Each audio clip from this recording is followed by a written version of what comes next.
Hello and welcome. I'm Leigh Ann Gerrans and you're watching W News, broadcasting live from the Al Arabiya studios in Riyadh. These are our top stories. The US Defense Secretary says the US and Iran ceasefire is not over despite the two countries trading attacks in the Strait of Hormuz. India's Prime Minister celebrates election victory in one of the country's most significant regions. And lights, camera, fashion, the A-listers are dressed to impress at this year's Met Gala.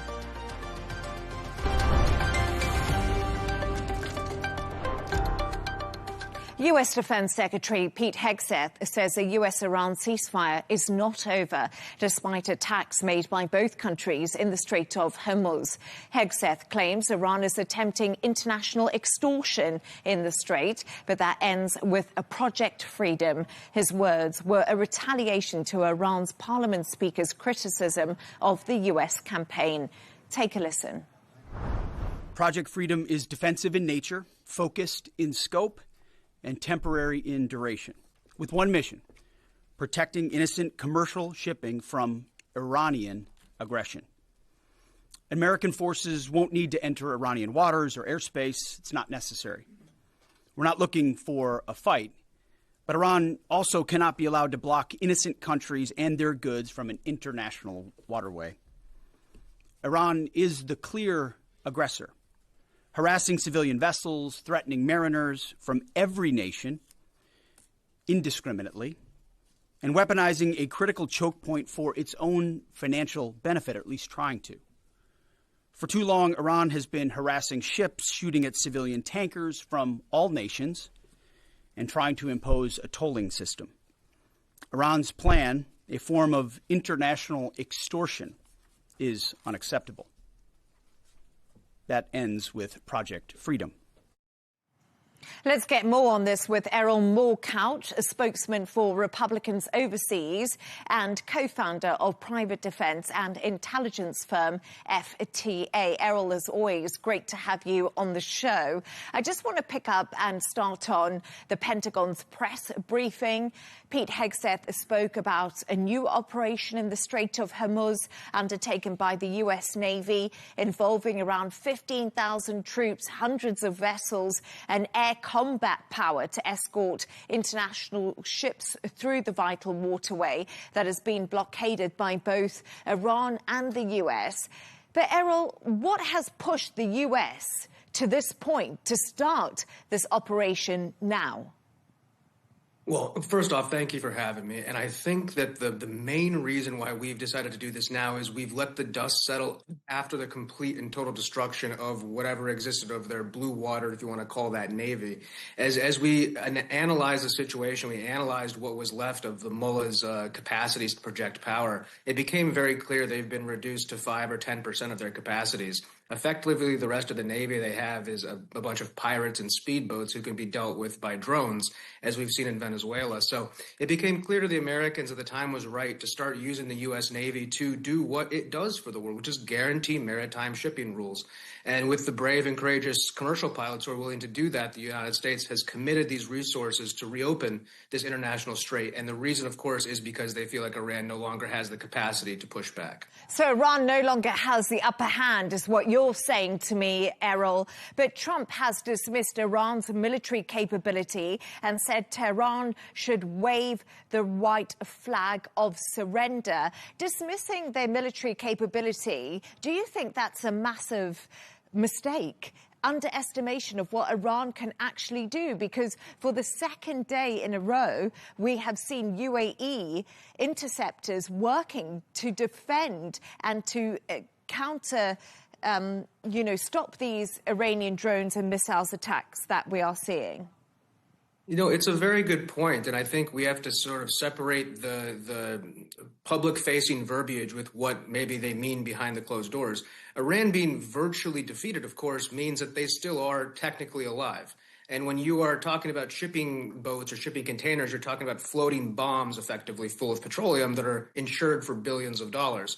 So I think some of the objective here is to sort of demoralize the Iranians and point out, like, look, there's very little you have left. You are able to, you have stocked away some missiles. You can shoot some missiles at the UAE. You can shoot some missiles at your neighbors around the world. You can, do this and that, but effectively you're reduced to nearly nothing. Now, I think the president and the Secretary of War saying that they're completely defeated, it's not as much hubris as much as it's sort of trying to emphasize the fact that in a normal situation, in any historical conflict, if you've lost 90% of your capabilities, you would wave that white flag. Iran, of course, is special. They feel that they have this sort of doomsday philosophy that they can push forward.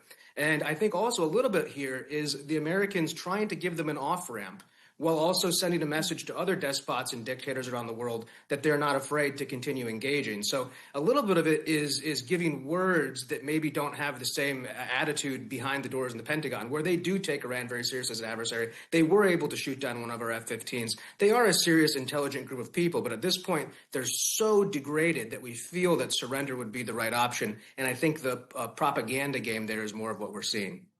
Both General Dan Kane and Hegseth said that tit for tat had not reached a level yet that would consider that the ceasefire had broken. What is the threshold of restarting the war as tensions remain high? And we've seen that, especially in the Strait of Hormuz. And now Iran has once again started firing at the UAE.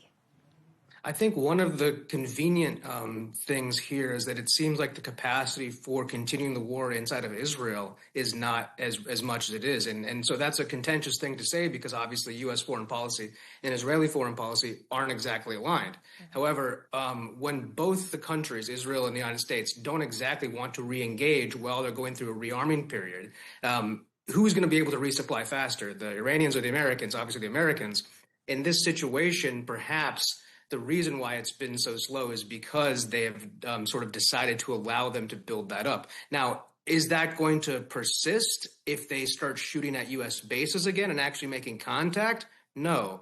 But if they keep, shooting speedboats and little pot shots in the air so they can save face, they send out their spokesman to talk tough, we'll allow that because right now we're in the rehabilitation stage before the next phase. And I think that buying any time is only working against them as their economy has lost 40% of its GDP in the last 2 weeks. Their currency is virtually worthless and the oil is backing up. So the time is on our side. So the Americans are delaying this despite the fact that usually it's our adversaries who want to delay it.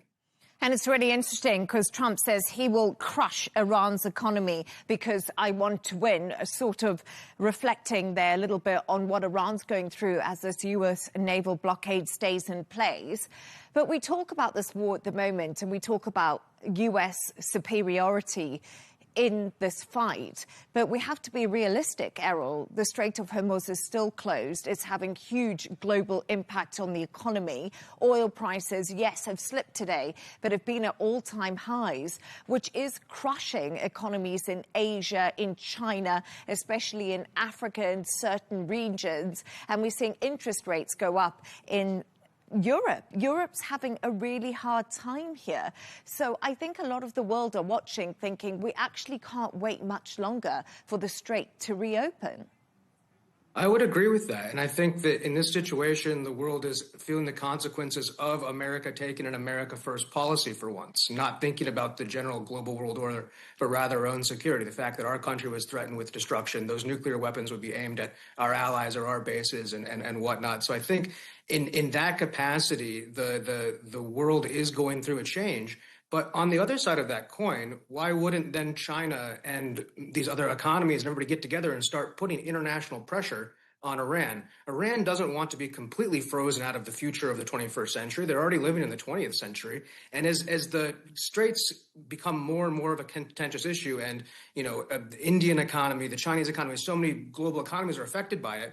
Well, do you think that they're going to come on the side of the Iranians to fight the Americans further or come on the side of the Americans through a consortium of peace to try to make an agreement? Trump is a game theorist and he believes in rational actors. And because of that, we feel that the artificial pain that has been created by closing the strait is going to cause countries to come and work with us to reopen it. And while that might not seem sensible, like, oh, it was already open. Well, it wasn't open under the conditions that the American government was okay with. And the U.S. Navy is the one who does guarantee maritime security.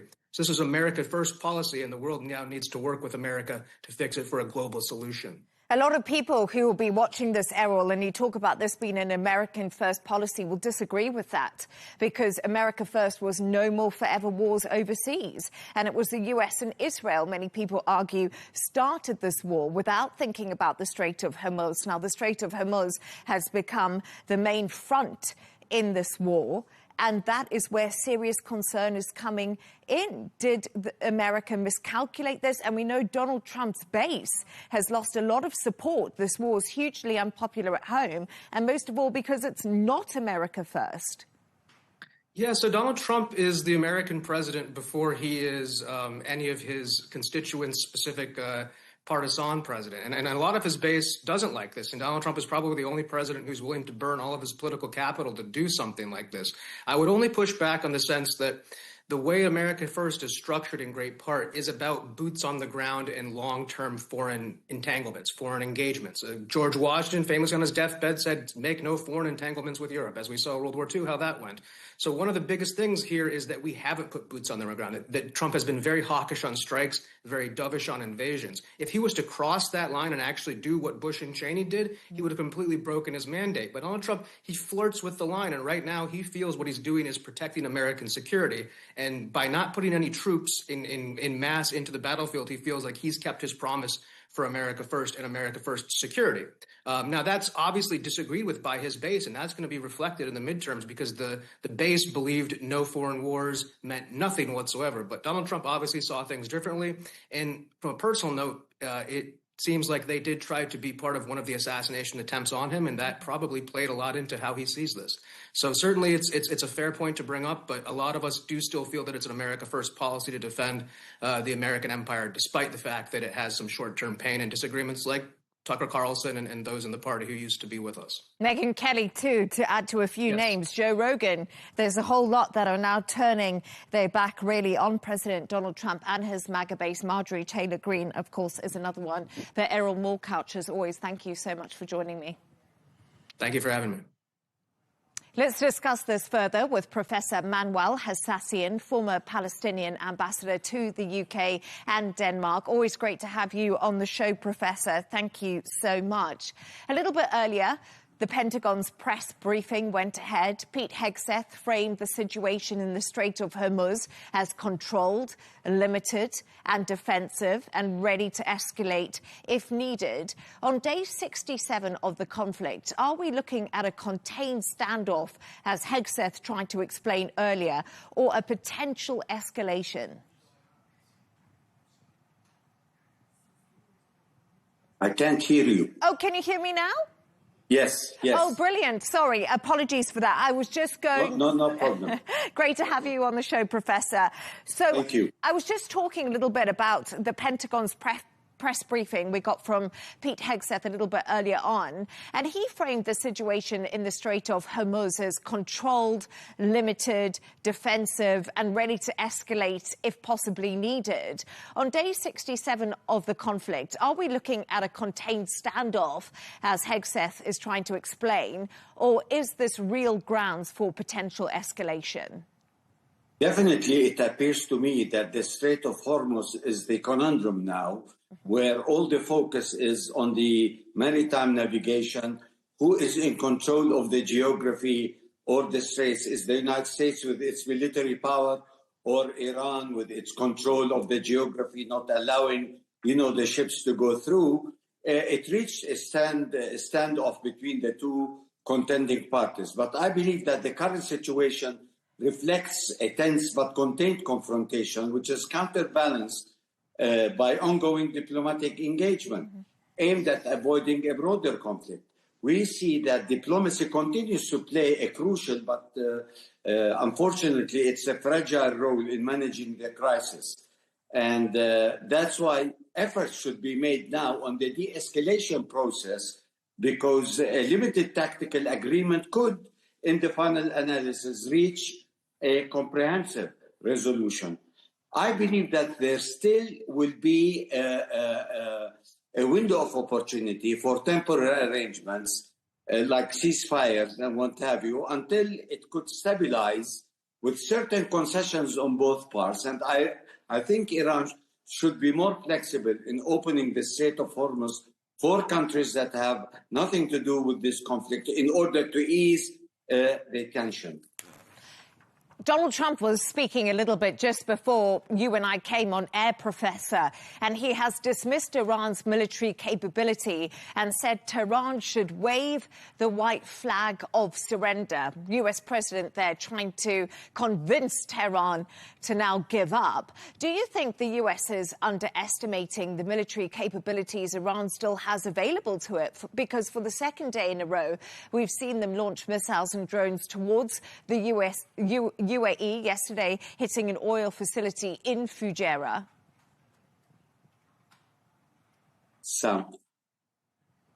Apologies, we seem to be struggling with your sound, Professor. No problem. I got the question from you.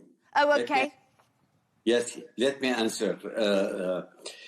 First of all, I think, in every crisis situation, there is what we call the propaganda of warfare, where, each party would like to convey to the international public opinion, that they are in control, that they are not being defeated and what have you. The United States of America, through President Trump, they're trying to convey to the world that they are in control of the action. But in reality, we have seen the deterring power of the Iranians in counterattacking and in not raising the white flag. Mm-hmm. This shows that the Iranians have the capacity to linger this conflict for a long time. It seems that they have been prepared for such a long, protracted conflict with the United States. And I think this propaganda of psychological warfare against the ego and of the Iranians is not working out, because we have seen that so far the Iranians are in control of the situation, especially in the Strait of Hormuz.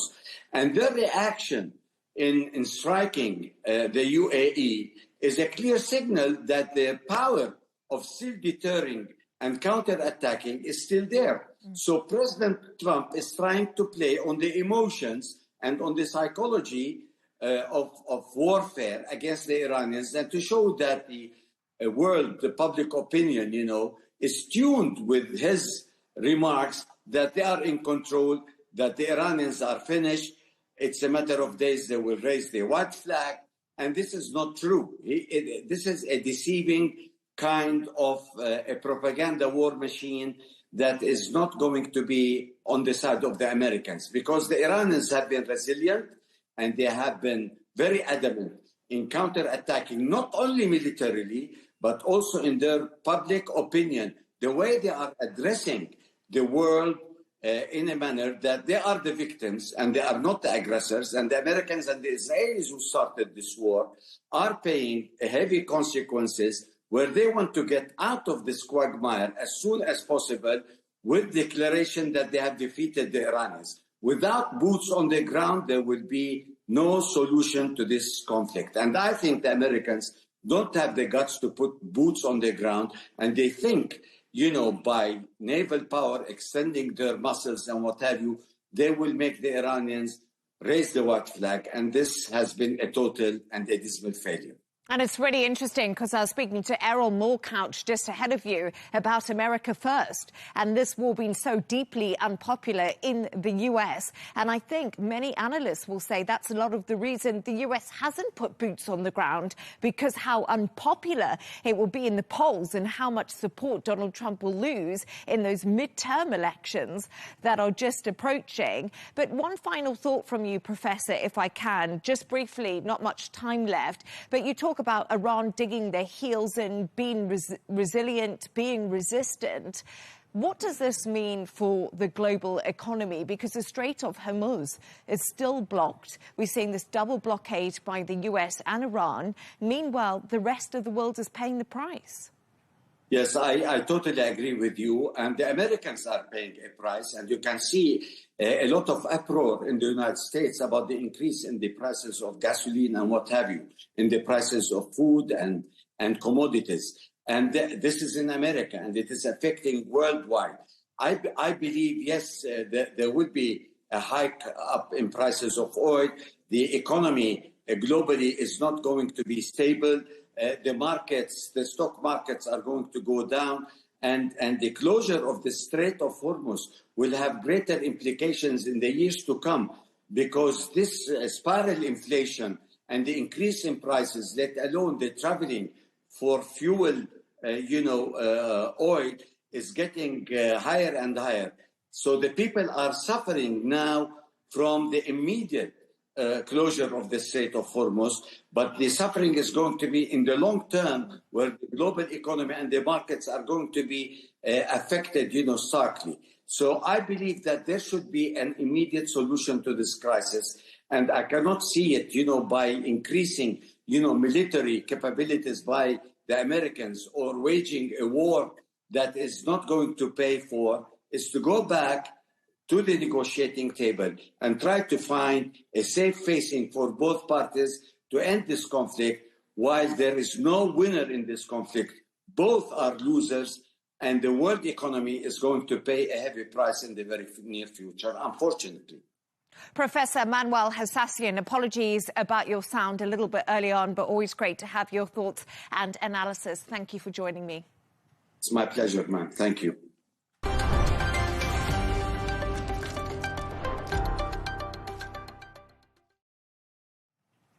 India's Prime Minister Narendra Modi's party, the BJP, has gained significant votes in state elections this week, securing its first ever win in the eastern Indian state of West Bengal. This victory could now allow the rollout of landmark policies, including India's civil law reform. The BJP is now on course to regain power in nearby Assam. Here's how Modi reacted to that very news. With today's win in West Bengal, the lotus has blossomed from Gangotri to Gangasagar, from Uttarakhand, Uttar Pradesh and Bihar to West Bengal. The BJP-led National Democratic Alliance has now formed a government. I promise every citizen of West Bengal that BJP will leave no stone unturned to better the future of Bengal. Women will get safety, youth will get employment, and migration will cease. In the first cabinet meeting, the government-funded health insurance scheme will be given a green flag, and strict action will be taken against illegal migrants. Let's get more on this with Arabiya English journalist Darshan Dalal. Darshan, as always, great to have you on the show. A lot of promises there from Narendra Modi after that election win, and we just heard him in that speech. But what's the mood in New Delhi after that decisive result in West Bengal, long seen as one of the opposition's last stronghold in eastern India? Yeah, absolutely, Leigh Ann. This was a massive election victory for BJP. Jubilant scenes in New Delhi. This is a massive victory for BJP. The fortress has been breached in West Bengal for the first time in 15 years. This essentially means that BJP will govern India and roughly two-thirds of the population, which is 70%. Which goes to show that BJP is a relentless election-winning machine, and opposition doesn't seem to have any answers to it. And following the election victory, as we heard Prime Minister Modi saying that West Bengal has voted for change, and this will mean that there will be employment for youth, he said, and there will be strict action against illegal migration, which was one of the contentious issues. Before this election, India's Election Commission carried out a special intensive revision which resulted in deletion of 9 million voters, roughly 12% of West Bengal's roughly 76 million voters. And that did play a role, but the margin for victory that BJP has achieved in this election, they won about 207 seats out of 293 seats, which is absolutely massive. In Donald Trump's words, they have absolutely obliterated or blown away the AITMC, which is the Trinamool Congress. Opposition, obviously led by incumbent Mamata Banerjee. She said this is an immoral victory. She was also against that special intensive revision exercise which ED carried out, which the Election Commission carried out. And the national opposition leader Rahul Gandhi has also said that this is the action by BJP which is destroying Indian democracy.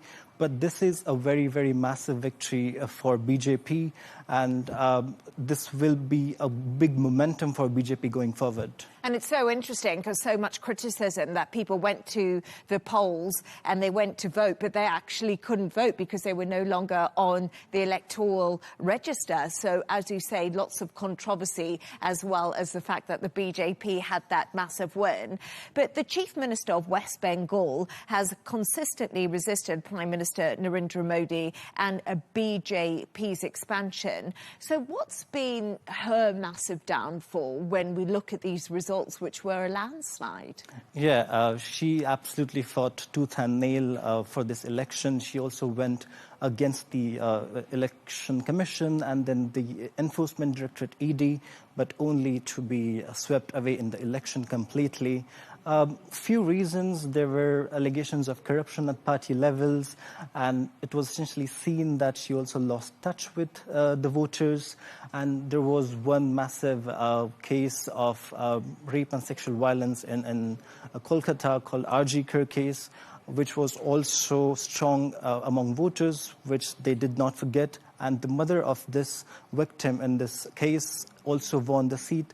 So this was essentially her downfall. And now, based on this election results, there is no substantial leftist party left in the country for the first time in 1977. So BJP had a strong foothold in the Hindi-speaking Central Belt as well as the Western Belt, but this is the first time the fortress has been breached in this non-Hindi-speaking states. So this electoral juggernaut by India's BJP, the opposition seems to be not having any answers at all. And we shouldn't underestimate how big it is. As you just said, now BJP has 70%. Set to govern 70% of India's population. Like, it's absolutely massive.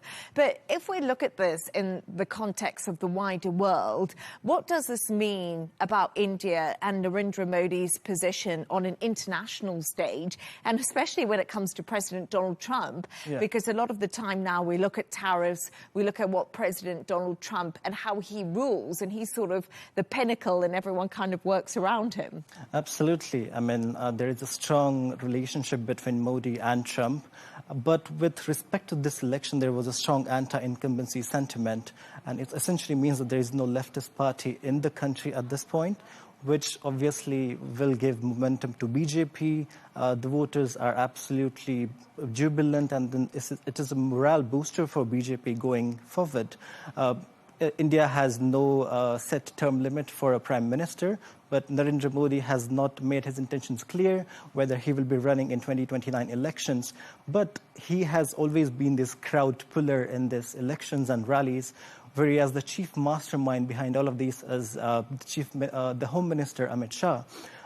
And coming to Donald Trump, obviously, given their strong ties, this election results among the states will essentially be seen favorably by the Trump administration, because it will be easier for them to engage with the Modi administration if it comes to power in 2029.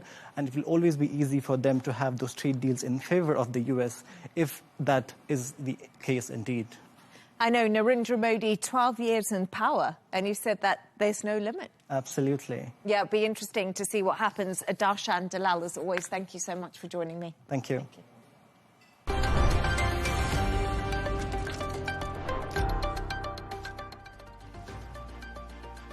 Let's take a look at some of the other stories making the headlines today. An explosion at a fireworks factory in China has killed at least 26 people and injured 61. Rescue operations had ended after the midday explosion forced authorities to evacuate everyone within a 3-kilometre radius. 2 people have died and dozens are injured after a car ramming incident in Germany's Leipzig. A 33-year-old German citizen has been arrested, but the motive is not clear. A second hantavirus case has been confirmed after 3 people died on board the HMV Honduras.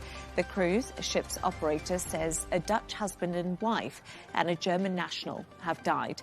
The vessel is currently off the coast of Cape Verde and has 149 people on board from 23 countries.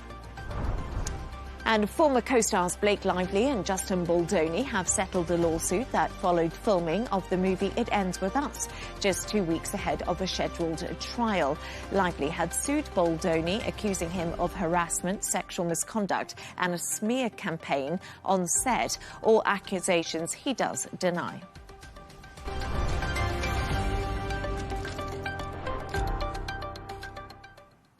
East Asia's elderly population is swelling amid record low birth rates and shrinking workforces.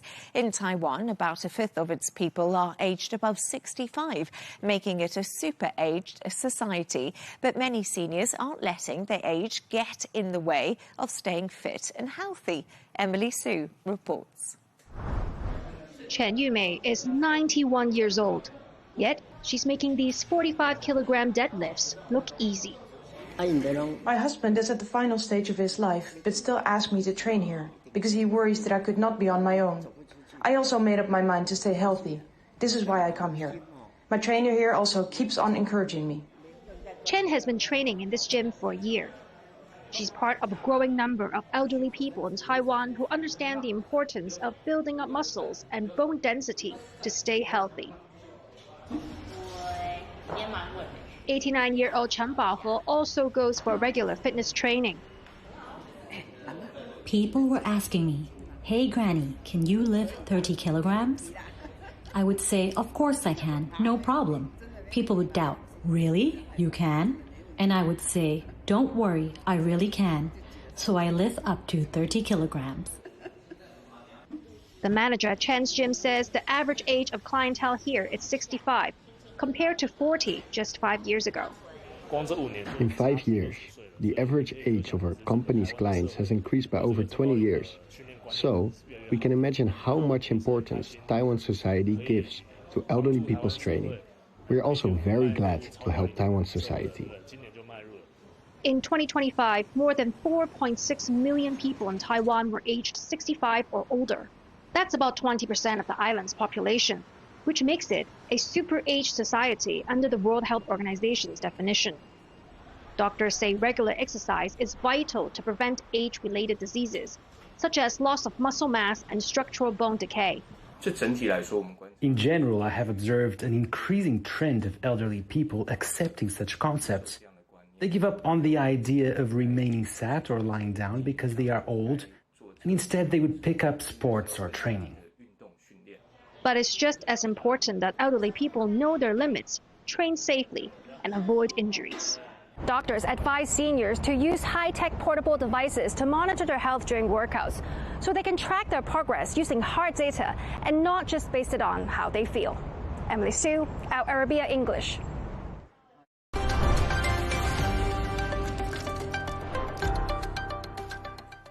The biggest night in fashion took place in New York on Monday night, with celebrities dressed in their best outfits for the 2026 Met Gala. It's an annual fundraiser for the Metropolitan Museum of Art's Costume Institute, and this year's theme of costume art did not disappoint, with stars of stage and screen taking on the dress code. Here to tell us more is our resident fashionista and showbiz reporter, Stephanie Tetchy. Stephanie, what an introduction, but absolutely true. So, as I said there, fashion's biggest night, the Met Gala 2026. I must say, when I looked at all the pictures when I woke up today, it was an absolute spectacle. But what was the theme and the dress code? Not all of them we can show on air, I must say. Some of them are a bit racy. Yeah, some of them are a sight for sore eyes. So I think you guys are definitely doing the right thing. But of course, it is fashion's biggest night. But it's all in aid of the Costume Institute at New York's Met Gala. And what it does, it raises money for the Institute. And this year, the theme was costume art, which set the way for the tone of the dress code, which is fashion is art. So, you know, last year it was all about black dandyism, which was focused more on sharp tailoring. But this year it was much about incorporating the two worlds of art and fashion, which it has done for many years. And I think a lot of celebrities definitely stuck to the brief. And some celebrities, like we're seeing with Madonna here, went above and beyond to make sure they stood out on the steps of the Met last night. Must admit, I love Madge. Madonna always does such a great job when it comes to fashion. And I also liked, there were lots of hands. I saw lots of hands involved. There were feathers, there was fur, there was so much going on. But let's talk about the price. Individual tickets for the gala are $100,000. Why is it so expensive? And does Anna Wintour, the most powerful figure in fashion, have to say who gets invited and who's not invited? Is she the vetting process, basically?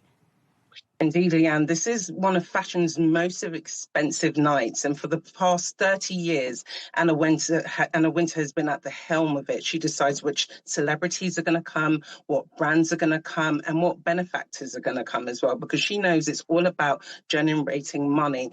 During her 30-year reign at it, she's raised over $223 million for the event. Last night's event raised about $46 million. So it is a big money affair for a good cause. And what it is, individually, people are paying about almost $100,000 for a ticket. And it's for these fashion houses as well, who pay quite a pricey number for it. They pay $350,000 per table. But it is quite important because this is what helps the Costume Institute still stand. It helps them to do their exhibitions, to get the rare artifacts that they show at the museum. It's basically the primarily source of what keeps the Met Gala going, but also this institution going. Stephanie, we saw Nicole Kidman there, but who were the co-chairs of this year's Met Gala? And also, who was the best dressed and the worst dressed? Because at the beginning, you said there was a few disasters. There's always fashion faux pas. The chairs were quite a glamorous bunch. We had Nicole Kidman, who was dressed in a lovely red Chanel gown, which took about 800 hours to create. And we also had Beyonce, who was there. He was dressed in this lovely silver skeletal design designed by Oliver Riesling. And then also we had Venus Williams, who was making her first appearance as a chair. And of course, we had Anna Wintour, who was continuing with tradition, being on the chair. So it was quite a glamorous bunch. Beyonce hasn't been to the Met Gala in over 10 years. And for her, it was quite special because she was joined by her daughter, Blue Ivy, who at 14 years old was having her first appearance at the Met, which I think most 14-year-olds will be jealous of. When it comes to best dressed, I love Sabrina Carpenter. I think she stuck to the brief. She wore this lovely Dior tulle gown, which was actually inspired with film prints from the film Sabrina, which starred Audrey Hepburn. So I think she done really good there in sticking to meeting fashion meets art. I'm all about modesty sometimes, and I loved Emily Blunt. She was representing for the Saudi Arabian designers who I've been really loving over the past few seasons. She wore a lovely corseted top by Ashi Studio, which he said took over 250 hours to make. And if you look at that body jewellery there, Leigh Ann, it cost £500,000. So she was definitely very elegant and very stylish. So she definitely turned heads on the carpet yesterday. When we're talking about fashion disasters, I did not like Heidi Klum. I know Heidi Klum, she always goes to town with her outfits, but she was like a real life marble statue yesterday. She said her outfit was made out of latex and foam. It's not really practical. She said she needed help going to the toilet with it. She looked more scary, more than making a style statement. Another shock horror was Bad Bunny. He's usually quite handsome, but yesterday he decided to appear on the red carpet looking 50 years older. And, you know, he's really known for making style statements, but I think this one just fell quite badly and he looks like he's ready to get his pension in that one. I know you said you love Madge. I love the theatrics of what Madge did on the carpet, but I feel like I've seen Madge usually turn up at the Met with some really astounding gowns. But yesterday, her in Saint Laurent, I just felt was a bit drab. It was giving me Frozen vibes. She was missing her blonde hair, looking quite dark, but I loved the 7 blindfolded women she had with her. Frozen Vibes by Madonna. Oh, that brings back so many good memories. That was such a great song. Nicole Kidman, I thought, looked great, as you did say. 10 years. Welcome back, Beyonce. Looking fabulous. And I just couldn't believe how much her daughter, Blue Ivy, actually looks like her. I don't know what you thought, but I hadn't seen that before. She's becoming like a mini Beyonce. Like, I predict that one day Blue is going to get into music, because I feel like Beyonce's been kind of honing her a bit to a life of entertainment. We've seen in previous tours, she's joined her mum on stage. So when you look at her, it's like looking at a mini Beyonce. And Beyonce got quite emotional in the interviews yesterday. And I just think she's just really proud of her daughter and really excited for her future. I think our music is going to be dominated by Northwest and by Blue Ivy. Just give it 10 years, Stephanie Tetchy, sure. Isn't it? All the kids are going to be in the charts, I tell you. All the Nepo babies. Yeah, all of them. Stephanie Tetchy, is always great to have you on. We didn't get to talk about the controversy, but hopefully we will another time. Thank you. Take care.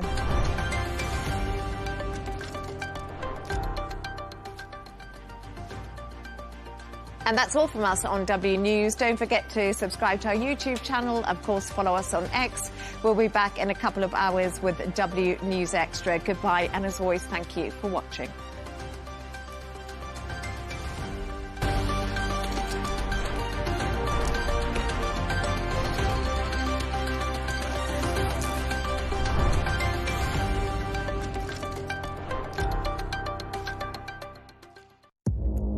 Our allies, in many cases, are worse than our enemies. Stay informed and connected with the latest international headlines. There obviously is a risk. From breaking news to in-depth analysis, it would appear that this war is coming to an end. Who buys this stuff? Investors, pension funds. We deliver the most important developments straight to your screen. Iran always wanted to deal with militia. Join us for compelling, expert-driven conversations. A curfew order has been established. And an insightful look at the issues shaping our world today. There are a lot of proposals about European architecture for security. I'm Leigh Ann Gerrans, and this is W News. We dealt with this when I was Chief of Staff in the first term. Where you don't just hear the headlines, you get the full story. Project Freedom in what he's calling a humanitarian gesture. The US president says American forces will start freeing ships stranded in the Strait of Hormuz. It sounds great, but will it work? Or will it just provoke Iran to resume open hostilities? Stay with us. That debate is coming up on Counterpoints with me, Melinda Nucifora.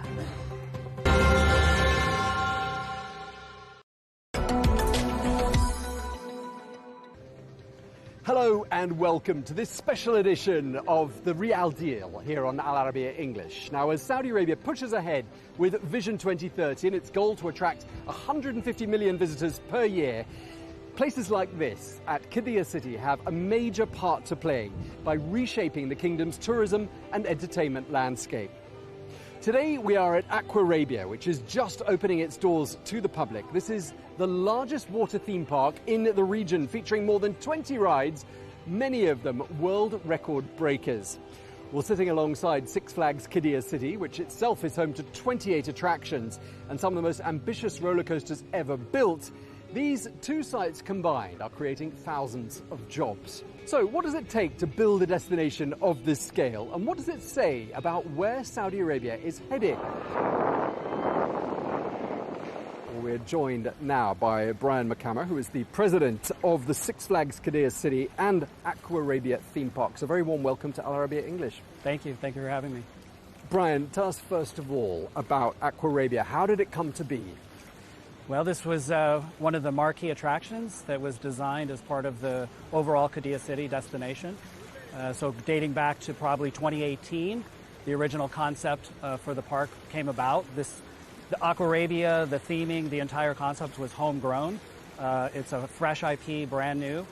You'll never find anything else in the world to match this theming that we have here. And so we took initial concept back in 2018, 2019, and took it through all the design phases, and here we are now, excited to be opening the park to the public.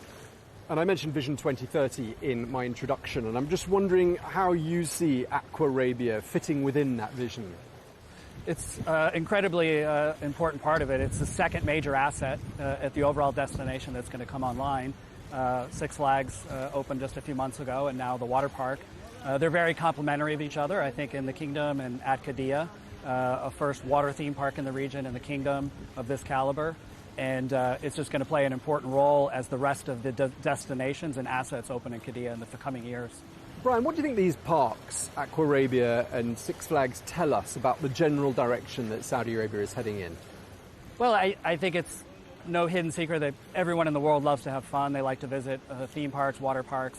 It's exciting now to have parks of this caliber in the kingdom here in Riyadh for the locals to visit. No longer do they need to travel to the outer regions and Europe and Asia, North America, et cetera, to visit. And this is also going to be a catalyst to drive tourism to Riyadh and to the kingdom. How do you think Aquarabia compares to other offerings regionally, internationally? What do you think makes Aquarabia stand out? It's really an unbelievable water park. I've been in the industry a long time, and I've never seen a water park of this caliber. The uniqueness of the rides, the location as we sit at the base of the Tuwaiq mountain range, 200-meter cliffs, the center of the park, Camel Rock, with a fine dining restaurant at the top of the mountain, multiple slides integrated into the mountain. It's just the whole setting, the theming, hearing the waves in the middle of Riyadh, in the middle of Saudi Arabia. It just transports you to another place. Right, you're talking about Camel Rock, which for our viewers is up there, just over there. And what have we got over here? What's this? So this is our wave pool. And you can see the foxes carved into the rocks. Throughout the park, we've got homage to the indigenous animals in the region, and basically they came to Aquarabia as a wellness spring. And so you'll see carvings throughout the park, and we use that to also identify various zones around the park. But this is probably one of the most popular attractions in the park, where you can basically float around, and it's good for all ages and just very popular. I was going to say, who's the ideal customer here? All of the above. Toddlers, we've got areas of the park designed for the younger kids, the tweens, the thrill attractions, those that just want to relax. We've got 81 amazing cabanas in the park that I've never seen. They're more similar to a hotel room that you can book during the day, and you can see them behind us around the pool. So you can basically, depending on the age of your family, you can get a cabana in whatever section of the park that fits your kids' needs and camp for the whole day. So. And are you mostly going to be, do you expect to be mostly welcoming Saudi nationals, international visitors? What are you thinking? So in the beginning, we're predominantly local market and Saudi-based visitation. Certainly then GCC, but the caliber of this park, the quality, the attractions at both the Six Flags and Aquarabia, they're of an international standard, and we're already seeing a lot of interest in overseas markets to come and visit the both parks. Tell us about pricing. What's it going to cost for an adult to come in here? Sure. So depending on times of the year, we'll have demand-based pricing. Currently, we have 350 SAR for an adult ticket. On a peak day, 325 SAR on a weekday. Around the $100 US mark? Yes. And then children are a flat 200 SAR year-round. But I would say the big advantage would be we do family bundles, right? So for 1,000 SAR, you can get 5 tickets for your family, which is big in Saudi Arabia. There's a large population that has a lot of extended family, as well as annual passes, which will allow you to come year-round. So that answers my next question, year-round. I was going to ask you what you're going to do during the hot summer months. I mean, does that change anything as far as your opening plans are concerned? So both parks have a lot of designs into the park to manage the temperatures. A lot of shading around the park if it's during the daytime. But as we move into the stronger summers, we can shift the operating hours later in the afternoon into the evening. The park is designed to operate at nighttime, and actually it's probably more beautiful even at night with all the lighting. And so it's going to be designed to operate year-round, daytime, evening, based on the climate or the customer's preference. This is an arid country, and we're quite far from the sea, and you've built a water theme park. I'm imagining there have been some challenges along the way. Just tell us a bit about them. I think the biggest challenge would be the location was kind of a brownfield, as we called it. And so all of the infrastructure, roads, utilities, accommodations, staff housing, all had to be brought to the site. So that takes a lot of several years to put that in place. Once that's in place, now the additional assets that you can see coming online behind us have kind of paved the way for the future development and assets in the coming years. When the project's success is discussed, how will you define success? What will success look like to you? So I think when guests come to the park, I want to hear from the customer. I want to hear the feedback as a family. And the feedback I've received from many Saudis, when they come to the park, they felt they've been transported to another country. They never thought they would see something of this caliber, of this scale in Riyadh or in the kingdom. To me, that's the first accomplishment, right? We've built something that is amazing. It's going to be world-class operating standards, and that's going to be great, not just for our local market from a visitation, but it'll be enough to draw from a worldwide audience to come. Okay. I mean, this is a business show. I'd like to talk about a couple of numbers with you, if that's all right. What sort of opportunities has this park, Aquarabia, created in terms of job opportunities in the area? Well, I would say, between Six Flags and Aquarabia, we have over 2,000 employees. We have a heavy desire to employ Saudi nationals as a key priority for the project, and I'm happy to say that we're probably approximately 45% of our workforce is Saudi national. This is a new career opportunity, and we've tried to explain and show that just like in Orlando or in other parts of the world, this can be a long-term career. You can start out, as I did, at an entry-level position in food and beverage or aquatics, and through time and advancing yourself and your skills, you'll be able to make a lifelong career of this. And that's really our goal for all the assets within Qiddiya, is to show that this is a great growth opportunity from an employment perspective. Okay, from a sustainability point of view, I mean, obviously managing water use and energy, presumably that's a key part of what you're focused on. How are you doing those things? A lot of that goes into the initial design, the engineering of the parks. Many parks are decades old, 50 years, 70 years old, so they've got kind of legacy systems. Here we were able to design these parks with a lot of the modern technologies and monitoring systems. For example, BMS management systems that we can control, water temperatures, air conditioning, utilizing underground holding tanks so you don't have a massive water evaporation. So there's all of those planning that went into place in the initial design of the park. Yeah, I mean, I thought evaporation would be a really big issue with the sorts of temperatures that can be reached. I mean, is that going to be a major challenge? It's something that you can't avoid. However, I think we've put the best mitigation plans as possible, into the initial design of the park. We talked about how there are a lot of standout rides, standout elements to Aquarabia. How are you going to make sure that you maintain those standout elements and stay ahead? As any park, when we open, every attraction is new to the park, to the visitors, and we take surveys, and we want to hear from our customers on a daily, weekly, ongoing basis. And we will, as we move into, say, year 2 or year 3 of operation, understand where we may have missed on the design. Do we need more attractions for thrill seekers or the toddlers or family attractions? And then that's what evolves into our planning, our capital investment, our capital projects, on what we want to add or enhance in the park. Sometimes it's rides, sometimes it's things like toilets, prayer rooms, restaurants, retail. So that's something that we monitor ongoing as the park evolves. All right, always looking to improve and evolve. A couple of partnerships. You've got a partnership, I gather, with Saudia. I mean, how important are partnerships in driving perhaps the international visitor numbers? I think people like to have brand association.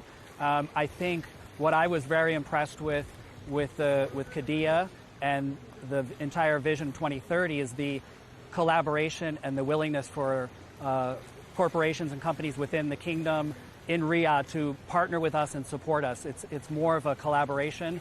It's really a partnership. It's not a sponsorship term. It's a partnership, and it's been great to have some of the larger companies and organizations in the kingdom to come on board and partner with us. Okay, and just lastly, obviously you're new, and lots of elements about it are going to be the novelty factor of Aquarabia. How are you going to keep the visitors coming back? Well, we have the luxury of, we're the first two assets with Six Flags and Aquarabia. However, our Sir Nick Faldo golf course will be opening later this year. We have hotels coming online next year. Every 6 months, 9 months, year, there's going to be a new amazing asset opening at Qiddiya City, and that will, in my opinion, keep us, on a upward trajectory for the coming years, if not decades. Well, it is just the beginning. It sounds like it's going to keep getting better and better. That's all we have time for. Many thanks indeed, Brian Markham, the president of Six Flags Qiddiya City and Aquarabia Water Theme Park. Thank you very much for your time. Thank you. And thank you very much indeed to you for watching this special edition of The Real Deal on Al Arabiya English. Do stay tuned.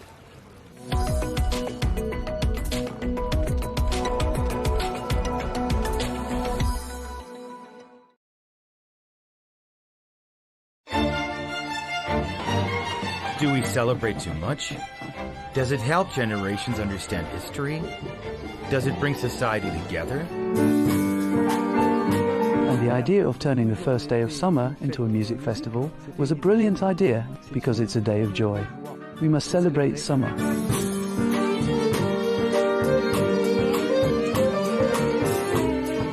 To be human is to connect. When we stop connecting, we start to die.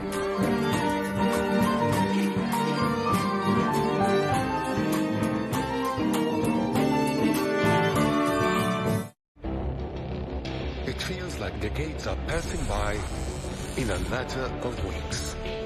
Seismic shifts in the world order. Never, ever will be part of America. With so much happening and so much noise. Whether it's political upheaval, Canada has been ripping us off for years. economic shifts or social movements, And no one wins from tariffs. I think America can be more friendly to the rest of the world. The in-depth analysis and all the latest developments across the globe. To have an inclusive policy together. The meetings with Hamas gave me some hope. We're in another nuclear arms race. the most important development straight to your screen. Welcome to the dressing room. I'm on my own. I need backup. And an insightful look at the issues shaping our world today.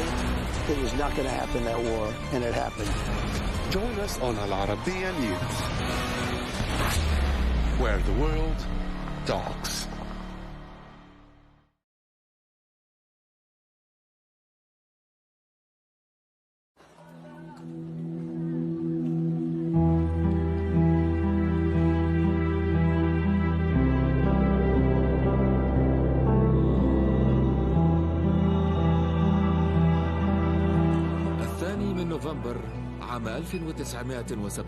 On November 2nd, 1917, Britain's Foreign Secretary, Arthur Balfour, wrote a brief letter promising his government's support for creating a national home for the Jewish people in Palestine.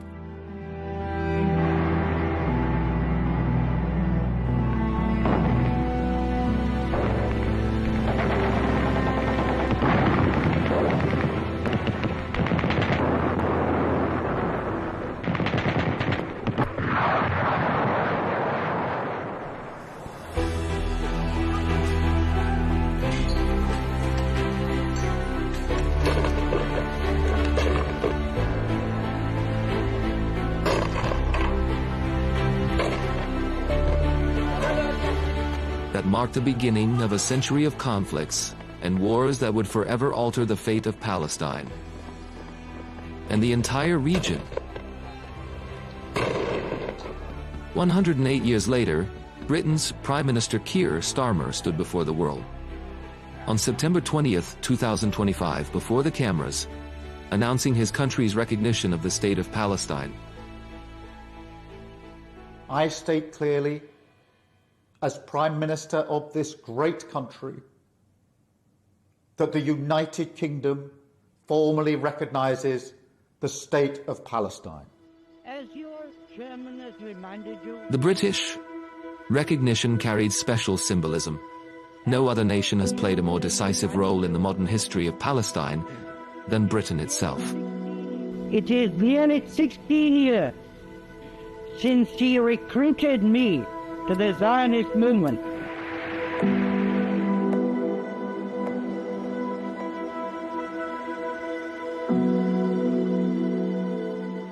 Under the 1916 Sykes-Picot Agreement between Britain and France, Britain took control of Palestine, placing it under military rule, just as it did with other parts of the Middle East.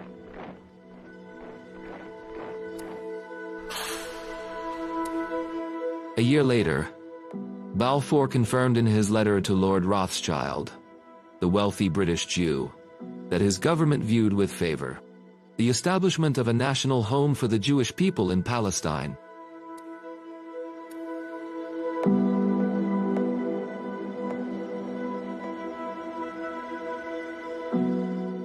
The Balfour Declaration was not just a letter, it reflected a clear colonial policy. Britain had also promised independence to the Arabs, in return for their support against the Ottomans, a promise that was never kept.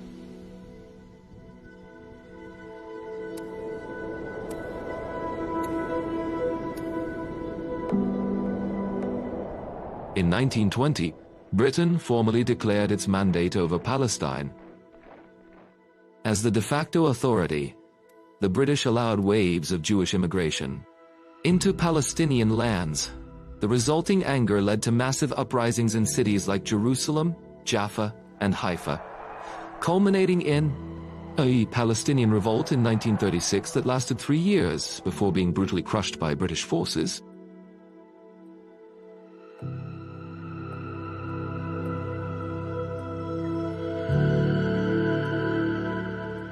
Following that, the British Peel Commission, after investigating the situation, recommended dividing Palestine into 2 states, one Jewish and one Arab, concluding that the mandate system was no longer sustainable due to the rising conflict.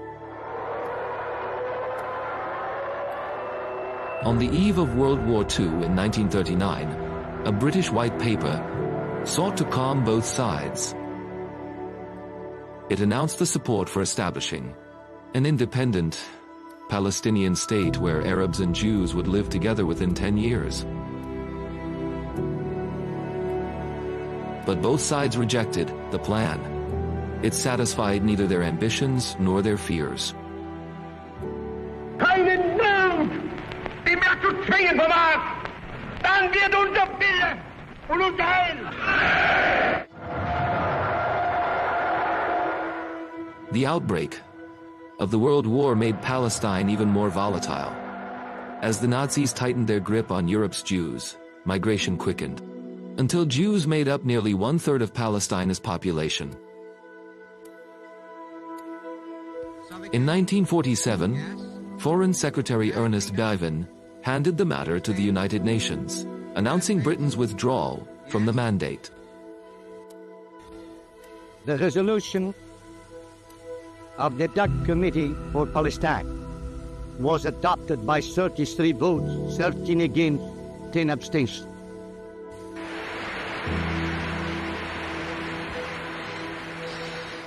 Under Resolution 181, the UN voted in favor of partition. The Jews accepted it, while the Arabs rejected it. In 1948, Britain withdrew as an occupying power, leaving behind a land already in flames.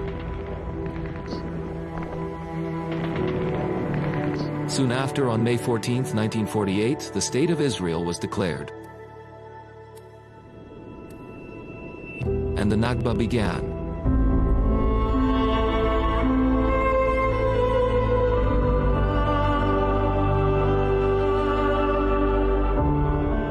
Over 750,000 Palestinians were forced from their homes in the war that followed.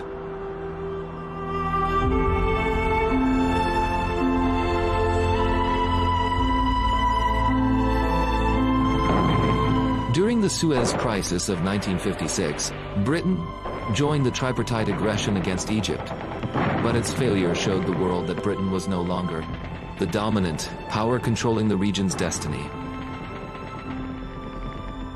The United States had become the global superpower instead.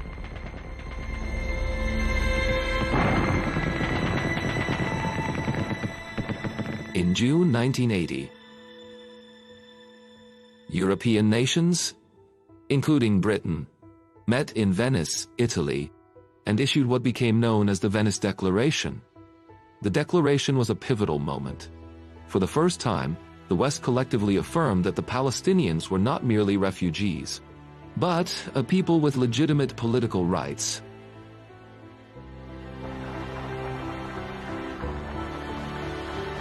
The Oslo Accords of 1993 revived hopes for peace in the region. Britain supported the negotiations and financed the emerging Palestinian Authority. It seemed the Palestinian state was finally near.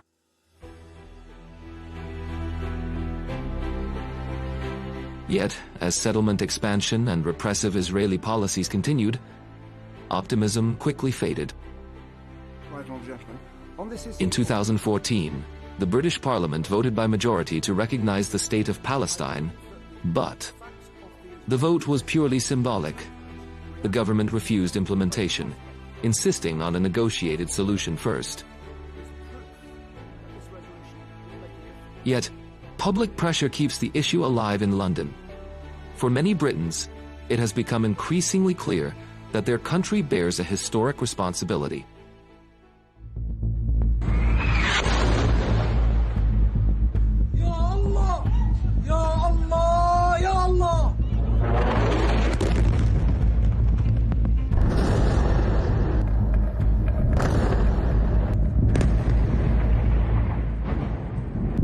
In 2023, Palestine faced another pivotal moment as Israel launched its ongoing assault on Gaza following the events of October 7th.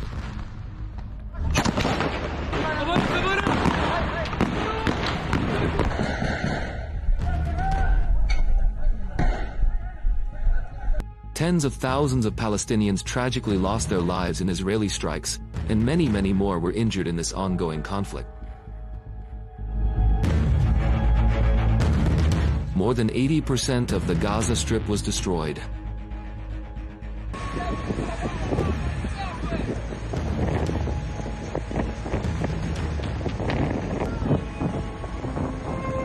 The new catastrophe in Gaza and Israel's repeated refusal to heed ceasefire calls placed immense pressure on Western governments, some of which finally decided to recognize the state of Palestine.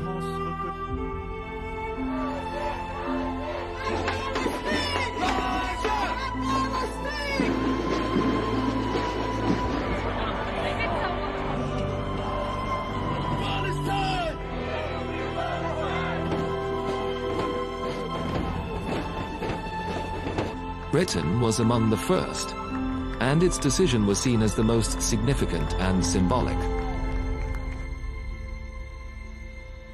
Keir Starmer's declaration came more than a century after the Balfour Declaration. Britain, once the source of Palestine's wound, had now recognized its statehood. But the question remains, will that truly be enough for a Palestinian state to rise?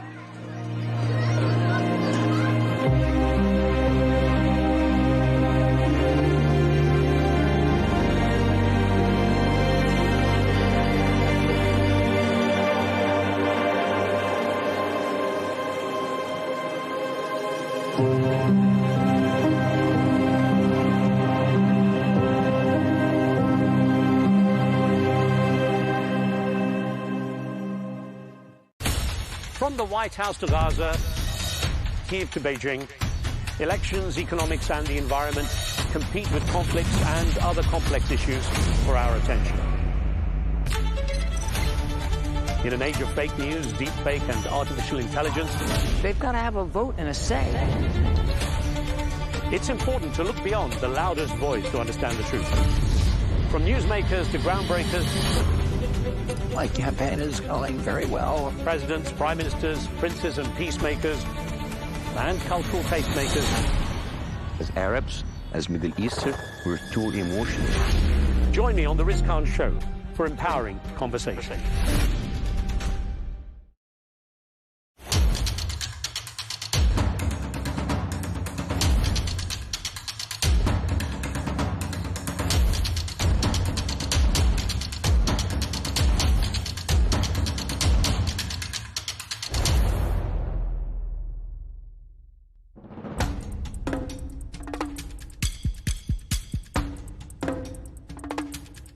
Here lies the homeland of the Khasi tribe, the largest remaining matrilineal society in the world.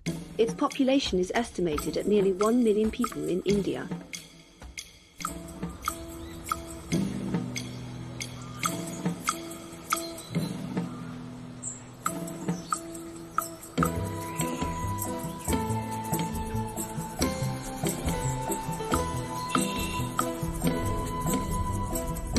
Our travel team set out on a long journey. There, through small villages and narrow roads more than 2,000 kilometers from India's capital, New Delhi, to explore the nature of this unique society.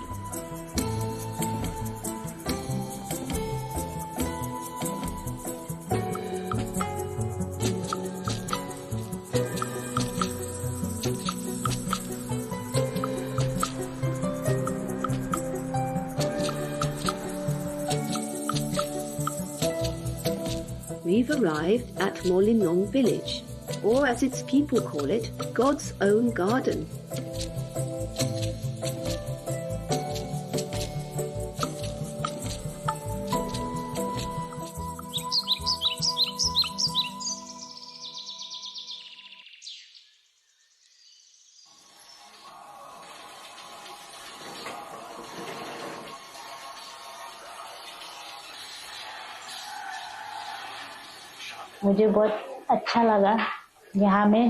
I truly love this place so very much. I love it because it is a Maisi. In our community, everything, absolutely everything, is run by the women. For example, the household work and the farming, all of it is managed by the women.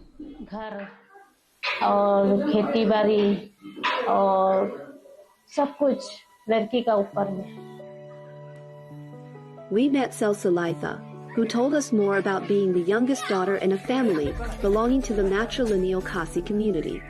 Being in a matrilineal society is a privilege for us women. It gives us inspiration to do more and to contribute more to society. Us girls, we inherited the property of our parents and the business that our parents work also, like the business that they are currently working also, like we get that. Being the youngest daughter or being the only girl, here we get the privilege of getting all the property of the parents. So eventually you're gonna be rich because you need to inherit the lands, gold and everything. So yeah, maybe finding a good husband also.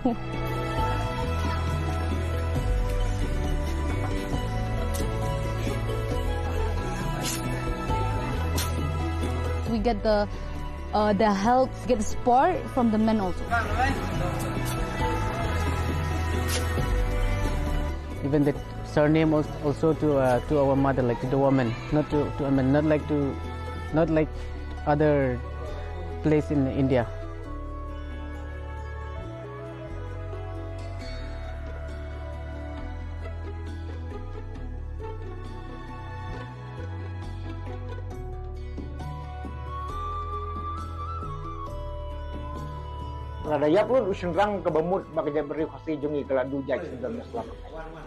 Long ago, titles were passed down from the men.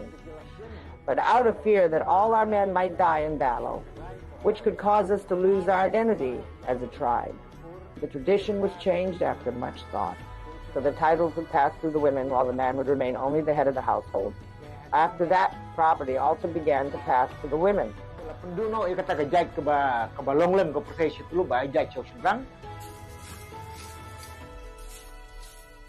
The title goes to the mother. We don't come up so much. Other people know those who have the title to the father, they become rich. Because his man, he takes responsibility to make his family come up. Here, women hold power, property and wealth, raising many questions about the men's role. How do they view the matrilineal system they belong to? And what part do they play in it? The structure of the matrilineal society is still going on very good. Actually, we support it. We have been following this system for a long time, in this, in Khasi, and then in this village also. For me, it's we have been following this tradition, so it's okay for me. The Kasi believe that daughters are the continuation of the family, which deepens the community's desire to have many girls, unlike most other Indian society.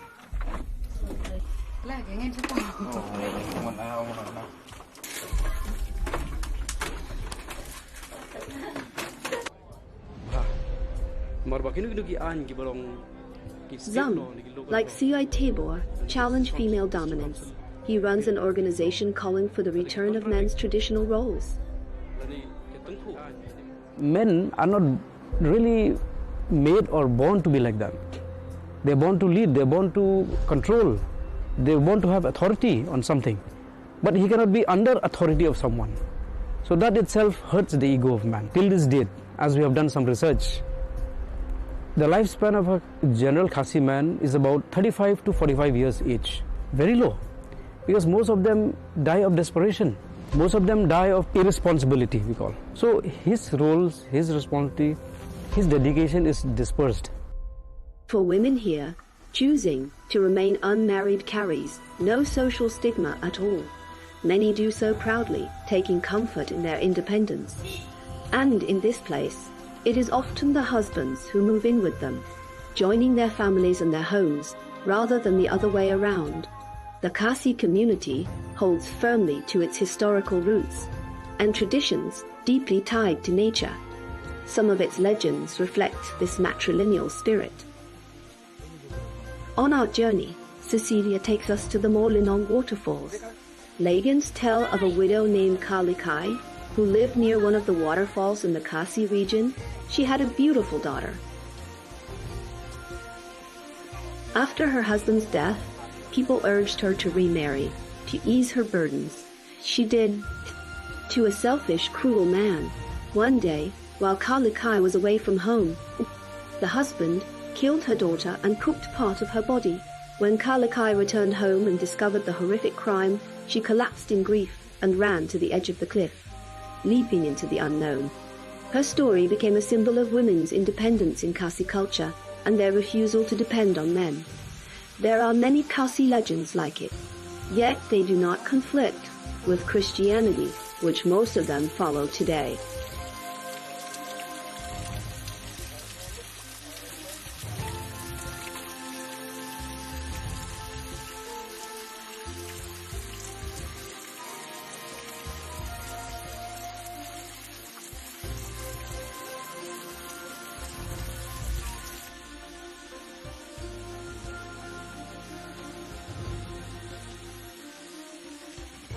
Some Christians being, like obsessed or possessed by, some spirit or demons, okay? Or they've got some kind of, we call tarot, some black magic happening to them. Then they resort to the help of the traditional people. So sometimes it becomes, we call it a little bit sacrilegious.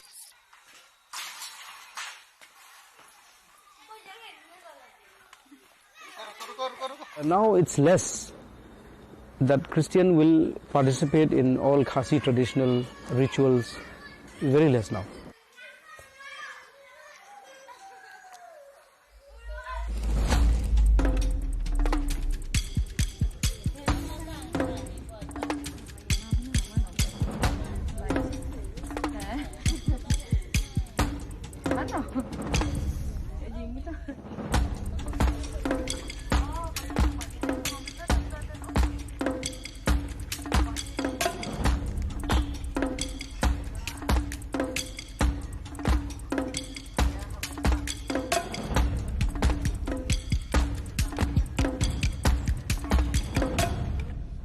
In the village market, we met the merchant Trinity, who sells small decorative souvenirs.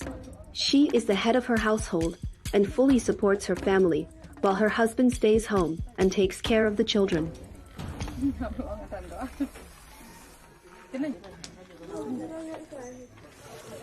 Kasi society, women is the head of the house. Yes, actually I am very proud to be in Kasi Matrilineal society. Because in our Kasi society, we have responsible, even we women also, we have responsible to take care of our household. Anything we can arrange or we can manage all things, because in our society, women also has more power, but the youngest one get more property. All the inherits from parents' side. All the young, only for the youngest one. Out of the 100%, daughter will get like sample 70%, and son will be 30%. More actually we give to the woman, because actually we men, we can work hard, we can work more also. So for women, actually those who are not illiterate, who are not going to school, who are illiterate, so they cannot work. My wife, she's not totally Khasi. Her father is Assamese and her mother is Khasi. Actually, my wife, she take her mother's surname. She don't take her father's surname, though he's a non-Khasi also, but still she taken the mother's surname.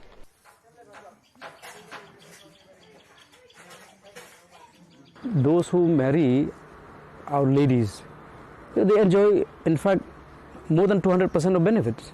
Property goes to the ladies, so whoever marry our ladies get the property. And the business they do in their wife's name. This trend is going through a dangerous phase, that I'm saying. Because if you continue to go in this manner, then one fine day, we will not find pure Khasis anymore. Due to mixed marriage, Khasi blood will be diluted. The social independence women enjoy here, this doesn't mean Khasi women have unlimited privileges or total freedom. Parents still worry when their daughters travel or move away.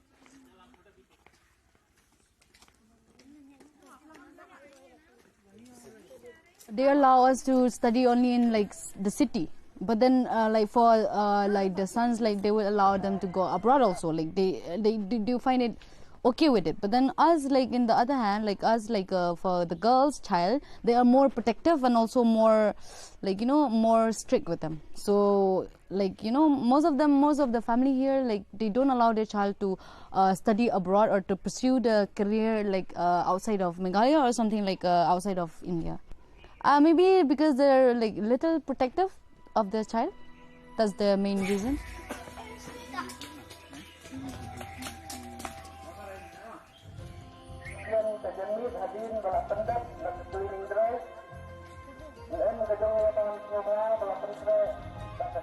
Poverty also plays a major role in limiting choices and lifestyles, hindering higher education for many girls and boys alike.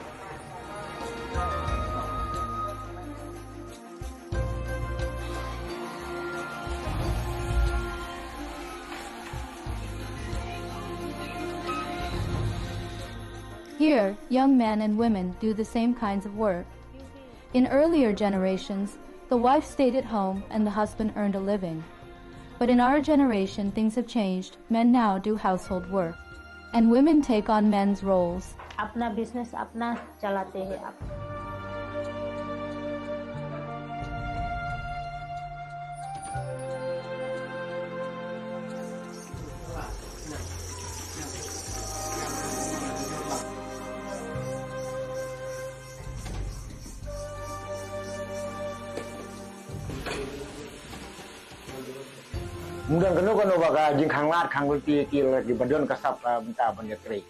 In our culture, women can take part in any job they want. There is no discrimination except for the local Khasi council, the Durbar. Although titles passed to the women, the Durbar, which sets the rules, fell under local men's authority.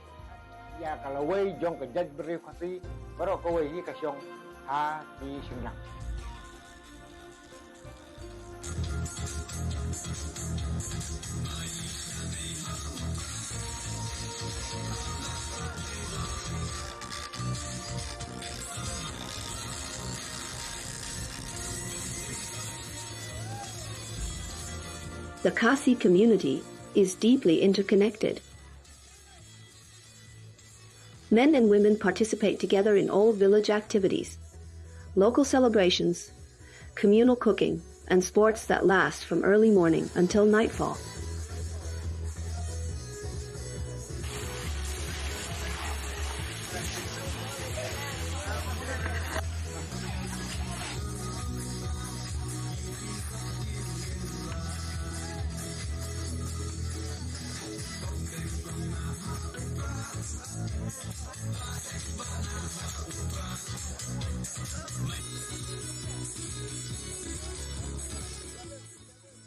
most of the villagers here are farmers. So in farming we have to contribute both men and women, like they go together to the field also for the field work. Like both men and women can give their idea for the betterment of the family and for the betterment of the society also. Here the young men and women also like participate the same role. Before, like the older generation, the wife always stay at home and then the husband like is the breadwinner. But then in our generation, like things change and then men do the household work and the women also do the men's work.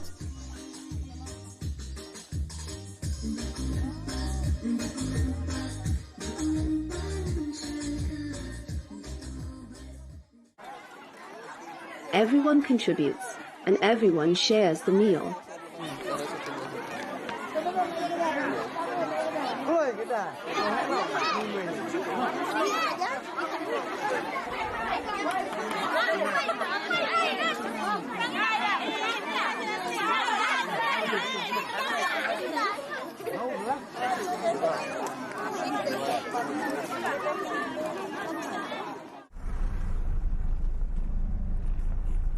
Today we are having this cleaning drive from Pongtung to Maolnong, which is 18 kilometers, and we are having all the way to Maolnong. And we are doing this each and every year. This is the 6th time we are doing this cleaning drive. In 23, several local and international magazines named this village the cleanest in Asia, earning it national fame. This is how we are doing the cleaning drive. And you can see the people are still cleaning and picking up the plastics, mostly the plastics. Right now we don't have any recycle plant in the village.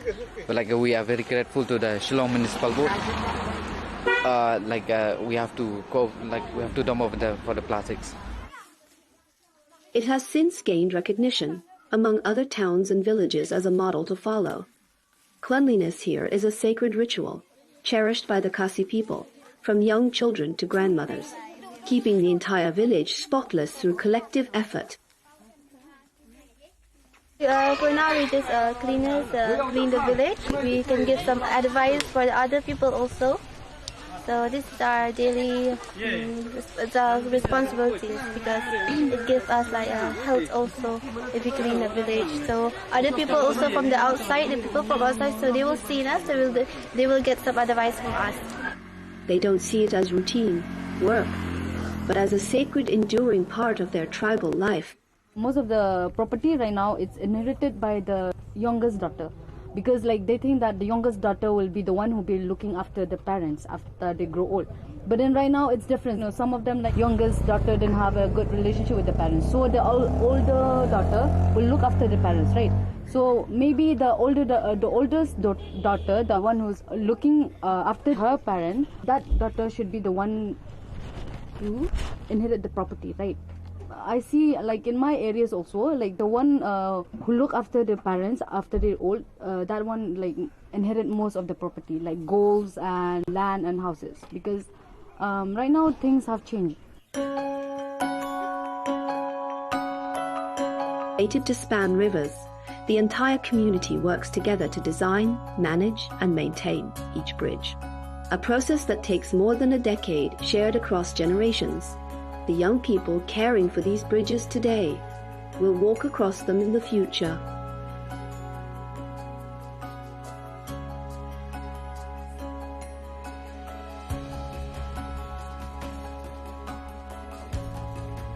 It's believed these bridges can last for hundreds of years, but will the Khasi traditions endure just as long? As the organization are trying our level best to fight this head on, so that we say, even if a foreigner, even if a male from another community marries a Khasi girl, they should not give the title of the Khasi. They should give the title of that Khasi male or that male from the other community.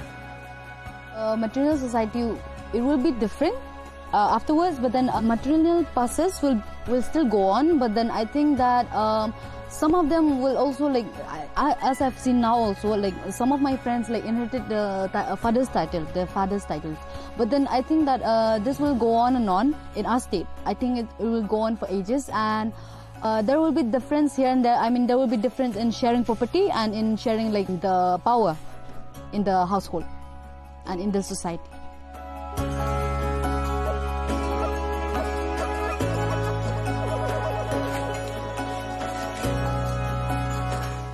Something we have to adjust with the modern society. A little bit we have to adjust. Like I think this system will go on.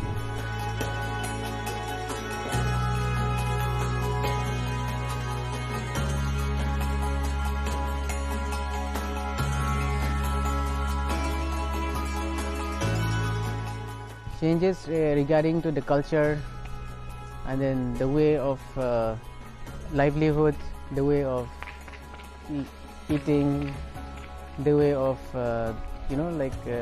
literacy. Actually, it's almost totally changed compared to like the old ages, like long time ago.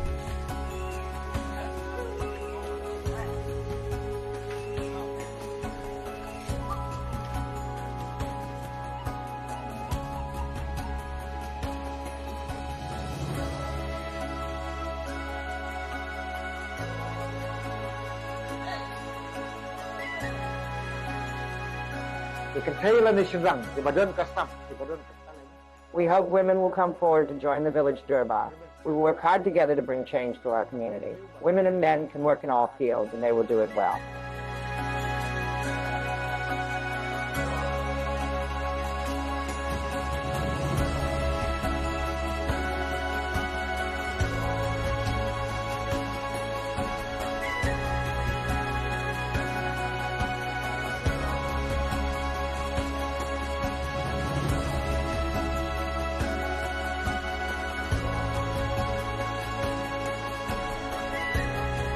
Everything will be changed because of this technologies also, no? Everything will be changed. But in our heritage, it will be the same, remain the same. I think this society will stay forever. It will not change because every community, they have their own culture. It stays forever.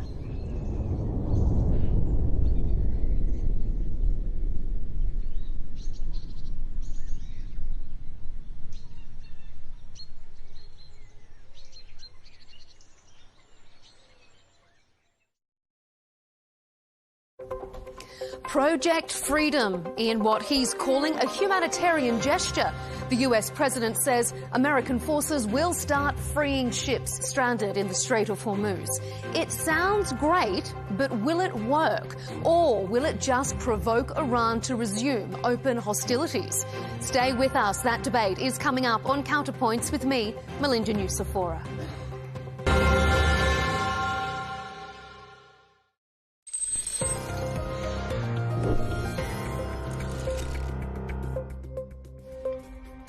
Jeffrey Epstein's brother says new autopsy details coming in February will prove Epstein was murdered, not a suicide. Epstein, the convicted sex offender, died in his New York jail cell on August 10, 2019, while awaiting trial. His death was officially ruled a suicide. His brother Mark Epstein identified the body and has questioned the ruling ever since. What does that tell us about this? Oh, it's a scary thought that you could be killed in prison by the government. Mark claims there's evidence of murder. He even hired former NYC chief medical examiner Dr. Michael Baden, who said the injuries point to homicide rather than suicide. Never seen 3 fractures like this in a suicidal hanging. Going over 1,000 jail hangings, suicides, in the New York City state prisons over the past 40, 50 years, no one had 3 fractures. Despite Mark's claims, the FBI and DOJ reported in June 2023 that there was no credible evidence of foul play. Still, Mark doubled down in a January 9th interview with News Nation, saying more autopsy facts will be released in February that prove it, insisting the injuries didn't match the way his brother was found hanging. Mark has also claimed Jeffrey told him he had compromising information on powerful figures, including Donald Trump during the 2016 election, allegedly enough to cancel the election. In a recent December 2025 interview with Chris Como, Mark went even further, suggesting Trump could have been involved in his brother's death. You really believe that Donald Trump is capable of having your brother murdered to spare himself embarrassment? Absolutely. Based on what? From meeting him years ago and just watching his performance the last 20 years. Seeing he doesn't seem to have a limit on what he would do to help himself. Now, a vocal critic of the Justice Department's investigation, Mark says he won't show his face publicly due to safety concerns. His continued claims and the promised new autopsy details are reigniting debate and conspiracy theories surrounding one of the most controversial deaths in recent history.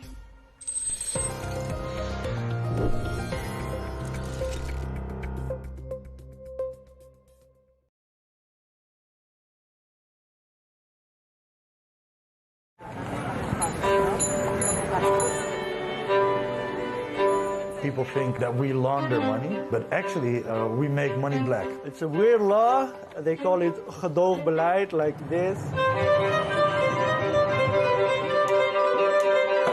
That is the law. So they say, okay, bye, but don't let us see you.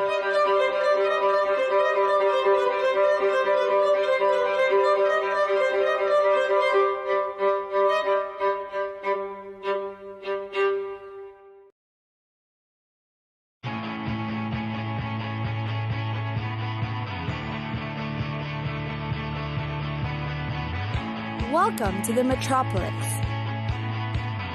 the big city. This is where tech, trends, and culture meet. Meet the people. See the sights. Walk the city streets. And experience the lifestyle.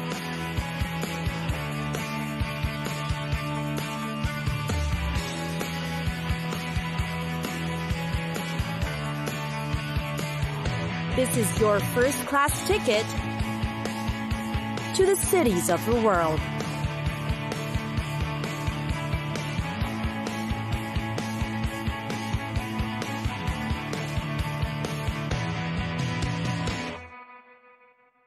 Sydney. Sydney, Australia's largest city, is often dubbed as one of the most beautiful in the world. The place offers an attractive mix of modern architecture, historical landmarks, breathtaking views, relaxing gardens, and more.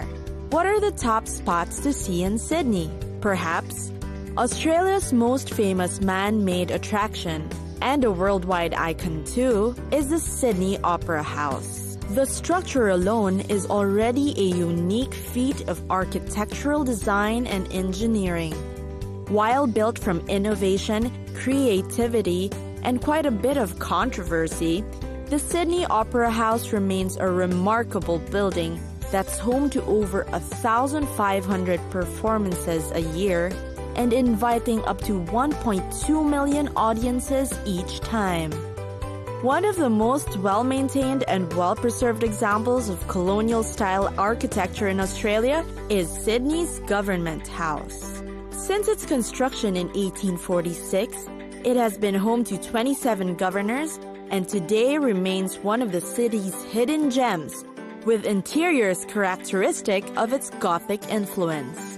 Located nearby is the Royal Botanic Gardens, which offers a bevy of colors that's a sight to see in any season. It is kept alive with birds such as cockatoos and sleeping flying foxes that hang from branches, among many other natural wonders. The Australian National Maritime Museum is known for its sensational displays of the country's maritime heritage. Exhibits on display range from full-size to scale ships, an authentic submarine, and other relics of shipping history. The iconic Queen Victoria building is Sydney's ultimate shopping hub. As the building itself is an architectural marvel that boasts of fine details, craftsmanship, and style, it gives tourists an elegant and high-end shopping experience. Worth the hike is Sydney's Blue Mountains, located in New South Wales. Its blue haze horizon offers a breathtaking view and the perfect escape from the busy city. It's a great way to appreciate the scenery, wildlife, and mountain surroundings. Australia's Bondi Beach is known as the most popular in the country. It's close to the suburbs and easily accessible, which allows tourists and locals alike a spontaneous visit. Its great sand and clean waters are what make the beach a popular hotspot.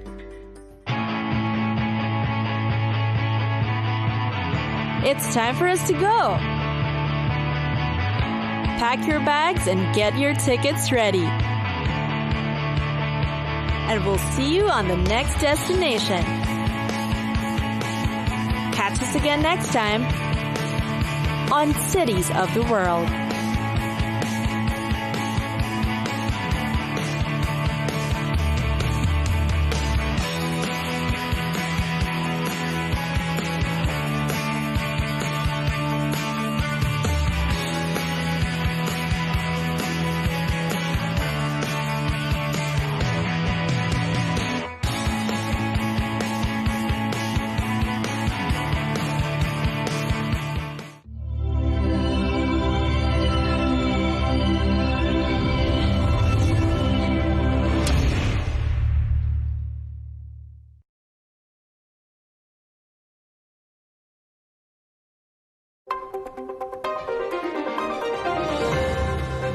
Project Freedom. In what he's calling a humanitarian gesture, the US president says American forces will start freeing ships stranded in the Strait of Hormuz.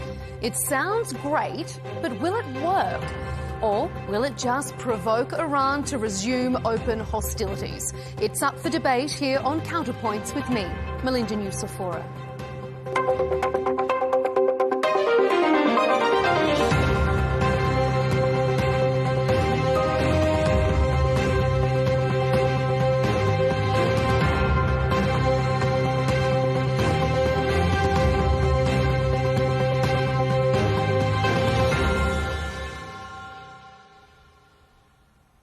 Iran has declared President Trump must choose between an impossible operation or a bad deal.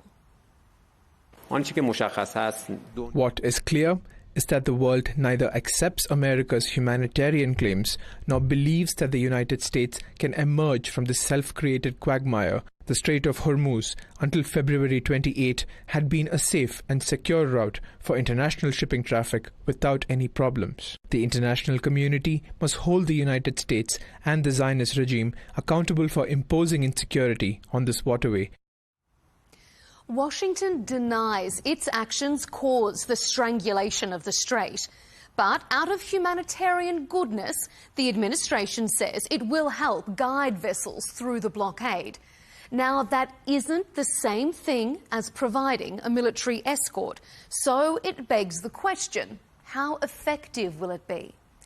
On the same day Project Freedom began, Iran state media reported that the military had fired a warning shot at US Navy destroyers in the strait, and the missile alerts started sounding again in neighbouring United Arab Emirates. Is the ceasefire about to collapse? President Trump thinks it's likely.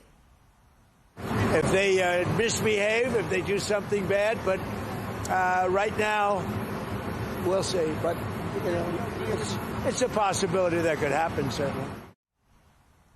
The ratcheting up of tensions come as both sides are weighing up their responses to the latest 14-point peace plan. So, coming up, we'll debate, can Project Freedom really reopen the strait? President Trump says Iran hasn't paid a big enough price. So will we see a return to all-out war? And is a peace deal without a nuclear resolution worth the paper it's written on?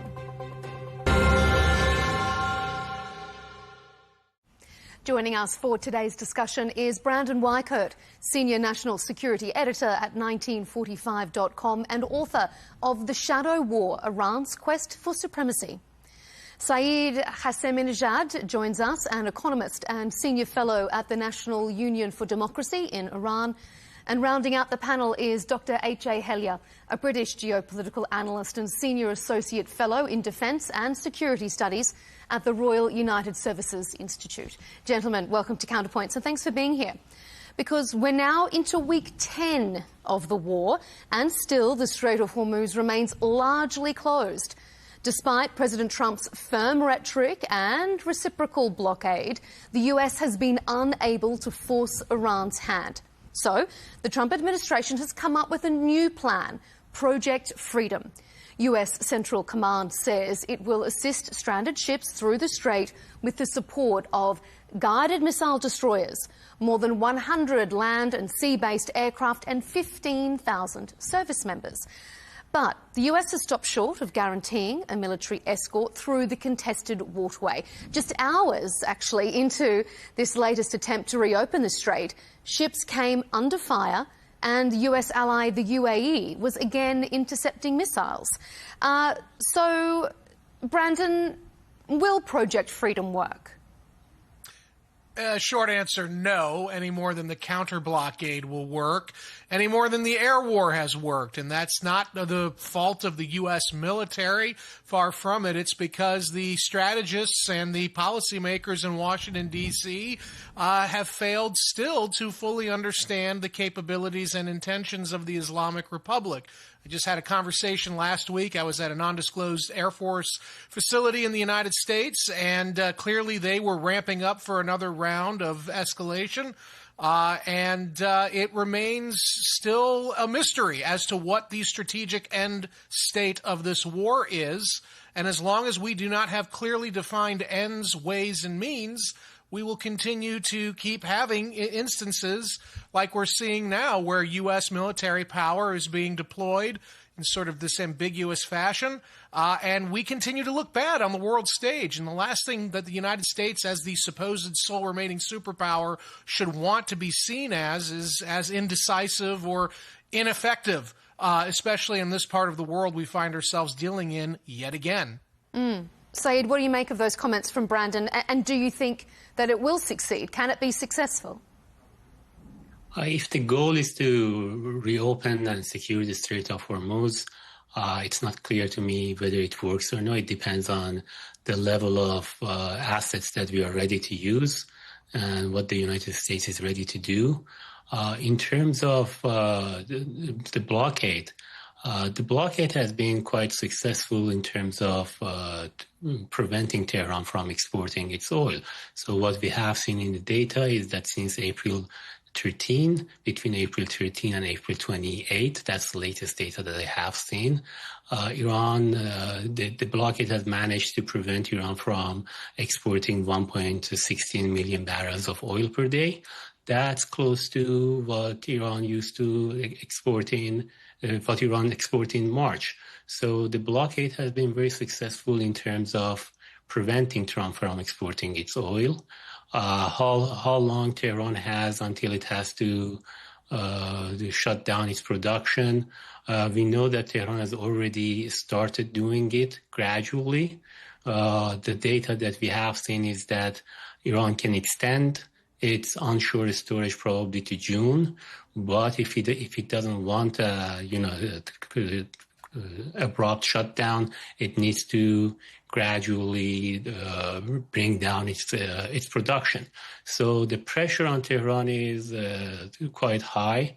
Whether that will force Tehran to reopen the Strait of Hormuz, the blockade itself, I don't think so, at least like in 1 to 3 months. That's why I think the decision to bring in military, it's a wise decision.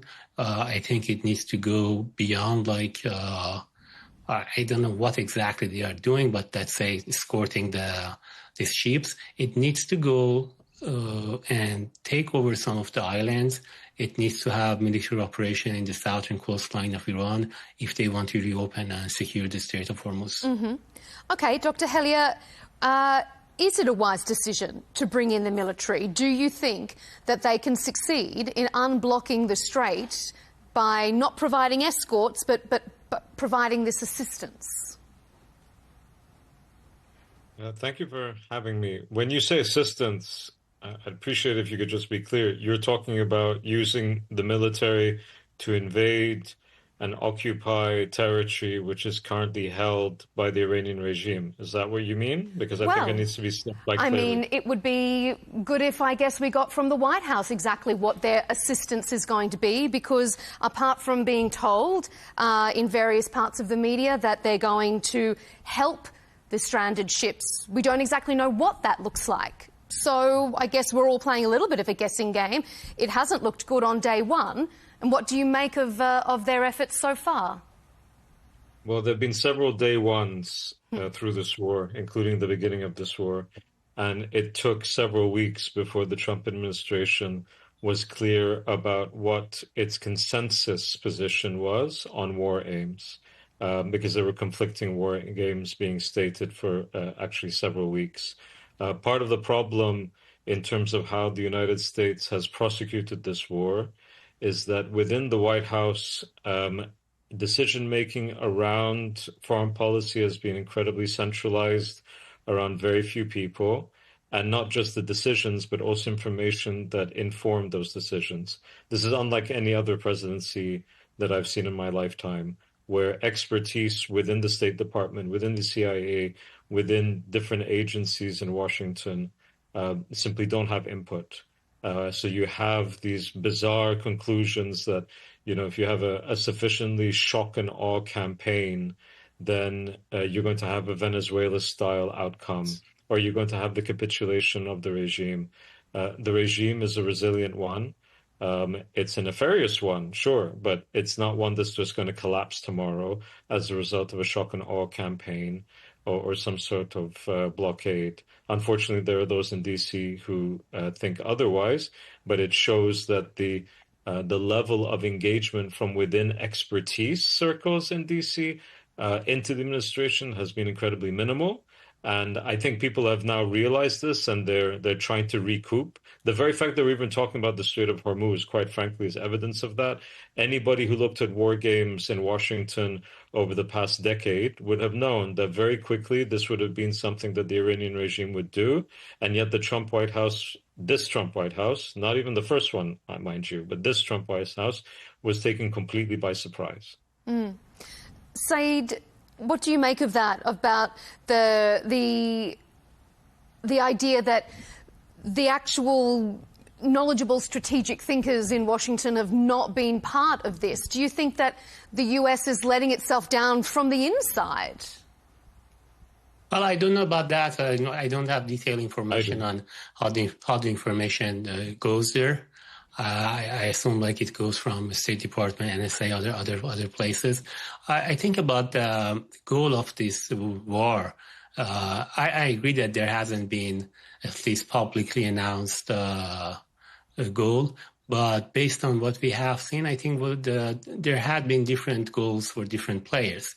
I think for the United States, based on what it had done in Venezuela, I think they believe that if there is after a military campaign, they can work with some elements inside the regime to have a Venezuela-style outcome. Do you think that was ever really, Saeed, a viable option when you hear every analyst saying this is not Venezuela? I agree. It wasn't a viable option.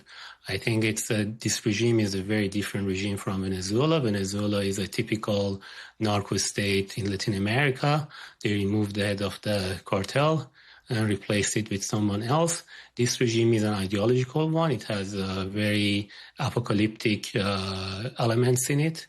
Inside the IRGC, inside the Supreme Leader's office, the idea that you remove the Supreme Leader and some elements of the IRGC, and those who replace them will be like usual, normal dictators that can like work with the rest of the world, but oppress their own people. I think that's a fantasy.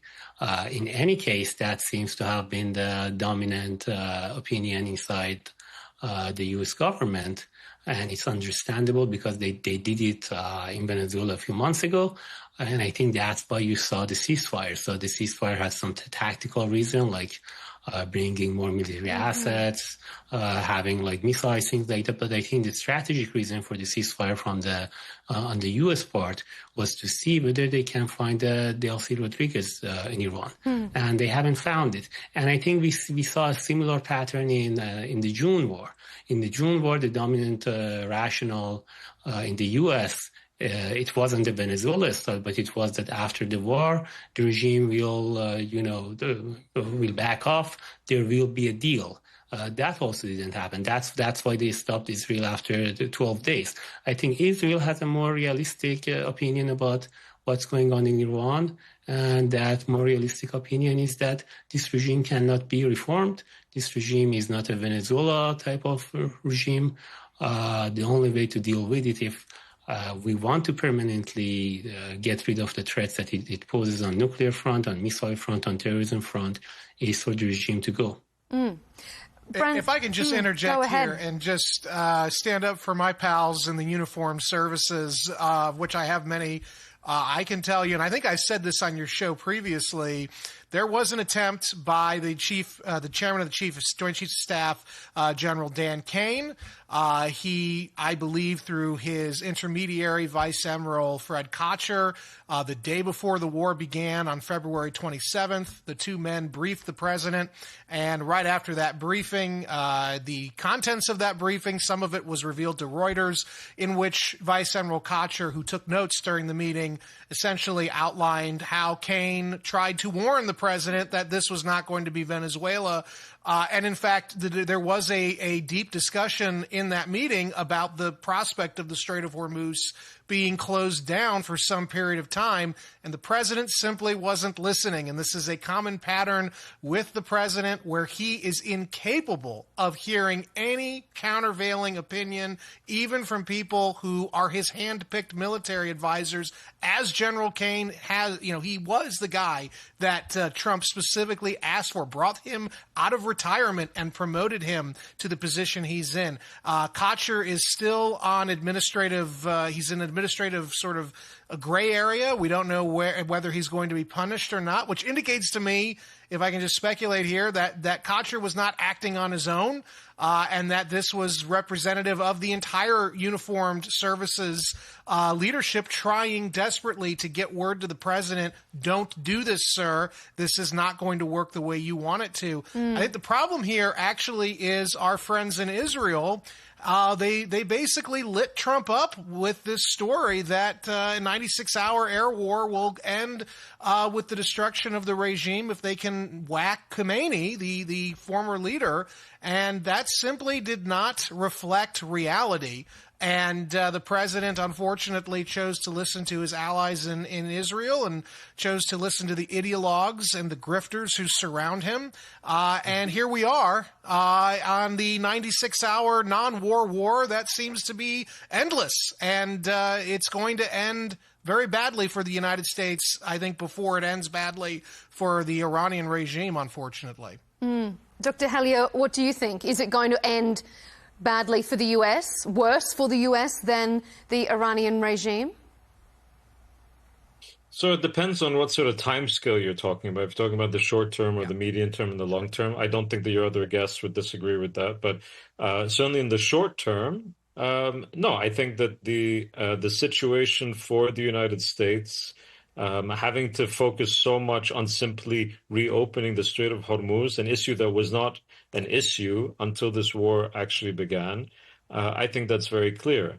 I would also have, I suppose, a different take on the idea that the Israelis had a more realistic point of view on this, because the Israelis are looking to defang the Iranian regime at any cost, including not just regime collapse, but state collapse. That would be an acceptable outcome for the Israelis. And I don't think that this is a particularly realistic or good idea, irrespective of how one feels about the regime, and a regime that has been responsible for a lot of suffering across the region. A state collapse in Iran is not something that I think that the Gulf more generally is interested in, including I would say, the most fervent opponents of the regime across the Gulf, across the Arab Gulf. Nobody's interested in seeing state collapse in Iran. This is where the Israelis are in a completely different place, and is another reason why there is quite a different point of view across the Gulf vis-a-vis Iran as compared to the Israelis, even, as I say again, even among the most fervent opponents of the Iranian regime. Brandon, I want to circle back to something you said earlier with regard to your undisclosed military visit. Not even a whole day into Project Freedom, and Iran was already retaliating against the US intervention. Is the ceasefire crumbling, and are we seeing a return to war? And is that what the US wanted all along? Yeah, no, I definitely think that the ceasefire is crumbling. I think that the Trump administration, based on the briefing they received from the head of CENTCOM last Thursday, it sounds a lot like the president believes he's going to get a final blow into the Iranian regime. And so it looks to me like he is pre-positioning strike assets to initiate a quote-unquote final blow, whatever that means. It's the final blow, because, we've had a few of these. How many final blows can we handle? Right, that's right. So to me, it definitely looks like the ceasefire is crumbling, and it definitely looks like the president is committed to at least one more round of hostilities. When it happens, I assume it's going to happen sooner than later, but the Iranians have read our strategic posture very well from the very beginning. They were prepared. This is something that I've been complaining about, as you know, which is that we've been very predictable, which is never a good thing when you're trying to do something this large. The Iranians were prepared for everything we've done so far, and they have met us at every escalation with their own kind of escalatory response that has been very effective for ensuring the one thing they absolutely need. Victory for Iran is very simple: regime survival. Everything else can be negotiated. We have the Herculean task of defanging their nuclear weapons, ending their ballistic missile threat, and it's just the list is endless. And we don't have the time or the resources available, in my opinion, to accomplish any of those goals in any reasonable time frame. And the shortages are coming now to the world. And also, I would remind everybody, the president is on a much shorter timeline, because November, he will lose the House, definitely, probably the Senate at this point. And then he's a lame duck a lot sooner than he's planning for. Dr. Helium, did you want to weigh in there? You agree with what... I agree. I mean... At the risk of being devil's advocate, I think the U.S. could accomplish one or two of the aims that you mentioned. And which ones do you think? And I would, before I get to that, and I would also say that it wasn't strategic ambiguity at the beginning of this war that was the problem when it came to identifying U.S. aims. It was that different people in the White House were going public, and they were going public. These were not private. These were public aims, and they were mutually contradictory. Yes. Mark Rubio was trying to push for quote unquote more realistic aims. Attacking nuclear sites, diminishing missile capacity. I mean, these things were possible. They might have been difficult, but they were possible with sufficient military force. The idea of bringing down the regime was not a realistic aim in the slightest, and yet it was one that the president himself kept on talking about, and then said he achieved, by the way, which of course he never did.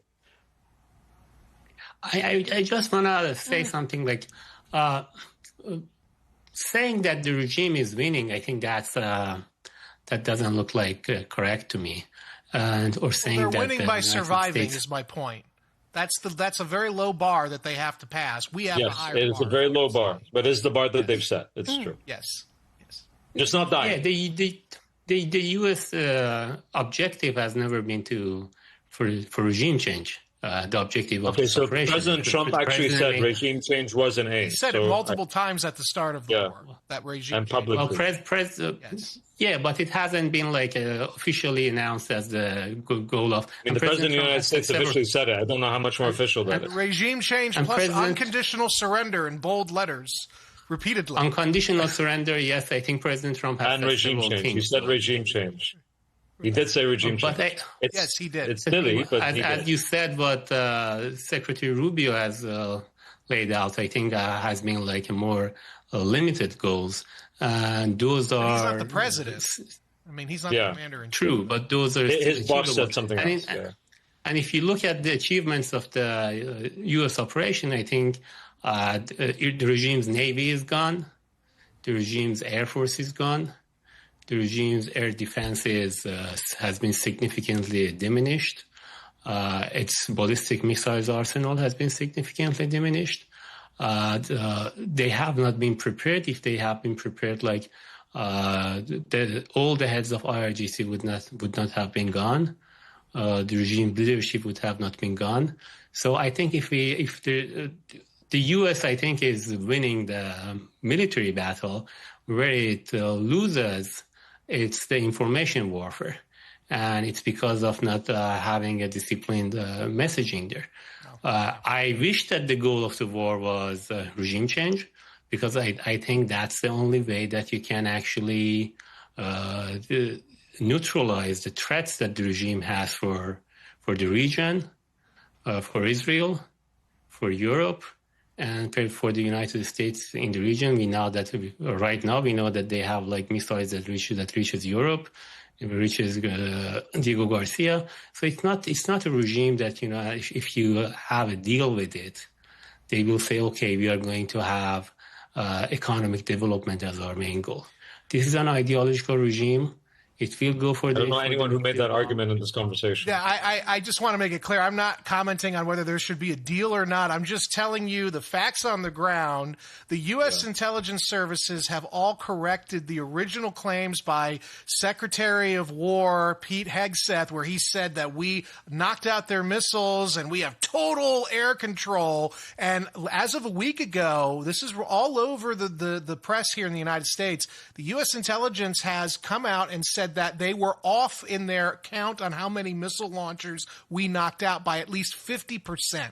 That's not a little bit. That's a lot, which means that the Iranians were well prepared. And I say this with a heavy heart. I don't want my country to lose a war, but it's unfortunate that we were so off. This is a massive intelligence failure and a failure of our political leadership. And yet again, after 2003, you would have thought we would have fixed these mistakes, but we did not, because the ideologues are running things again, and we're going off a cliff now. So I have to push back on you when you say that, you know, the missiles are still there. They aren't there anymore. They're still there. They're firing them. No, I didn't say they are not there. I said they have been significantly diminished. And obviously, because of this fire, they've been diminished. I don't know how significant they've been diminished, because the Iranians are still combat effective. And yes, we knocked out those leaders, and that's a win if you're trying to take down or weaken the regime. But ultimately, we're continuing the war, which indicates to me that the president believes that he has not achieved his strategic objective, whatever they are today. So this is the problem that we find, is that we are not prepared to declare victory. And as long as this war continues and that regime survives, however diminished, they unfortunately have the upper hand, and this is not a good situation for the United States to be in.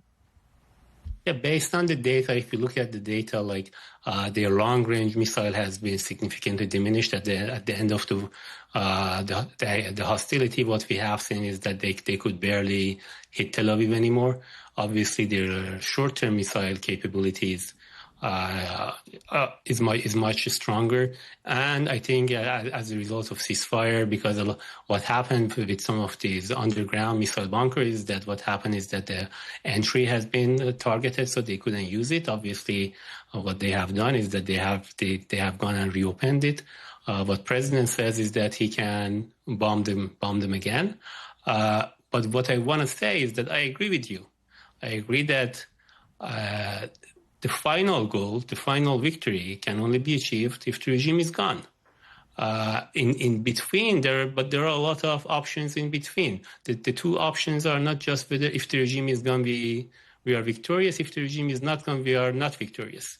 A combination of blockade, military operation, I think, can weaken the regime. I think the surrender is an option, but it requires for the United States to tolerate some pain of the increased oil price. Dr. Helium, that has always been the case in any war. I want a response from you, your thoughts on that, but also, do you think President Trump will risk going back into a full-scale war when we saw how much chaos it unleashed on the region?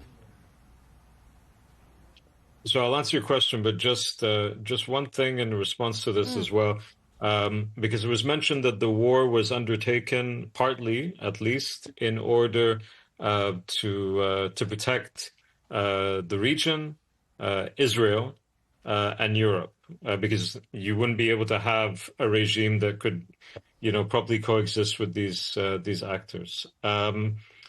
Europe is not interested in prosecuting this war. This war is incredibly unpopular in Europe. They did not want this war. The Gulf did not want this war. Now that it's started, there's differences of opinion, but they did not want this war, and they lobbied very harshly against it. The Israelis want this war, but I'm not sure that's really a pro or a bonus point in anybody's argument here, because looking at what the Israelis have been doing in the region over the last few years and few decades, I wouldn't want to be in that camp. Now, going on to your particular question, the answer is I don't know, because quite frankly, the American president has been quite erratic. Again, it's not strategic ambiguity. I think a lot of people thought that it was and hoped that it was, that he was sort of, trying to do the art of the deal, but in foreign policy or something. No, it's very ad hoc, very erratic decision-making, often contradictory. You've seen this on other files, including when we saw the tariffs and all of that. I do think he'll be thinking a great deal about the economic cost to the average American that indeed will happen very soon. And maybe this is a point to just make to your viewers. The repercussions of the war don't happen immediately because it's about oil.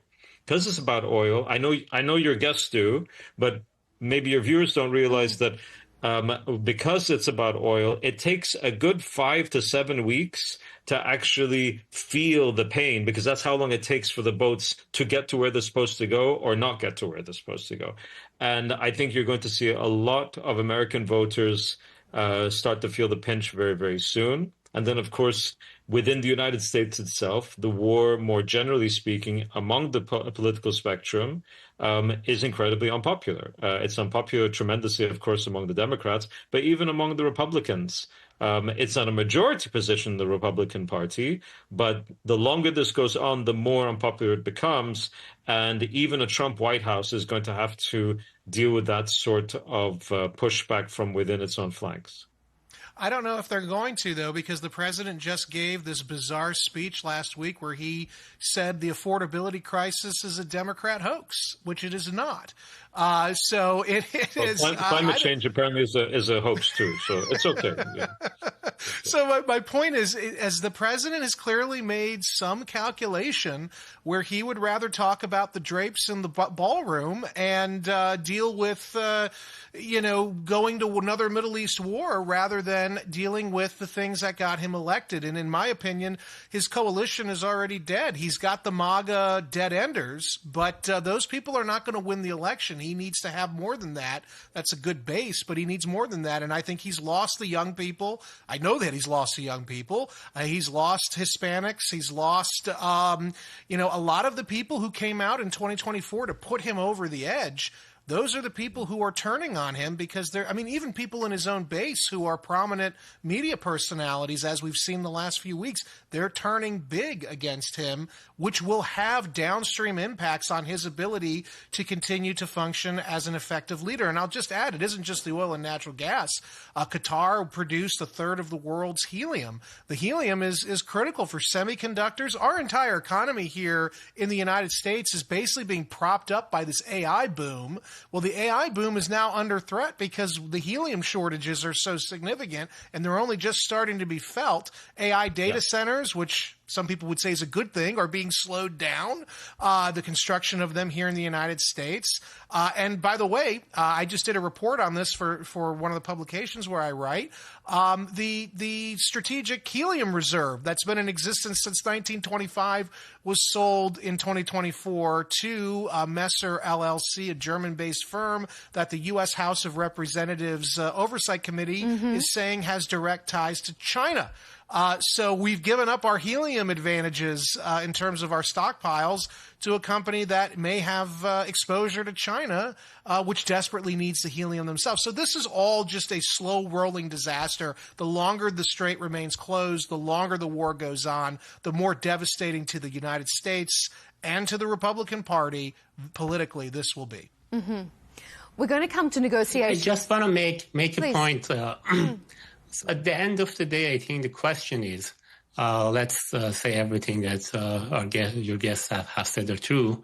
At the end of the day, the question is, do we want to put this region in the hands of a regime that has shown it will go for a nuclear bomb, it will use whatever military capability it has to target its neighbors, not just the military installations, but the economic infrastructure, and it's ready to take this energy corridor hostage. So the question is it easier to deal with it now, or is it easier to let this regime be stronger, get more money, develop more military capability, and then deal with it later? I think the question is, in my view, the answer is that it's much easier to deal with it now, the same way that it would have been much easier to deal with it 10 years ago, 20 years ago. As time passes. All right, I'm going to get both of our guests. I'm going to get both of our guests to answer that. The whole thing. This war destroyed well, the whole thing. Well, I would just say if you're asking about the region, with respect to your guest, the region was very clear. It did not want a war. It was very opposed to the Iranian regime. It continues to be opposed to the Iranian regime. It did not want a war. It lobbied very hard against the war. And the United States took the region to war against its wishes, against its desires, in collaboration with the State of Israel.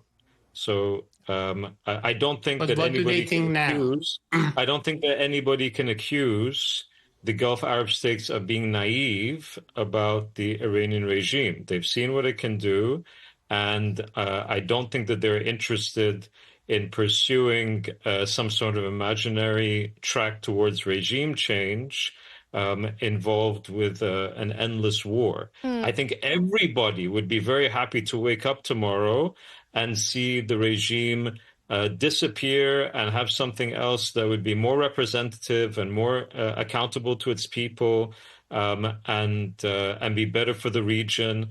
And I hope that we are talking about the region, because so far I've heard very little about the region itself and concerns for the peoples of the region. But be that as it may, I would be very cautious about framing the continuation of this war as a way to satisfy the desires of the region itself. The region itself is not on this page. Yes. Agreed. Yes. Saeed, do you want to respond to that before I move us on? I think, again, the question is, all the economic developments that countries in the region are envisioning, can it happen with the regime in Tehran that has shown that it's ready to hit them at any point? So as long as the regime exists, that political risk is now priced in any project in the region. Without question. That volatility is priced in any project in the region. Yep. And can the region live with that, with the regime that has shown again? I'd ask the region for us not to answer on their behalf. Well, look, let's move to negotiations, because we've sort of half touched on that, and we've been, I guess, dancing around the idea about what does a good deal look like. I thought it was interesting that one of you, I'm sorry I didn't make a note on who said that Marco Rubio perhaps had a more realistic take on it, and yet he seems to be the one who's been sidelined. Yeah, Dr. Helium, he's been sidelined during these negotiations. Perhaps that's telling, but we did hear an Israeli officer was briefing reporters on Friday and said that any peace agreement that doesn't include the cessation of Iran's nuclear enrichment and the surrender of its stockpile would be considered a failure. So, Dr. Helium, do you agree? Would any deal that we can reach at the moment with Pakistan as the mediator be a failure if the nuclear issue is not factored into it? Because it seems as if it's being sidelined and now we're just squarely focusing on how do we reopen the strait. So, one, I wouldn't take any framing from an Israeli officer trying to, make this whole discussion around what they think is a failure or what isn't a failure. I'd remind your viewers that the Prime Minister of Israel has an arrest warrant at the International Criminal Court for war crimes. So let's just make that very clear from the outset.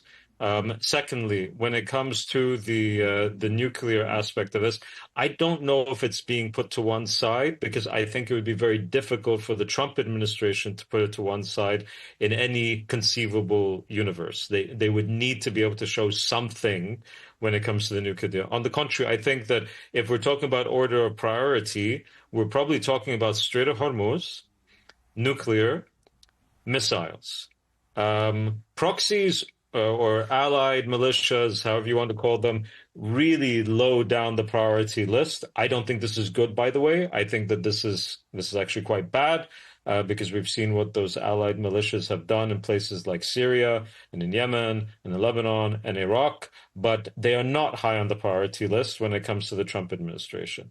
But I don't think that the nuclear file has really been put to one side. Not because they're necessarily thinking in the most strategic fashion. I just don't think that they would be able to. Politically, that would be really awkward. Brandon, what's your take? In my opinion, I think there will be no negotiation. I think that the United States is committed to intensifying the war, whether it happens this week or in 6 months. Our leadership cannot stop. It is going to continue to try to, take a bite out of the apple. And the juice is not worth the squeeze, as it turns out, but they're going to continue doing this until we have a change in leadership, I believe. You think any talk of peace deals, of negotiations, is that just cover for more military action? I think thus far it's always been. I was on with you not very long ago at the last year saying that we are using negotiations as a ruse. Which is going to come back on us down the line. And I would also just like to comment on Marco Rubio. Rubio has been very, very clever in how he has covered his tracks in this conflict. Yeah. Now he and Chief of Staff Susie Wiles, who are old buddies from my state of Florida, they're pretending like they were always opposed to the war. That is not the case. I knew Rubio going back to when he was the Florida Speaker of the House here. He has always been very pro attacking Iran. He wasn't necessarily on board with the specific strategy of this war. That was a Pete Hegseth, concoction. But the fact of the matter is he wants to run for president in 2028. Right now it's not looking good. So he's trying to distance himself as far as he can from this mess that's being created. And it doesn't really matter because the Republicans at this rate are never going to win 2028 any more than they're going to win 2026. But be very careful with Rubio and Wiles. They're very, very savvy, and they're pushing away from this war that they very much were in favor of.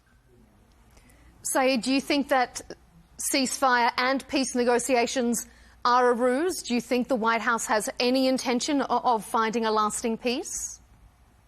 I think President Trump wants a deal. It has been very clear in his first term. It has been very clear in his second term. But the deal he wants is the deal that doesn't seem that the regime in Tehran can agree to. I really don't see any state of the world right now that the current leadership in Tehran agrees with, not enriching uranium, giving up the enriched uranium. I think that's very clear in the way they are talking about what's a potential deal that they want.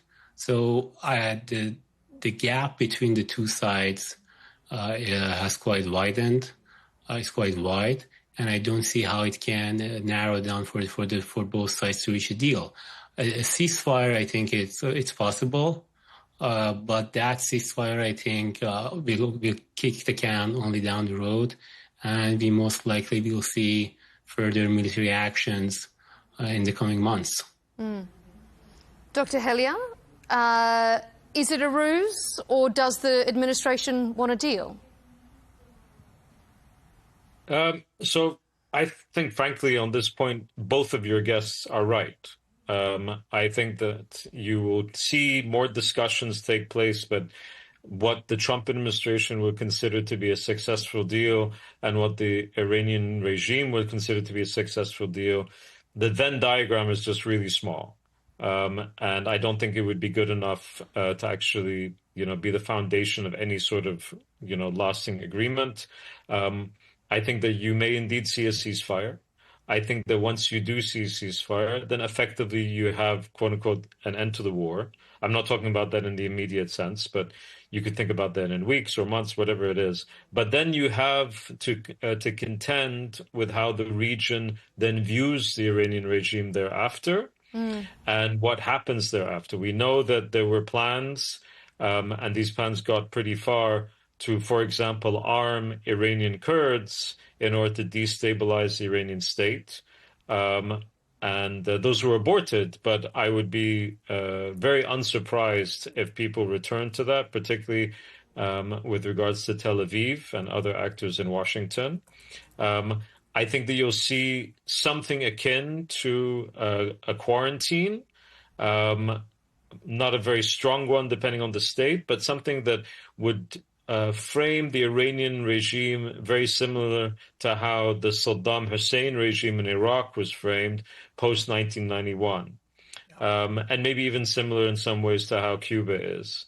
They will have options because the GCC is not united in terms of how they intend to contain Iran. But I think that there is quite a lot of agreement on the idea that you can't simply go back to the status quo ante. I did a piece today on security dynamics in the Gulf after the war for Foreign Affairs that came out today, where I try to go into this in some detail. There isn't consensus on what containment looks like, but I think there is consensus that there'd have to be containment, because after all that's said and done, this war showed the Gulf writ large that, yes, they do not want to be part of an Israeli paramountcy. They don't want to be part of an Israeli dominance in the region. They also have no interest in being part of an Iranian regime one either. Brandon, I could see you nodding along there. What part of that rings true for you? Well, a lot of what was just said is... Say all. I'm sorry? I was saying, say it all. Say all of it. Go on. I would say most of it. I would just say that I don't think, if I can use a George W. Bushism, containment don't hold water anymore. I think that the Iranians have proven their regime is survivable and highly resilient. They have decentralized much of their C2 command and control functions, and yet they've remained combat effective. And I think they will continue to be this way. I just don't believe containment's... I was for a containment strategy. It was called the Abraham Accords. That was what I wrote my whole book on Iran about, was how we could use that to non-kinetically basically defend what we perceived as our interests in the region. Unfortunately, the Abraham Accords are dead now that this war has happened, and I don't believe for a second that we will be able to contain. And by the way, the containment of the Iraqi in the 90s of Saddam's Iraq was really not that great when you think about it for anybody, and it ultimately eventuated in us invading 2003, and we now know the mess that we got ourselves in there, and many of the same actors who got us into that mess, who hated Donald Trump, are now suddenly pro-Donald Trump and supporting everything he's doing. So ultimately, I don't even think a containment strategy will work. I think the only thing we can do here in the United States is begin the strategic withdrawal of U.S. forces from the region, focus on trade with our friends in the region, and focus on restoring Western hemispheric dominance as we get ready for what I suspect will be a very large major power war in the next decade between the United States and probably China. All right, we're almost out of time. So, Saeed, let me just ask you to wrap it up with this conversation of containment of Iran. Is it possible? I think it's quite difficult, Iran. The containment was not very successful with Iraq. Iran is a much more difficult case to contain. I think the best way for the United States to deal with Iran is to have a regime change policy, a very well-thought regime change policy that can work.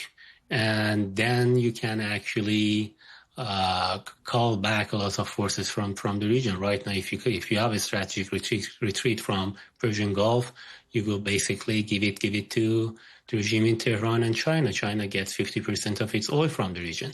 So it has all the incentive to dominate that region. So I don't think as long as the regime in Tehran exists there, you can retreat from this region.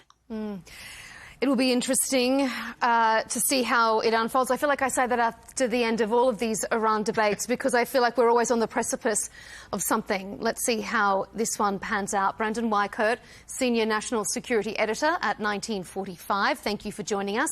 Saeed Hashemijan, Senior Fellow at the National Union for Democracy in Iran. And Dr. H.A. Helia, Senior Associate Fellow in Defence and Security Studies at the Royal United Services Institute. Thank you to all of you for your diverse opinions here on Counterpoints.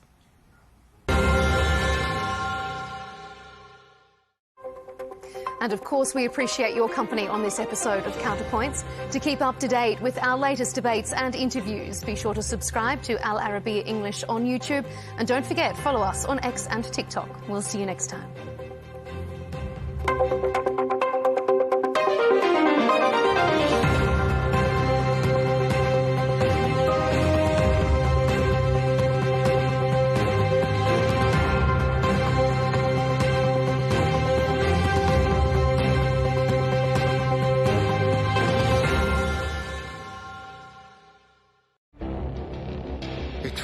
Decades are passing by in a matter of weeks.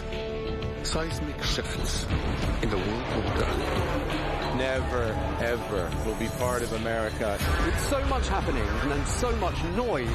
Whether it's political upheaval, Canada has been ripping us off for years. Economic shifts or social movements. And no one wins from tariffs. I think America can be more friendly to the rest of the world. The in-depth analysis and all the latest developments across the globe. To have an inclusive policy together. The meetings with Hamas gave me some hope. We're in another nuclear arms race. The most important development straight to your screen. Welcome to the dressing room. I'm on my own. I need backup. And an insightful look at the issues shaping our world today. It was not going to happen, that war, and it happened. Join us on Al Arabiya News, where the world talks.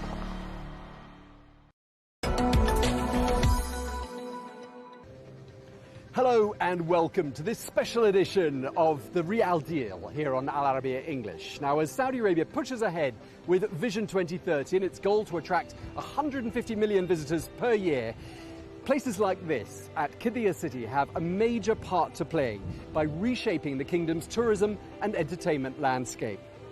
Today we are at Aquarabia, which is just opening its doors to the public. This is the largest water theme park in the region, featuring more than 20 rides, many of them world record breakers. Well, sitting alongside Six Flags Qiddiya City, which itself is home to 28 attractions and some of the most ambitious roller coasters ever built, these two sites combined are creating thousands of jobs. So what does it take to build a destination of this scale, and what does it say about where Saudi Arabia is heading? We're joined now by Brian McCammer, who is the president of the Six Flags Qiddiya City and Aquarabia theme parks. A very warm welcome to Arabiya English. Thank you. Thank you for having me. Brian, tell us first of all about Aquarabia. How did it come to be? Well, this was one of the marquee attractions that was designed as part of the overall Qiddiya City destination. So dating back to probably 2018, the original concept for the park came about. The Aquarabia, the theming, the entire concept was homegrown. It's a fresh IP, brand new. You'll never find anything else in the world to match this theming that we have here. And so we took initial concept back in 2018, 2019, and took it through all the design phases, and here we are now, excited to be opening the park to the public. And I mentioned Vision 2030 in my introduction, and I'm just wondering how you see Aquarabia fitting within that vision. It's incredibly important part of it. It's the second major asset at the overall destination that's going to come online. Six Flags opened just a few months ago, and now the water park. They're very complementary of each other, I think, in the kingdom and at Qiddiya. A first water theme park in the region in the kingdom of this caliber, and it's just going to play an important role as the rest of the destinations and assets open in Qiddiya in the coming years. Brian, what do you think these parks, Aquarabia and Six Flags, tell us about the general direction that Saudi Arabia is heading in? Well, I think it's no hidden secret that everyone in the world loves to have fun. They like to visit theme parks, water parks. It's exciting now to have parks of this caliber in the kingdom here in Riyadh for the locals to visit.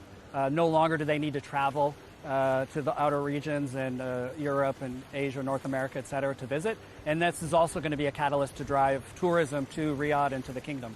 How do you think Aquarabia compares to other offerings regionally, internationally? What do you think makes Aquarabia stand out?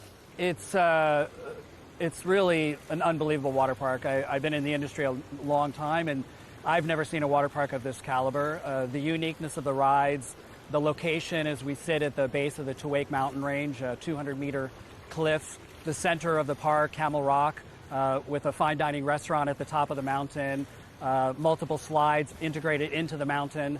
It's just the whole setting, the theming, hearing the waves in the middle of Riyadh, in the middle of Saudi Arabia. It just transports you to another place. Right, you're talking about Camel Rock, which for our viewers is up there, just over there. And what have we got over here? What's this? So this is our wave pool, and you can see the foxes carved into the rocks.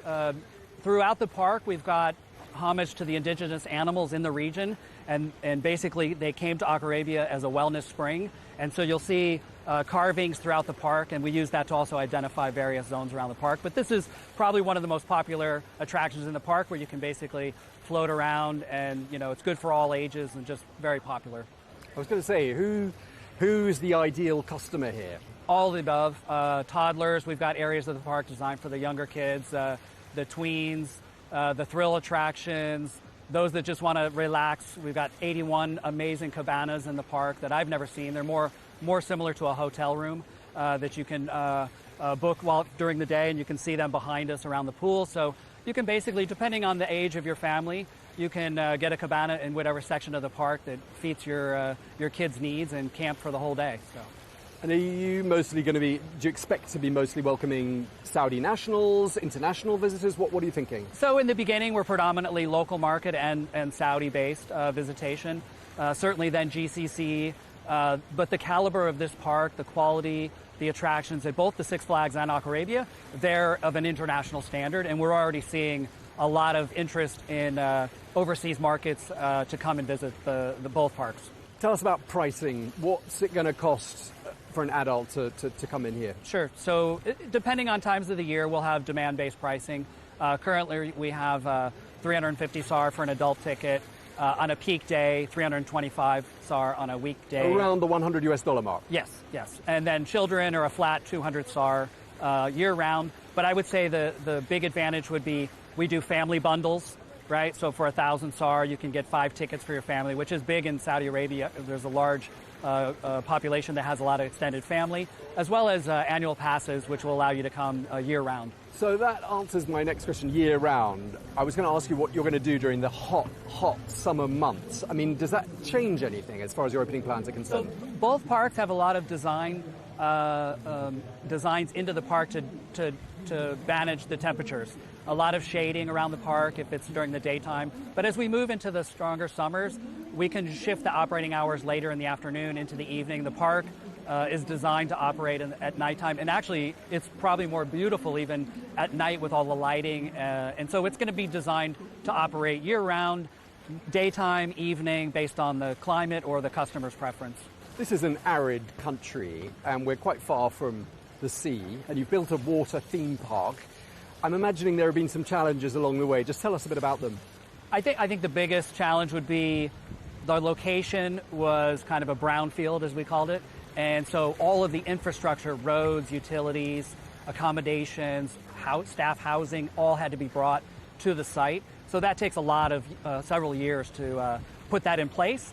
Once that's in place, now the additional assets that you can see coming online behind us have kind of paved the way for the future development and assets in the coming years. When the project's success is discussed, how will you define success? What will success look like to you? So I think when guests come to the park, I want to hear from the customer.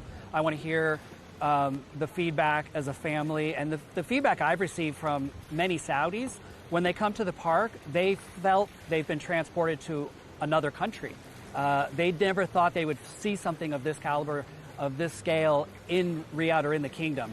To me, that's the first accomplishment, right? We've built something that is amazing. It's going to be world-class operating standards, and that's going to be great, not just for our local market from a visitation, but it'll be enough to draw from a worldwide audience to come. Okay. I mean, this is a business show. I'd like to talk about a couple of numbers with you, if that's all right. What sort of opportunities has this park, Aquarabia, created in terms of job opportunities in the area? Well, I would say, between Six Flags and Aquarabia, we have over 2,000 employees. We have a heavy desire to employ Saudi nationals as a key priority for the project, and I'm happy to say that we're probably approximately 45% of our workforce is Saudi national. This is a new career opportunity, and we've tried to explain and show that just like in Orlando or in other parts of the world, this can be a long-term career. You can start out, as I did, at an entry-level position in food and beverage or aquatics, and through time and advancing yourself and your skills, you'll be able to make a lifelong career of this. And that's really our goal for all the assets within Qiddiya, is to show that this is a great growth opportunity from an employment perspective. Okay, from a sustainability point of view, I mean, obviously managing water use and energy, presumably that's a key part of what you're focused on. How are you doing those things? A lot of that goes into the initial design, the engineering of the parks. Many parks are decades old, 50 years, 70 years old, so they've got kind of legacy systems. Here we were able to design these parks with a lot of the modern technologies and monitoring systems. For example, BMS management systems that we can control, water temperatures, air conditioning, utilizing underground holding tanks so you don't have a massive water evaporation. So there's all of those planning that went into place in the initial design of the park. Yeah, I mean, I thought evaporation would be a really big issue with the sorts of temperatures that can be reached. I mean, is that going to be a major challenge? It's something that you can't avoid. However, I think we've put the best mitigation plans as possible, into the initial design of the park. We talked about how there are a lot of standout rides, standout elements to Aquarabia. How are you going to make sure that you maintain those standout elements and stay ahead? As any park, when we open, every attraction is new to the visitors, and we take surveys, and we want to hear from our customers on a daily, weekly, ongoing basis. And we will, as we move into, say, year 2 or year 3 of operation, understand where we may have missed on the design. Do we need more attractions for thrill seekers or the toddlers or family attractions? And then that's what evolves into our planning, our capital investment, our capital projects. on what we want to add or enhance in the park. Sometimes it's rides, sometimes it's things like toilets, prayer rooms, restaurants, retail. So that's something that we monitor ongoing as the park evolves. All right, always looking to improve and evolve. A couple of partnerships. You've got a partnership, I gather, with Saudiya. I mean, how important are partnerships in driving perhaps the international visitor numbers? I think people like to have brand association. I think what I was very impressed with Qiddiya and the entire Vision 2030 is the collaboration and the willingness for corporations and companies within the kingdom in Riyadh to partner with us and support us. It's more of a collaboration. It's really a partnership. It's not a sponsorship term. It's a partnership, and it's been great to have some of the larger companies and organizations in the kingdom to come on board and partner with us.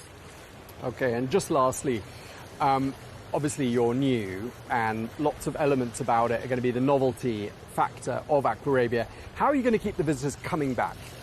Well, we have the luxury of, we're the first two assets with Six Flags and Aquarabia. However, our Sir Nick Faldo golf course will be opening later this year. We have hotels coming online next year. Every 6 months, 9 months, year, there's going to be a new amazing asset opening at Qiddiya City, and that will, in my opinion, keep us, on a upward trajectory for the coming years, if not decades. Well, it is just the beginning. It sounds like it's going to keep getting better and better. That's all we have time for. Many thanks indeed, Brian Markimer, the president of Six Flags Qiddiya City and Aquarabia Water Theme Park. Thank you very much for your time. Thank you. And thank you very much indeed to you for watching this special edition of The Real Deal on Al Arabiya English. Do stay tuned.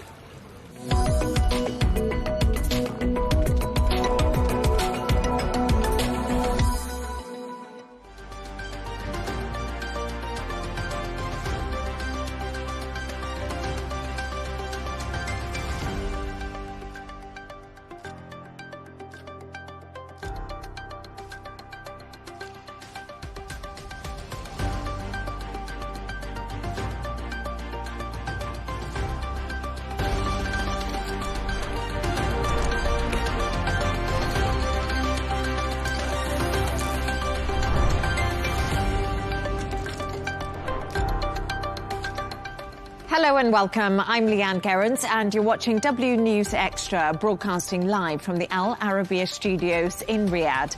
These are our top story.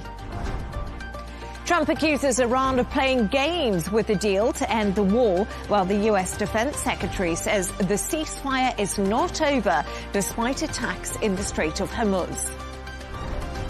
India's Prime Minister celebrates election victory in one of the country's most significant regions. And lights, camera, fashion, the A-listers dressed to impress at this year's Met Gala.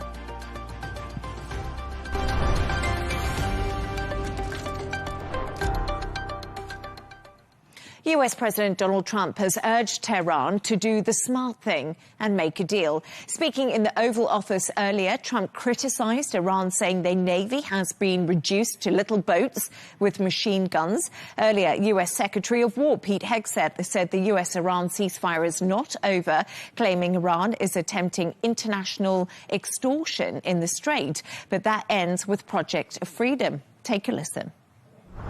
Project Freedom is defensive in nature, focused in scope, and temporary in duration, with one mission: protecting innocent commercial shipping from Iranian aggression.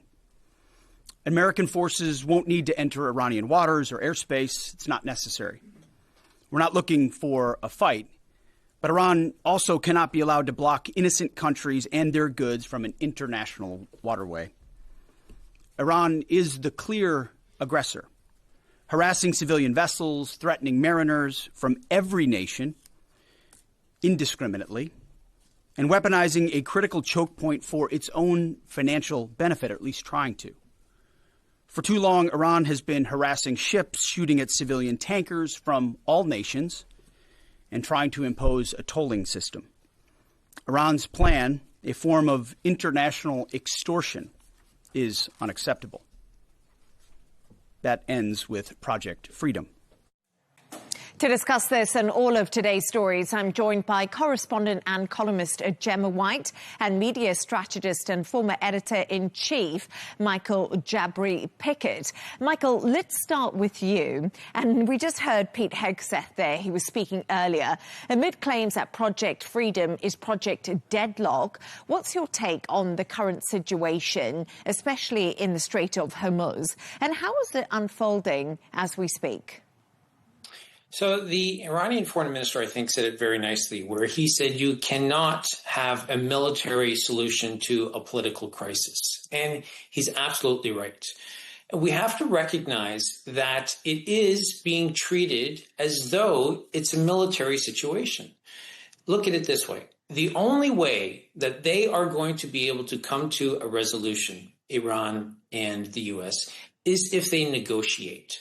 Right now, if the U.S. military were to leave the Strait of Hormuz, who knows what would happen? The Iranians, they might take it as an opportunity to either attack or to prevent ships from going back and forth. So the U.S. military has to stay. That means that they are not allowing the negotiations to take place. Because if they could sit down and negotiate, that is the way forward. And that is the only way that they will actually be able to solve this solution so that the U.S. military can leave. And then the waterway, as Pete Hegseth said, can be the international free-flowing route for goods that it was designed to be. And we talk about diplomacy. And Gemma, we're going to come to you. But when I was watching Pete Hegseth a little bit earlier in that Pentagon press briefing that he gave, I found it fascinating. He said the ceasefire is not over and still pointed at the fact that Iran can make a deal. They can make the right decision. President Donald Trump has said the very same thing. And also, as you mentioned, Michael, Abbas Araghchi saying there is no military off-ramp to this, but a political one. So Trump and Tehran today, obviously exchanging threats, Gemma, but where are the peace talks right now? And is there any sign of a breakthrough? Because we've seen rising tensions. The UAE said it's intercepted missiles from Iran for a second day in a row today. Iran is denying they launched these missiles, but there's clearly escalation happening.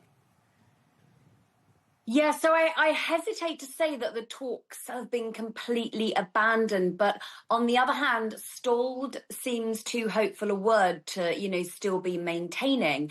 And however, today, as we just saw, Hegseth saying that the ceasefire is not over, quite emphatically, despite these attacks in the Strait of Hormuz yesterday. Now, interestingly, he also said that the US effort to guide vessels, out of the strait is temporary and, quote, separate and distinct from ongoing military operations in the region, which led me to just kind of start wondering whether, a ceasefire or arrangements are going to be made for one aspect of this, the strait, before, the blockade is finished or dealt with. It seems that we're kind of opening up different avenues here. So as far as peace talks go, right now, the stance is at loggerheads because the US is saying concessions first, peace second, and Iran is saying peace first, then concessions. And obviously, this temporary ceasefire was agreed in early April, and although it's technically still in place, it has been repeatedly violated. I don't think there's actually ever been gone a few days without, accusations on either side of wrongdoing or breaking the ceasefire. So it's been fragile since the start. So I think the last talks were in Islamabad, almost a month ago. And this still begs the question, is there still a path to peace? Is there still something that's open? And the answer is yes, there is, but it's fragile. Now, I am now looking at this 14-point or 3-stage plan that Iran has put forward to the United States via, Pakistan mediators. And I'm actually looking at these points and I'm thinking there's a lot here for the US to work with, even though they appear to not be interested in that. We've got permanent ceasefire. We've got the gradual reopening of the strait. They're pledging international oversight, a total freeze on uranium enrichment for up to 15 years. But also there's things that they don't want. So they're quite adamant that there be no infrastructure dismantling. They do not want to dismantle their existing nuclear facilities. But they have said they would allow the IAEA, obviously the nuclear authority, oversight, but they also want sanctions relief and regional security. Now, there are sticking points here for the US, but I actually think that's not a bad framework, a good place to start. Yeah, Gemma, a lot of people have been saying that is a good framework when they have a look at those 14 points. But obviously, it's just not enough for President Donald Trump as he sees it at the moment. But, Michael, we have been getting responses from Iran today on the Strait of Hormuz. Iran to set up a new body to manage a vessel transit through the Strait of Hormuz. That's on Iran's press TV. And it's becoming this really interesting place where we're at, because we're almost at a climax. We see this double blockade in place, the US trying to open it. We see now Iran kind of playing ball. And what's fascinating is just where's the off-ramp? And I think that's a question so many people are asking, because right now the global economy is really creaking underneath the fact that the strait is just still not opened. Nothing is moving. Yes, and oil prices are rising. And I think Donald Trump in particular is going to be feeling it more and more as the American voters get closer to the midterm elections in November. As that happens, and as Republicans start to see that there is no way that they're going to retain the House, there's a very good chance that they could lose the Senate, I think that's when Donald Trump will start to feel a lot more pressure from his Republican peers and from the American voter than he will from global leaders. Also, he's supposed to be visiting China in the next 10 days or so, and I think it's going to be top of the agenda. I also don't know if he's going to want to spend too much time speaking to the Chinese president about what's going on in the Strait of Hormuz. My sense is that he will want to wrap up that part of the conversation very quickly. And the best way for Donald Trump to do that is to make sure that he actually has a clear off-ramp. Now, as you raise the point, that's the challenge for Donald Trump, is what is going to be his off-ramp. Part of it feels like maybe he needs to do less negotiating publicly or make fewer comments as he's sitting in the Oval Office with children around him. And he needs to let the negotiators work behind the scenes so that they can come together. As Gemma said, there seems to be a lot of common ground, at least on what is being leaked to the media. There seems to be an awful lot of common ground.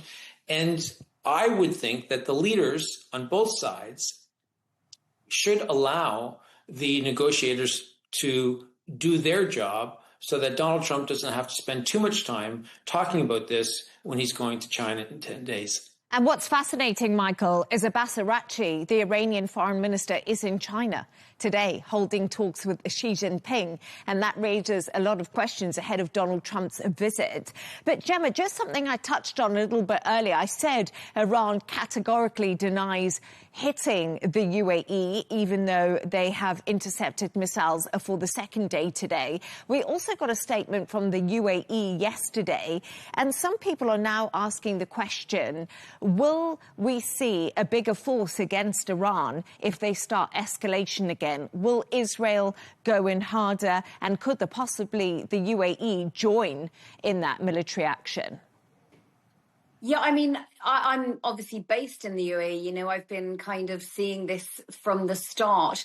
And I do think the UAE has been very restrained in how they've reacted to this provocation by Iran. I think it would be very interesting to see if the UAE sides more publicly with Israel, because I think, at the moment, it's not something that kind of is overt or happening publicly. But what I found interesting, just to relate to this, is one of the points of Iran's framework, their 14 points, was a new security framework for the Middle East through strategic dialogue with its Arab neighbours. And I'm wondering what that strategic dialogue looks like if you're still firing missiles at your Arab neighbours. That's not a path that can be opened up.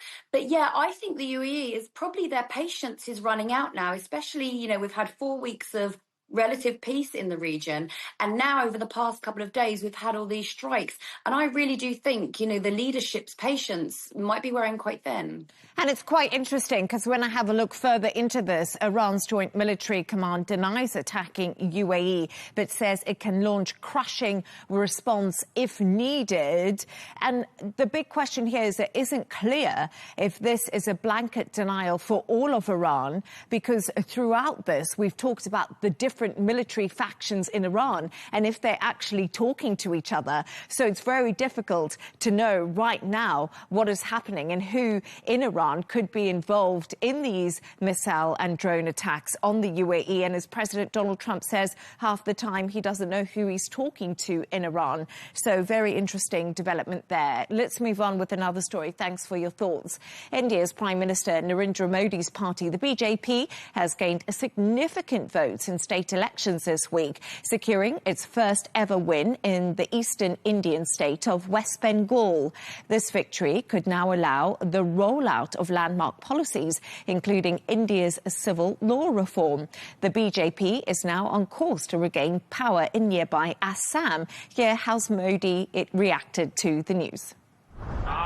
With today's win in West Bengal, the lotus has blossomed from Gangotri to Gangasagar, from Uttarakhand, Uttar Pradesh and Bihar to West Bengal.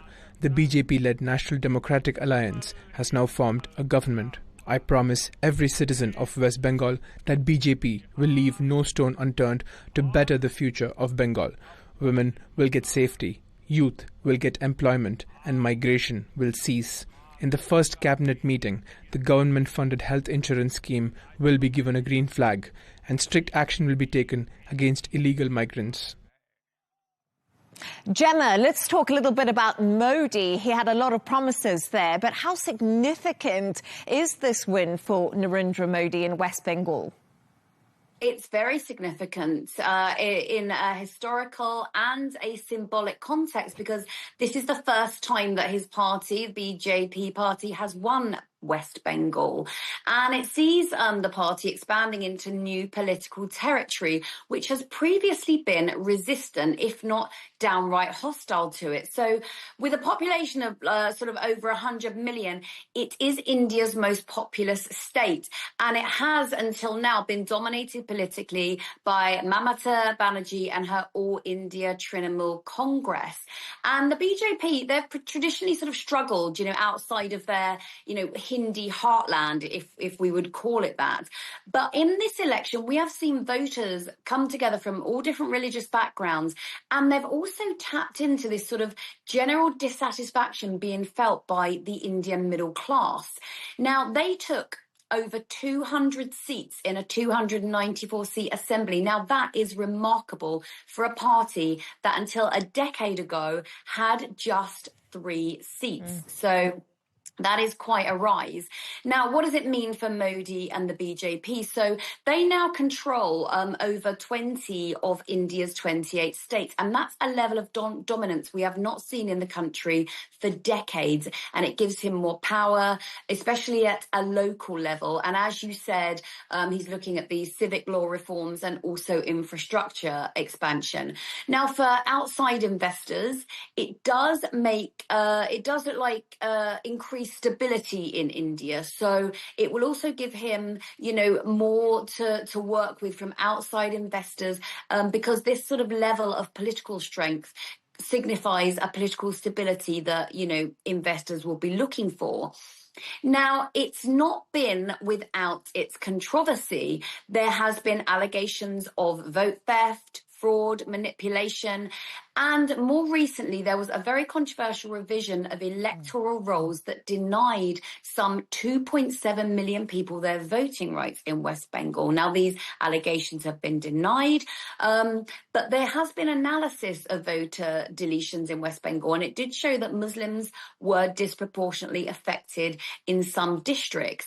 And Banerjee, for her part, who lost her own seat, has alleged that the BJP, quote, looted more than 100 seats, but she has promised to bounce back.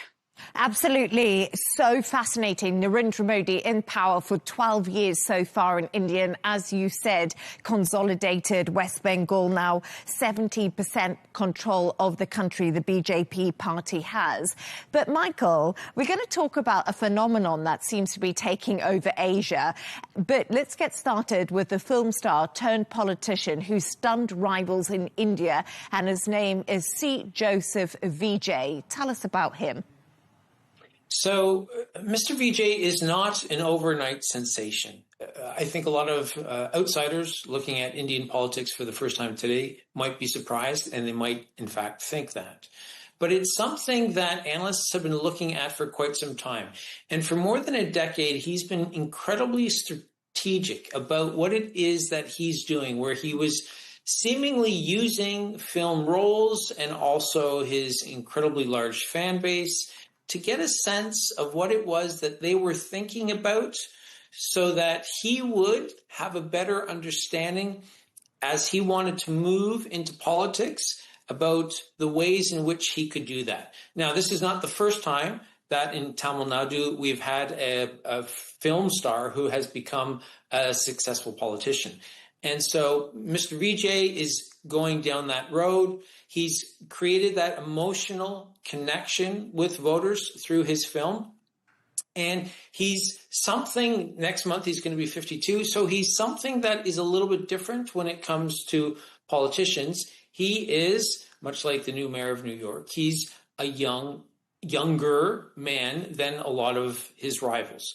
Now, that's also appealed to the youthful voters who want somebody who has a fresh perspective and who's bringing a bit of energy. That's one of his strengths.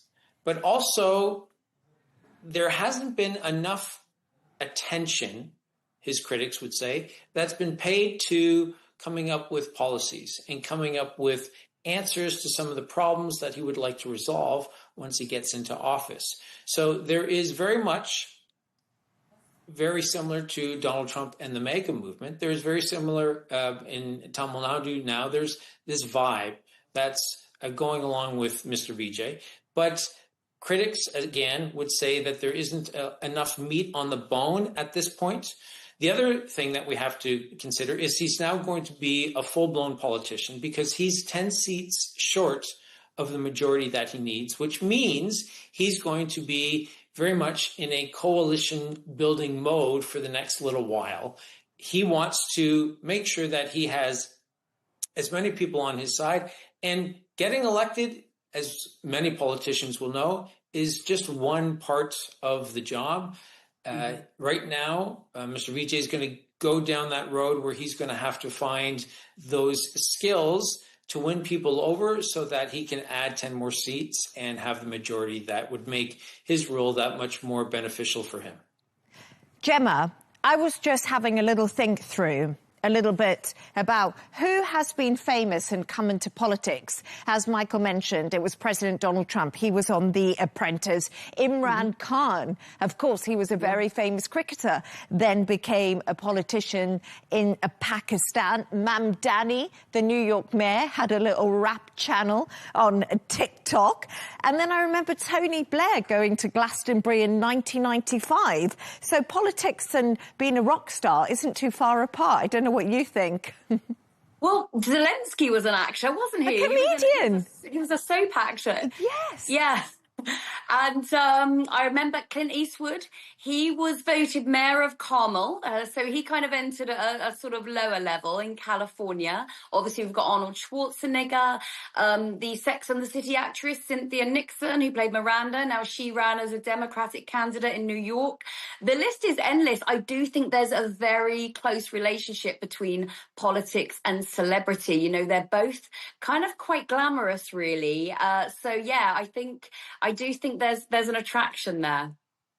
I absolutely love it. I think the next stop for me will be Prime Minister of the UK. They don't know that yet, but just putting it out there. But thank you so much for... Got my vote, Leigh Ann. Yeah, thank you so much, Michael. I know I don't have yours, but anyway, we'll talk about that later. But I'm going to bring you some breaking news, actually, that we're getting through on the news wires. And just to get some reaction from you, Marco Rubio has been speaking. He says the US will continue to clear passageway through the Strait of Hormuz to restore freedom of navigation. He also says US envoys Steve Witkoff and Jared Kushner, of course, working hard on a diplomatic path. Gemma and Michael hearing a little bit more from Marco Rubio today, and he said Iran must come to the negotiating table. And it's quite interesting. We've been talking about diplomacy a bit more on the show, but now Rubio seems to be consolidating the fact that Witkoff and Kushner are still talking. Michael, I don't know what your thoughts are. So this is what we've all been hoping for. We've been hoping that the negotiations have actually been taking place.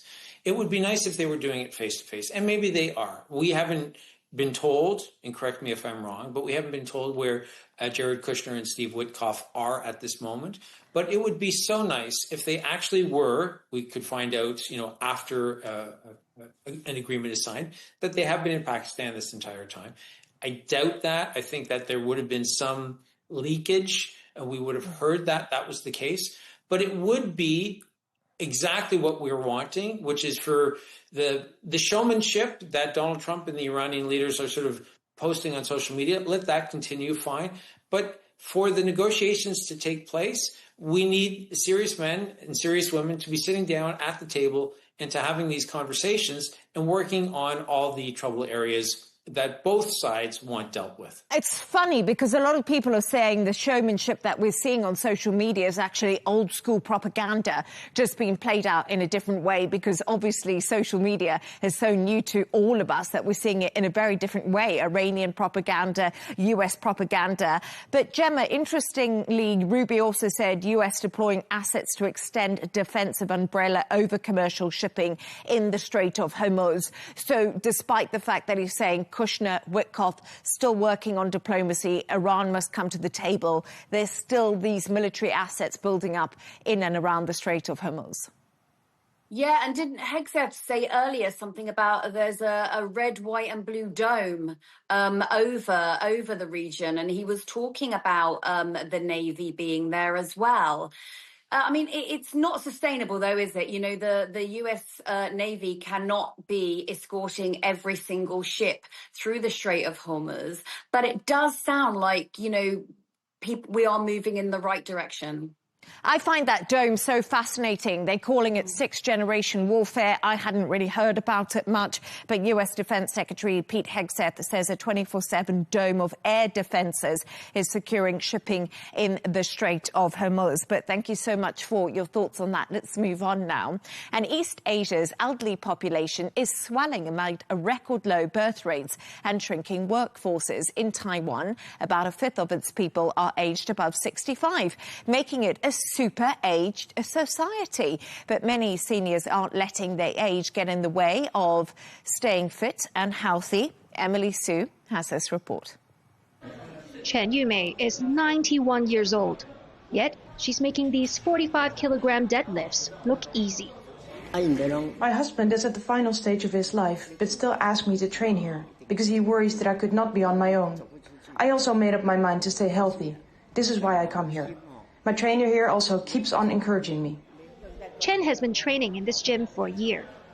She's part of a growing number of elderly people in Taiwan who understand the importance of building up muscles and bone density to stay healthy.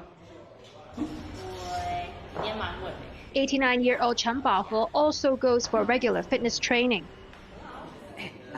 People were asking me, "Hey Granny, can you lift 30 kilograms?" I would say, "Of course I can, no problem." People would doubt, "Really? You can?" And I would say, "Don't worry, I really can." So I lift up to 30 kilograms. The manager at Chan's gym says the average age of clientele here is 65, compared to 40 just 5 years ago. In 5 years, the average age of our company's clients has increased by over 20 years. So, we can imagine how much importance Taiwan society gives to elderly people's training. We are also very glad to help Taiwan society. In 2025, more than 4.6 million people in Taiwan were aged 65 or older. That's about 20% of the island's population, which makes it a super-aged society under the World Health Organization's definition. Doctors say regular exercise is vital to prevent age-related diseases, such as loss of muscle mass and structural bone decay. In general, I have observed an increasing trend of elderly people accepting such concepts. They give up on the idea of remaining sat or lying down because they are old, and instead they would pick up sports or training. But it's just as important that elderly people know their limits, train safely, and avoid injuries. Doctors advise seniors to use high-tech portable devices to monitor their health during workouts so they can track their progress using hard data and not just base it on how they feel. Emily Sue, Arabiya English. Michael, what is your reaction to the age-defying grannies we've just seen? Pumping iron. This is the goal. This is what we all want to be able to do as we get older. You know, these women in Taiwan are living the example of what we should all be trying to achieve in our lives as we get older. I think what we have to remember is that muscle mass is so important because it keeps us mobile and stable, but perhaps most importantly, if we have those traits, then we're also going to be independent. And I think that's going to be essential for a healthy and happy life. I can also say that from my own point of view and speaking to others, going to the gym, of course, there are physical benefits, but there are a massive number of mental benefits as well. The psychological release after a good workout is incredibly satisfying, and it gives you the energy to sort of go through the rest of the day if you're someone such as myself who goes to the gym in the morning. But I also think that sometimes we think as we get older, we can continue to lift heavy and put on muscle mass. And that's just not possible, certainly not naturally. And what people have to remember is that lifting heavy is not, as you get older, about putting on muscle. It's about not getting weaker, because you don't want to be in those situations where you're going to be walking up the stairs and you're going to stumble and you're going to hurt yourself. That can turn into then a lifelong recovery process. What I think Taiwan is doing, they've set the example that it's not aging and participation. It's the process is to get to the point where it's aging and not withdrawing. So you continue to participate in society and going out socially, but you're not having to withdraw. And I think that for previous generations, they've had to stay home or very close to their home base, and they haven't been as mobile as certainly these older women in Taiwan are. And I think they look great. And as you say, the goal is really flexibility, mobility, stability. And that's the important things as we get older. And of course, it's muscle that keeps us as independent. And that's the main thing, really. But Gemma, we have a look at these grandmothers in Taiwan. Do you think this should be the norms with populations? Because right now, everyone just seems to be living so much longer than previously. Yeah, and I noted that they can lift more than me, so I sort of have to up my gym game. So I'm making. You'll have to come with me, Gemma. I will. Yeah. This is the inspiration that I needed. Yeah. So, and we are living longer. And today, a 65-year-old can expect to live around 20 more years on average. That's in like developed countries. And we know this is attributed to developments and improvements in medicine, nutrition, and living conditions. And also, I see here, you know, these women at the gym, they are not in isolation, you know, because we know as well that loneliness is one of the biggest sort of things that affect our mental health as we get older. So older people today are more physically active. They stay mentally sharper for longer and more socially engaged. But the idea of whether we stay healthier as we get older is where it can get a little bit complicated, because we are living longer, but those extra years we get aren't necessarily, you know, super healthy, and it can include months of illness and disability. So yes, we're adding years to our life faster, but we're not necessarily adding health. So gains in life expectancy are actually slowing down. I feel like it's almost as if we're reaching our sort of longevity peak. And while we do have better healthcare and treatments, the fact remains that things like diabetes and obesity are actually increasing around the world. So we are seeing better management of illnesses, but it's not that we have the cures for them. But I do see, you know, with the healthiest nations in the world, you're looking at the Netherlands, Luxembourg, Denmark. Now they have the healthiest seniors in the world. But you also have to look at the fact they have excellent healthcare systems, social support, and higher quality of life. So they are huge factors. And as you did say, loneliness. And I think gyms are a great place to meet like-minded people. And I just want to take my hat off to all those Taiwan grannies, because at any age, a gym can be intimidating. And it just shows that if you can get over that and get in the gym, it's actually a really good place to feel good about yourself, get your endorphins up, and keep healthy. But thank you so much for your thoughts on that. Let's move on to another story now. And the biggest night in fashion took place in New York on Monday night, with celebrities dressed in their best outfits for the 2026 Met Gala. It's an annual fundraiser for the Metropolitan Museum of Art's Costume Institute. And this year's theme of costume art did not disappoint, with stars of stage and screen taking on that brief and dress code. Now, Gemma, I know you'll have a lot to say about this because you love a little bit of entertainment. But let's start with the opening. What is your verdict when you woke up this morning and you had a look of all those pictures of everyone at the Met Gala? I love this time. In the fashion world, it's called the first Monday in May, because the gala is so famous.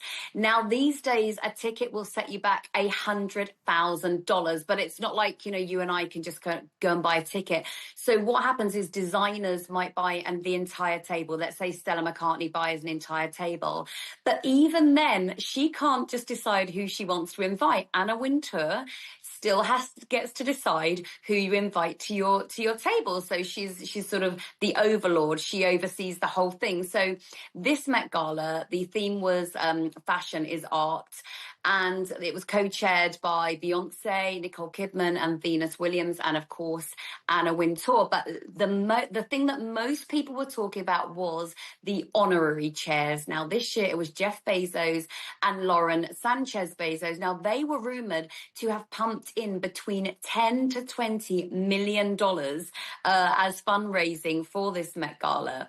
Now, as far as the theme goes, I'm just going to channel my inner Miranda Priestley, if I may, for a moment, and just say sort of fashion as art, you know, a bit florals for spring, groundbreaking. And there was drama, but there wasn't the kind of drama that we're used to have seen at the Met Gala. Now, you're also seeing the tech bros were big. We had Bezos, we had Mark Zuckerberg, we had Sergey Brin. Now, Zuckerberg and Bezos did not walk the steps. They kind of snuck in round the back. But this new marriage between high fashion and the tech bros is something I'm definitely going to be keeping my eye on. Now, for me, you know, you can wake up in the morning, look at all the clothes and go, who was best dressed, who was worst dressed, who was most outlandish? But I always look for the people who are having the most fun. fun because a few years ago, Gwyneth Paltrow said she'd gone to the Met Gala and she very famously called it unfun, boiling hot, and too crowded. You know, I wonder if Anna Wintour then completely blacklisted her, who knows? But so for me, I look at the celebrities who are having the most fun. And for me last night, that was Anne Hathaway. She looked stunning in Michael Kors. You had Sabrina Carpenter. Now, she was quite on the nose. She wore a Dior dress that was designed with film strips of the film Sabrina, and she also performed later in the evening.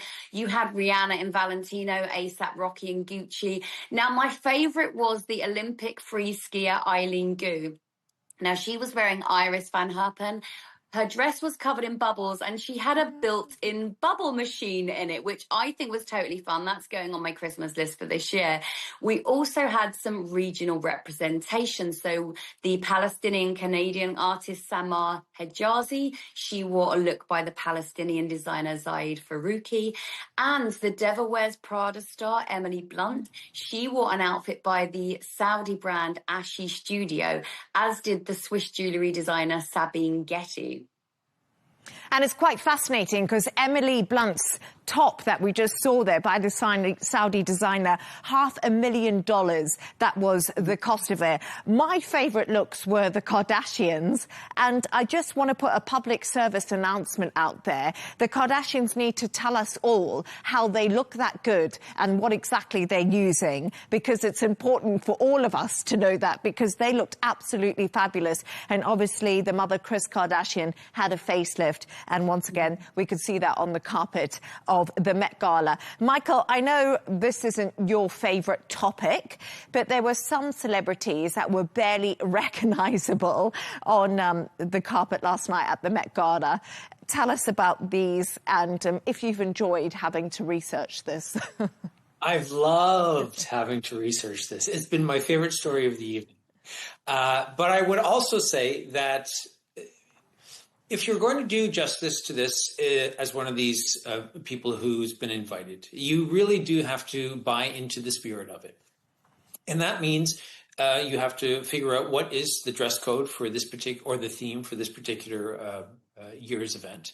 And then you have to lean into it. And so, as you said, this one is fashion as art, which means that some took it literally. I think Heidi Klum would be one. She seemed to try to be literally the inhabitant of a Greek statue.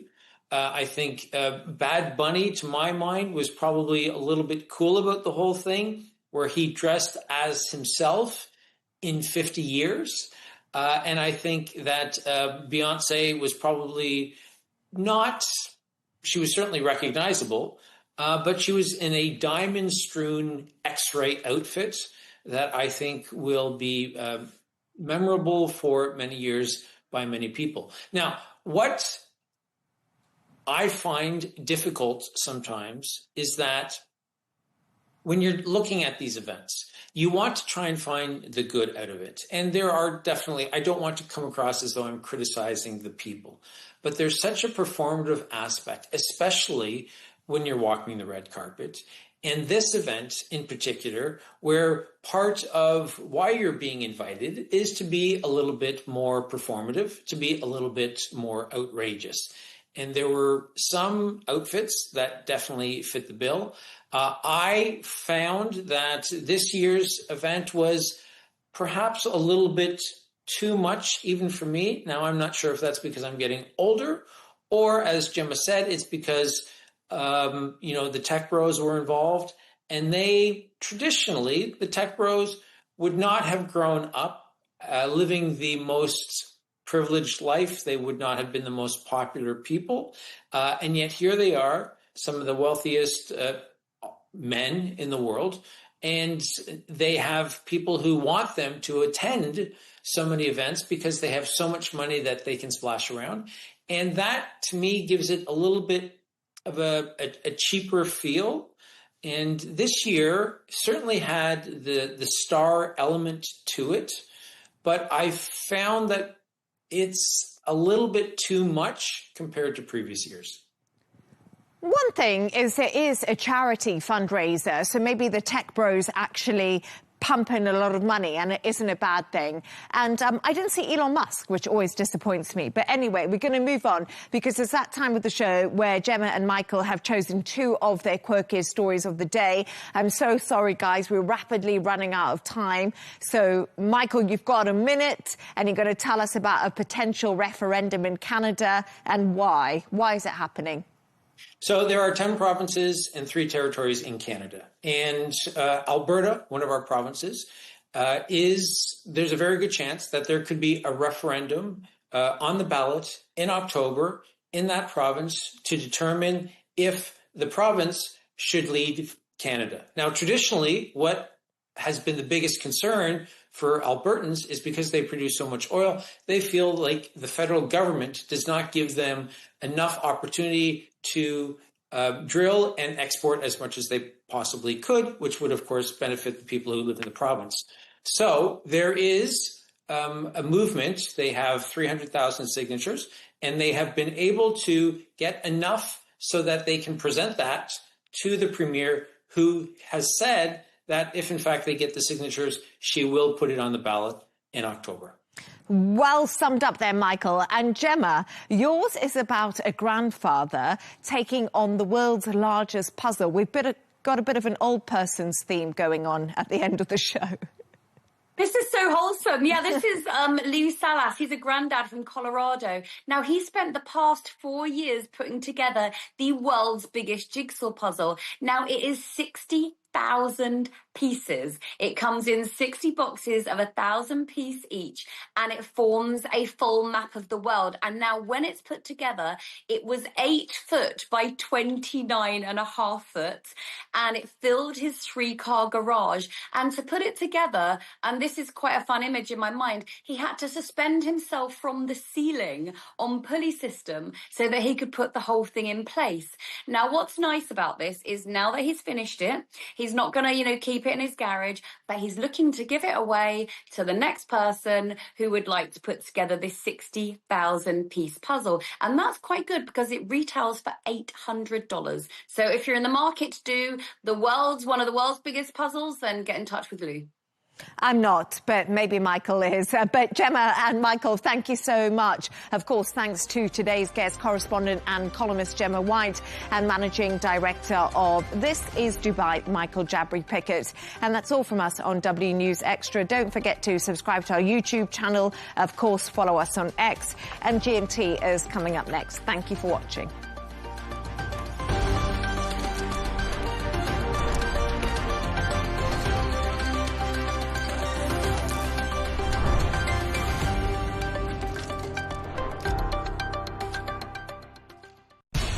We have to take care of our people, and we're going to take care of our people first. For in-depth analysis and all the latest developments across the globe, make sure you join us every weekday. President Trump is trying to negotiate a ceasefire.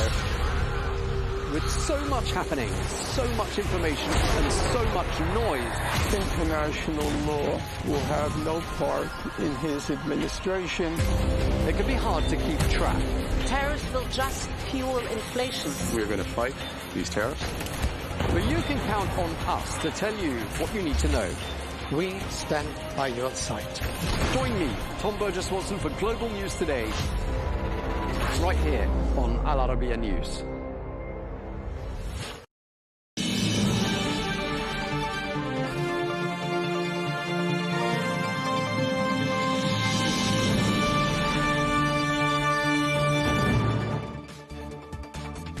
Hello and welcome to Global News Today, bringing you exclusive interviews with leading experts every weekday here on Al Arabiya English from our headquarters in Riyadh. I'm Tom Burges Watson. Coming up today, tensions escalate in the Strait of Hormuz as the US and Iran vie for control. We'll be speaking to one of the most senior former US generals and asking him who has the upper hand. Well, shipping disrupted, oil markets rattled and diplomacy faltering, but Washington insists the ceasefire still stands. And South Korea says it is considering joining US operations in the Strait of Hormuz. We'll be asking, might other countries follow suit?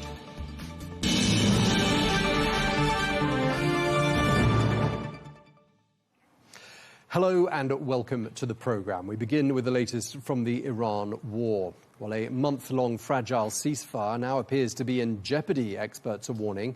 This follows on from renewed clashes in the Strait of Hormuz and attacks in the Gulf that are threatening to reignite tensions. All this comes after the US launched Project Freedom to escort stranded vessels through the Strait of Hormuz and get them moving again. Well, Tehran has warned that there is no military solution in the strait, while the US insists that the ceasefire still stands. Let's take a listen now to what the US Defense Secretary Pete Hegseth had to say. CENTCOM, along with partner nations, is in active communication with hundreds of ships, shipping companies, and insurers. All of these ships from all around the world want to get out of the Iranian trap that they have been stuck inside. As a direct gift from the United States to the world, we have established a powerful red, white, and blue dome over the strait. American destroyers are on station, supported by hundreds of fighter jets, helicopters, drones, and surveillance aircraft, providing 24/7 overwatch for peaceful commercial vessels, except Iran's, of course, which is why our ironclad blockade remains in full effect as well. In fact, 6 ships tried to run the blockade out of Iranian ports as Project Freedom commenced, and they were all turned around.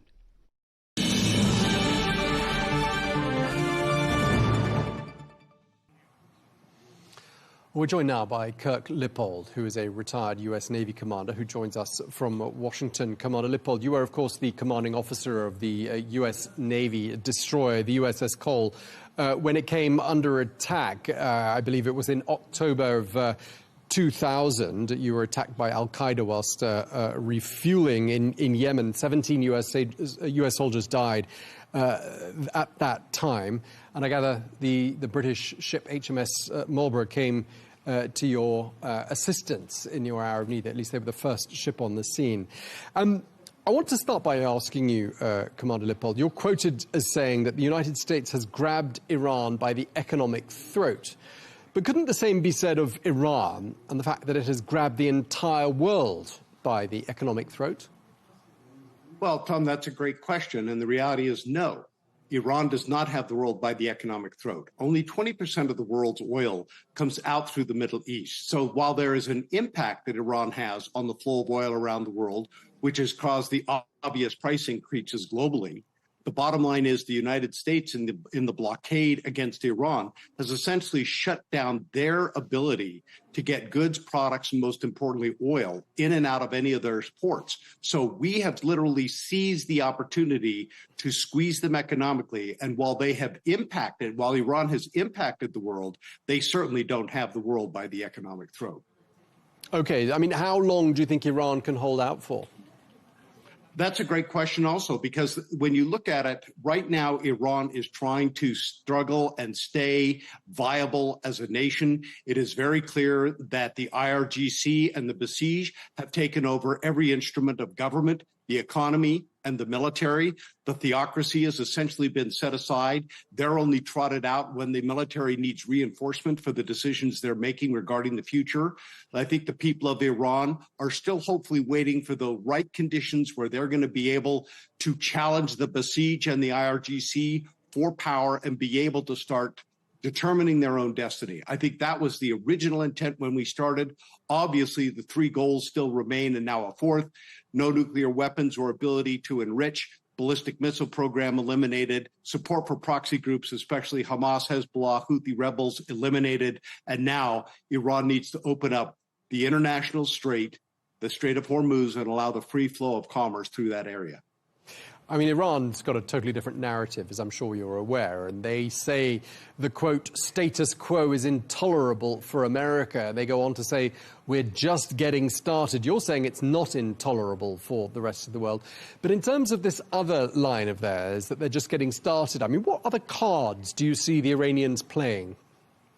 Well, one of the things I look at is remember back to the unfortunate conflict the U.S. was engaged in Iraq, where you had Baghdad Bob standing out there saying all is well. There are no Americans down here in Baghdad at all. I think the Iranians are trotting out and trying to say things on social media to the news to project a game face, when the reality of it is they are right now being slowly backed into a corner where they're not going to be able to survive this event, and that they are, in fact, going to have to come to the negotiating table in good faith to ensure that they're going to be able to exercise some restraint and allow that nuclear program to be dismantled in accordance with international law and the agreements they've signed up to. Yeah, I mean, Commander Lipold, there was a real battle of narratives here, between the United States and Iran, probably not surprisingly. But I did just speak, before we crossed to you, to General Hodges, one of your esteemed former U.S. Military colleagues, and he seemed to be saying that Iran is, in reality, in control of the Strait of Hormuz. Would you agree with that assessment? I would tend to disagree with that assessment. Clearly, we are starting to get vessels through. I think that the strait could be opened. The umbrella that President Trump and the military are putting into place with Project Freedom, it's not an escort service, but what we do is create a bubble in a certain area closer to Oman that is going to allow ships to transit through an area that has been demined and is considered safe. Clearly, vessels made it out yesterday. The bottom line is we can do whatever we want to try and create that bubble. But at the end of the day, it is going to be the ship owners and the insurance industry that are going to make the risk calculations that they can send vessels through there. And I think we're going to get there. You have to remember, every single time Iran starts to move or communicate, that's an opportunity for us, because we will see their command and control facilities. We will see where they're putting their missiles. We will see where they're going to launch drones and vessels from. And we're going to attempt to take those out no matter what they try to do. How's Iran managing to do anything at all in the Strait of Hormuz without a conventional navy? What you are actually seeing is, to a certain degree, their mosaic defense that they put into place. I think in some ways that it is kind of surprising the United States and the world, because it is proving a little more resilient and effective than we estimated, than the intel did it. But you have to remember, you go into any conflict with a certain degree of expectations in the enemy's capability and how they're going to react. Once you have that first contact, then everything changes and you have to adapt to the reality of what you're experiencing. The United States right now, with overwhelming power, has adapted to that reality, and we're just trying to give the Iranians an opportunity to realize that they are slowly being backed into a corner, squeezed economically, that their people are going to eventually tire of the fact that the military is engaged in the activities they are, and give them an opportunity to stand up. But that resiliency, we're going to adapt to it, and we have adapted to it. Every time the Iranians move, that creates a new target set for the United States that, should a hot war or kinetic operation, combat operation start, we're going to be able to engage those targets effectively to ensure, number one, that Strait of Hormuz does get opened. Commander, up until this point, the United States has been pretty much going solo. President Trump has lamented the absence of allies and their involvement in this conflict and their support of the United States. But we are hearing South Korea might join in. It's not yet confirmed, but that's the latest top line when it comes to allied support. Do you think it is likely, and what do you think it will change? I certainly hope that South Korea and other nations, especially the European nations, do join the United States in the Strait to be able to keep that strait open, and that we can confront Iran. Let's face it, for 47 years, the world has looked at Iran as a pariah state, the number one state sponsor of terrorism. It has now been shown that they, in fact, were engaged in developing and trying to acquire a nuclear weapon. Despite the Joint Comprehensive Plan of Action, just because the United States dropped out, let's not forget, China, Russia, Germany, France, and the United Kingdom all signed up to that agreement. So by the United States dropping out and Iran deciding to violate its tenets, does that mean that everyone else that signs up to those agreements is irrelevant? Because at the end of the day, getting all these countries to do it, if not now, when? If not, under what conditions? Tell us what they are. If not, how many lives and slaughter has to go on by the Iranians globally and internal to their own country? What is the threshold? The world has waited 47 years to someone have the ethical clarity and the moral courage to act. And Donald Trump has done that when no one else could do that. And I think that despite the fact of how we decided to go about this conflict and get into it, we are where we're at right now. We need the support of our allies, especially in Europe, especially those NATO countries that could bring unique capabilities to the Gulf to help us get through this and do it. And the stubborn political refusal not to engage, I think in the long run is going to be detrimental to both your countries and the United States. But do you accept, as some allies of the United States have told us, and some Americans have told us, that the case was not made clearly to those countries? The request was not put on the table in a conventional way. The objectives of the mission were not laid out. And therefore, those countries did not engage. That's their argument. They say they weren't asked, to go about this in the right way. There was no coalition of the willing. I mean, wasn't that an error on the part of the Trump administration not to do that groundwork in order to get them on board?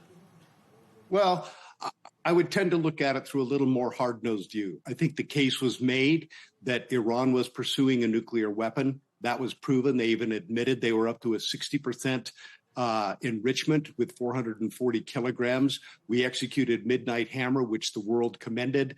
But nonetheless, when it came to this operation, we had the initial 3 goals regarding the nuclear program, ballistic missiles, and proxies. And at the end of the day, there are always going to be those countries and those individuals who are going to take the Neville Chamberlain approach and try not to engage in conflict simply because they don't like the ugly outcome that sometimes occurs that goes with it.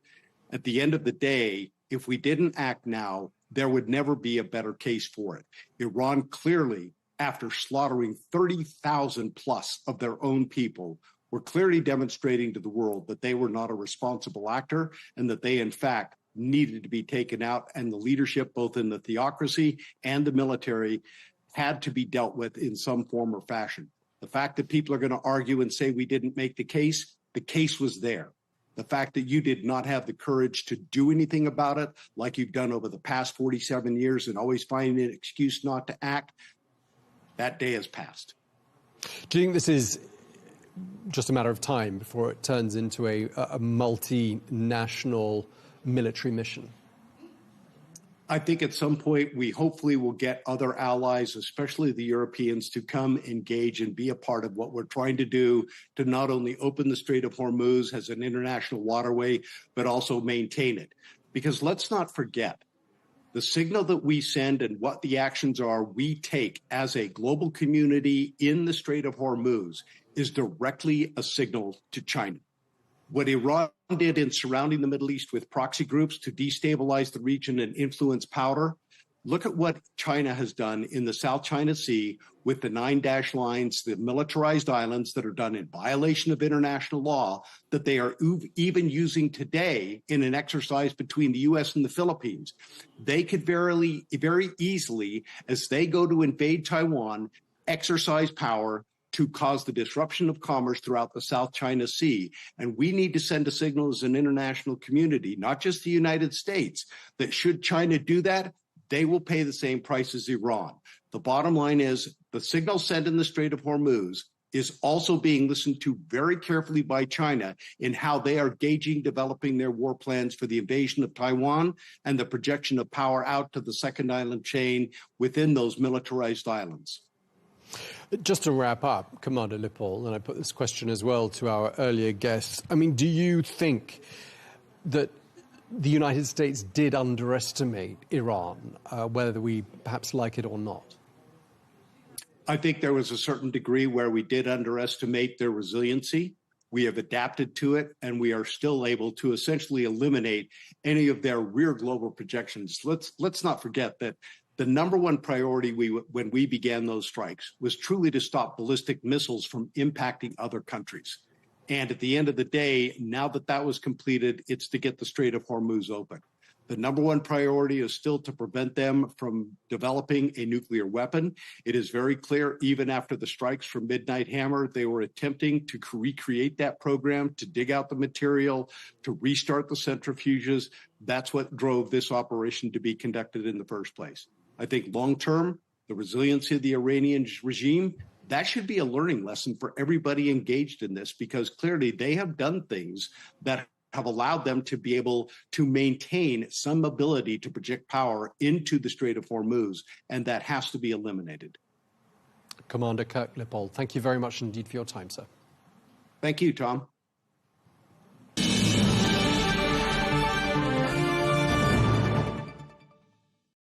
Well, we're joined now by Lieutenant General Ben Hodges, who is one of America's most senior former military leaders. He was the commanding general of U.S. Armed Forces in Europe. He joins us now from Frankfurt in Germany. General Hodges, thank you very much indeed for your time, sir. Does it look to you like we're looking at the beginning of the end of this 4-week-long truce?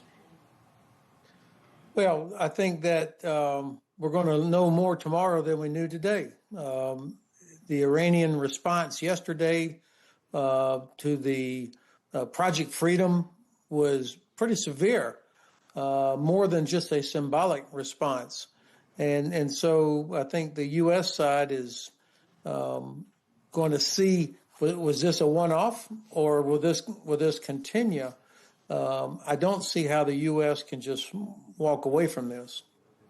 I mean, we've heard in the last hour or so from the Pentagon chief, Pete Hegseth, who says Iran does not control the Strait of Hormuz. But, I mean, how does it look to you? Who has the upper hand right now, would you say, in that waterway? Well, it's ridiculous for the secretary to say that Iran does not control the strait. Of course, if they didn't, then there would be hundreds of tankers and other ships moving out of the Gulf through the strait. So while they may not be able to stop every single vessel, of course, insurance companies and shipping companies are reluctant to take the risk that they might be hit by a Shahed drone or a missile of some sort or a sea mine. So I think for all intents and purposes, it is correct to say that Iran controls the strait. And Iran, we're told, no longer has a conventional navy. So how is it managing to exert this control? Well, it's an excellent point, and it's one that the president and the secretary continued to miss. It's not relevant how many ships the Iranians still have.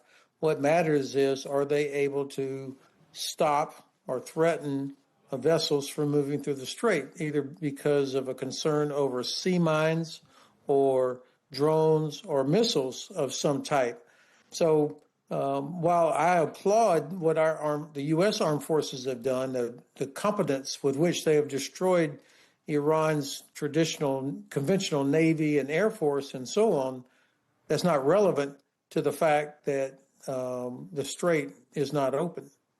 And in fact, Iran is saying, well, it's calling this whole situation a quagmire for the United States. They're also saying they're just getting started, implying they've got some other tricks up their sleeve. I mean, what other options do you think Iran has at this stage?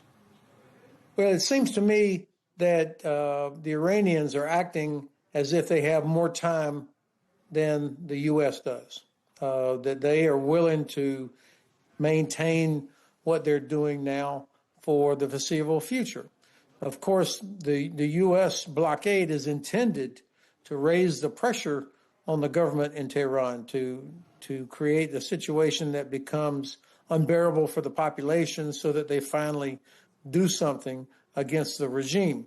I think the Iranians believe they can withstand this much longer, and they can see that the U.S. side has enormous domestic pressure because of inflation and gas prices, and we're in an election year, and the president's popularity regarding this war is very, very low.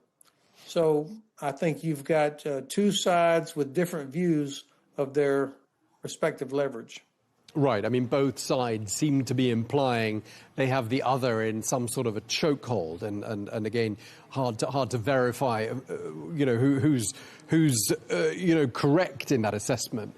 Well, a lot of the experts we're speaking to the last 24 hours seem to be saying we're at some sort of an inflection point in this conflict. Is that where you see it? And do you see the US at this stage somehow upping the ante? And if so, what do they do? Yeah, I don't think you can identify an inflection point until you're well past it, and then you can look back and see, that's when this happened. My sense is that we're going to learn some more in the coming days if the Iranians repeat what they did yesterday. If they strike, attack ships, or if they strike a facility in UAE again, which I think was a little bit of a surprise for some, that would signal that they are in this for the long haul, that they're not going to just step aside.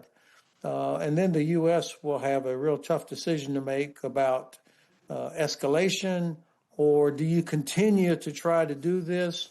Ultimately, I think it falls on the insurance companies and the shipping companies whether or not to trust that there is a path through the strait for them that is relatively safe. The U.S. side has made it clear they don't intend to escort everybody. That's a different kind of a task. So I don't think we're at an inflection point yet. I think we're at it's only the second day of this new mission of Project Freedom. I think the Navy is going to keep working on this for a while longer. Right. I mean, do you think the United States has enough resources in the region to take things up to the next level if that's decided to be the right direction to take things? Well, there's no doubt that the weapons and ammunition stocks have been used a lot and that they've been depleted.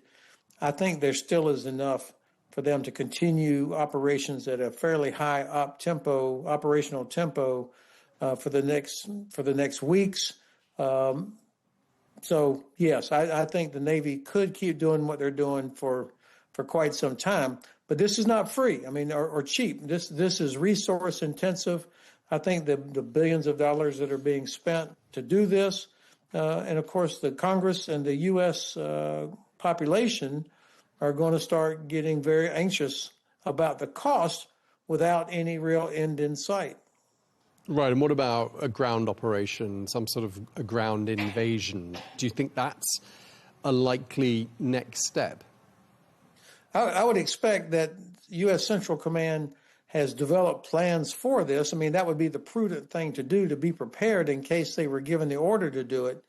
But I think this would be a worst-case situation. I hope that this does not happen because, I mean, the idea of putting troops on the ground in Iran, you'd have to ask, number one, what is their task? To do what? It's a big country, much bigger than Iraq, a bigger population, and you could imagine being stuck there, lots of casualties. I mean, very, very difficult situation when the purpose is not clear. So I would not say that that's the next logical step, and I certainly hope it's not any step in this process. Right, and one of the things you've been quoted as saying, and do correct me if you're misquoted here, but you've suggested that many in the armed forces are somehow struggling or wrestling with this conflict and trying to understand what their objectives are, and you seem to be alluding to it there as well. I mean, do you think there's a morale problem here? I have not seen evidence of a morale problem, but what I do worry about is the lack of clarity coming from the top. I think Admiral Cooper and his team and General Kane, the chairman, and the Joint Staff are doing their best to give options to the President and to the Secretary of Defense to lay out the risks that are involved, to give them an accurate sense of time, to help them understand what's happening on the other side. You know, we say that the enemy always gets a vote. But it's never been clear to me from the beginning why we were doing this. We heard different justifications about protecting the protesters, regime change, nuclear weapons, and then later it became keeping the strait or opening the strait, making it so that Iran cannot be a supporter of Islamic extremism or terrorism. Almost none of these have been accomplished. And so it feels like when you start hearing different reasons for doing it, then you begin to question the strategic thinking behind it. The fact is, the 3 or 4 most important justifications given still exist. They're still there. The Iranians still have enriched uranium. They're still able to launch missiles. They still control the strait. And you still have the same regime in place, even if some of the names are different. So I think the military is doing very well what they've been tasked to do, but that's not relevant to achieving these strategic outcomes. So I just want to understand a bit better what you think goes through the minds of the average U.S. soldier or Marine who's out there in that stretch of waterway, who doesn't fully understand what this war is all about, doesn't grasp the logic and the justifications for it. I mean, how does that affect the effectiveness of that U.S. force? Well, of course, you always want to have the initiative, and you want soldiers and sailors to use their initiative. And so you have to understand what is the ultimate goal? What are we trying to accomplish here? And when you know that, then you unleash the talent and the initiative of your subordinates. But I would also say that for the soldiers, sailors, airmen and Marines, the junior officers, most of them have got their head down, working very hard, doing their jobs, concerned about their shipmate or their teammate, wanting to make sure they don't let down the side, whatever it is they're doing. The more senior officers are probably thinking it in terms of strategic level, but also the logistics. Do we have enough fuel? Do we have the ammunition? Maintenance of ships and aircraft. These are all the kind of problems that occupy every waking minute for these men and women. And of course, if you're the commander of a ship out here, you've got to keep your ship from running aground. You've got to do your mission. You've got to be watching out for the enemy, a missile or some other mine or something. So it is a full-time job, exhausting. And I think they're proud, they're professional, they're doing their very best. I just hope that we don't lose somebody for something that is a vanity project for the president. Yeah, I mean, the United States leadership seems to be suggesting that U.S. allies have let you down by not joining and not helping and not coming to America's aid in an hour of need. And I'm wondering whether you think that also plays into the minds of soldiers, knowing that they are out there sort of more or less on their own and no one else wants to join them in this particular fight. Do you think that has an impact on morale? I think that some people may think about that, but really, I think most of them are so busy doing their job 24/7 that they're not thinking about that much. I do think while some European countries could have been more helpful, could have on their own, because they all are concerned about Iran having a nuclear weapon. They all are concerned about terrorism sponsored by Iran. They all are concerned about energy coming out of the Gulf. The fact is, the Trump administration did nothing to build the coalition before doing this, did nothing to explain why Germany, Spain, Italy, everyone else needed to be a part of this. Instead, we launched thinking it was going to be over very quickly. And when it turned out not to be the case, then the administration starts barking at our allies saying, hey, how come you're not helping us? That's not how allies work with each other. And so I could understand why some would be reluctant to come along after the fact. Right, and as a consequence of this non-participation by US allies and by NATO allies, President Trump he's said that he's going to cut the US military presence in the country you're in right now, Germany, by 5,000 troops, possibly more than that. I wonder what you make of that decision. Well, this is going to hurt the United States a lot more than it's going to hurt Germany. Certainly, and by the way, Italy and Spain are possibly going to have some U.S. troops, sailors pulled out of there as well. The president has threatened that. Certainly, the psychology of our allies who have trusted the United States for decades and probably over-relied on us rather than doing their own thing, psychologically, this is something that's going to hurt, but it's the kind of thing that they'll overcome. And certainly the towns and villages around the bases where troops currently are stationed, and if they leave, obviously there would be a local economic impact, although that's not why we put them there. This is going to hurt us because of lost trust with our allies, and we depend on allies for half of the intelligence we use. It doesn't all come from American satellites. The bases that we depend on, such as Ramstein or Sigonella or Rota or Crete, these are we're able to do this because allies allow us to operate from there. I think that what really looks to me like petty retribution against the German Bundeskanzler by the American president, that hurts us more than it does anybody else. Right. If it hurts the United States, who stands to gain from a decision like this? Vladimir Putin. Okay. A gift to Moscow, you're saying. I mean, President Trump did try doing this, though, before, didn't he? He tried in 2020. Congress blocked him from doing something of this sort. I mean, do you think Congress will simply block him again?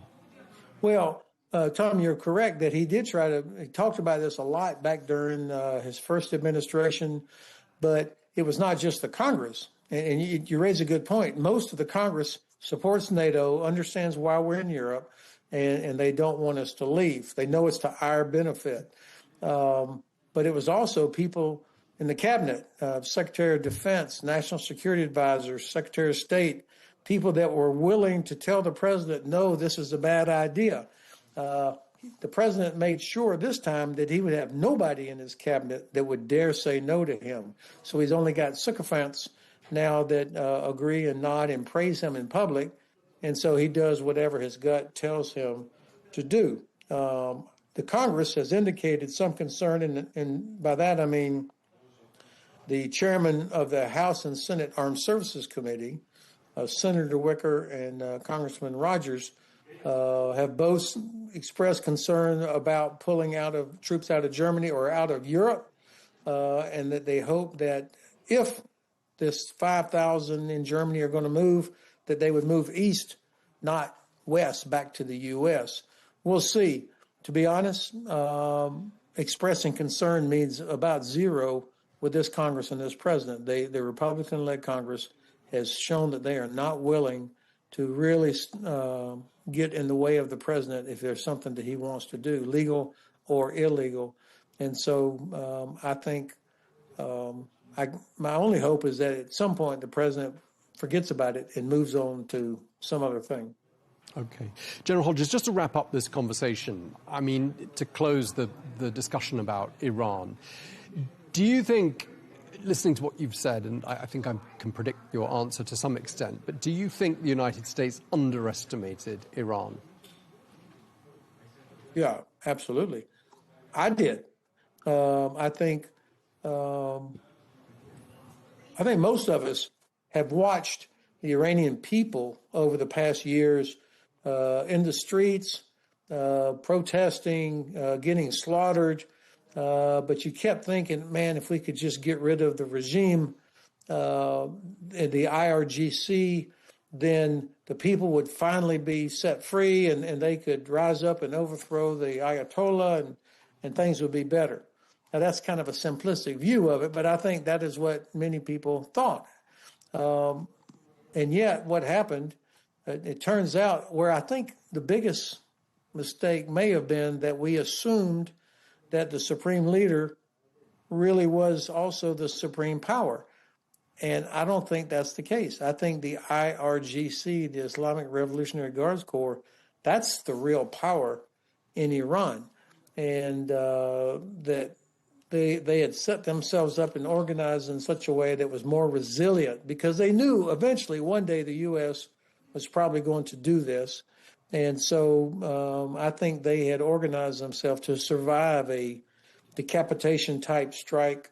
And that's why they were able to almost immediately respond with strikes against countries in the region, even after the Ayatollah had been killed and so many other leaders had been killed. I know I personally was surprised by how resilient they were. Okay, we're going to have to leave it there because we're out of time, but we really appreciate you taking the time to talk to us. Lieutenant General Ben Hodges, Commanding General Officer of the U.S. Armed Forces in Europe, joining us from Germany. Thank you very much for your time, sir. Thanks for the privilege, Tom. Thank you.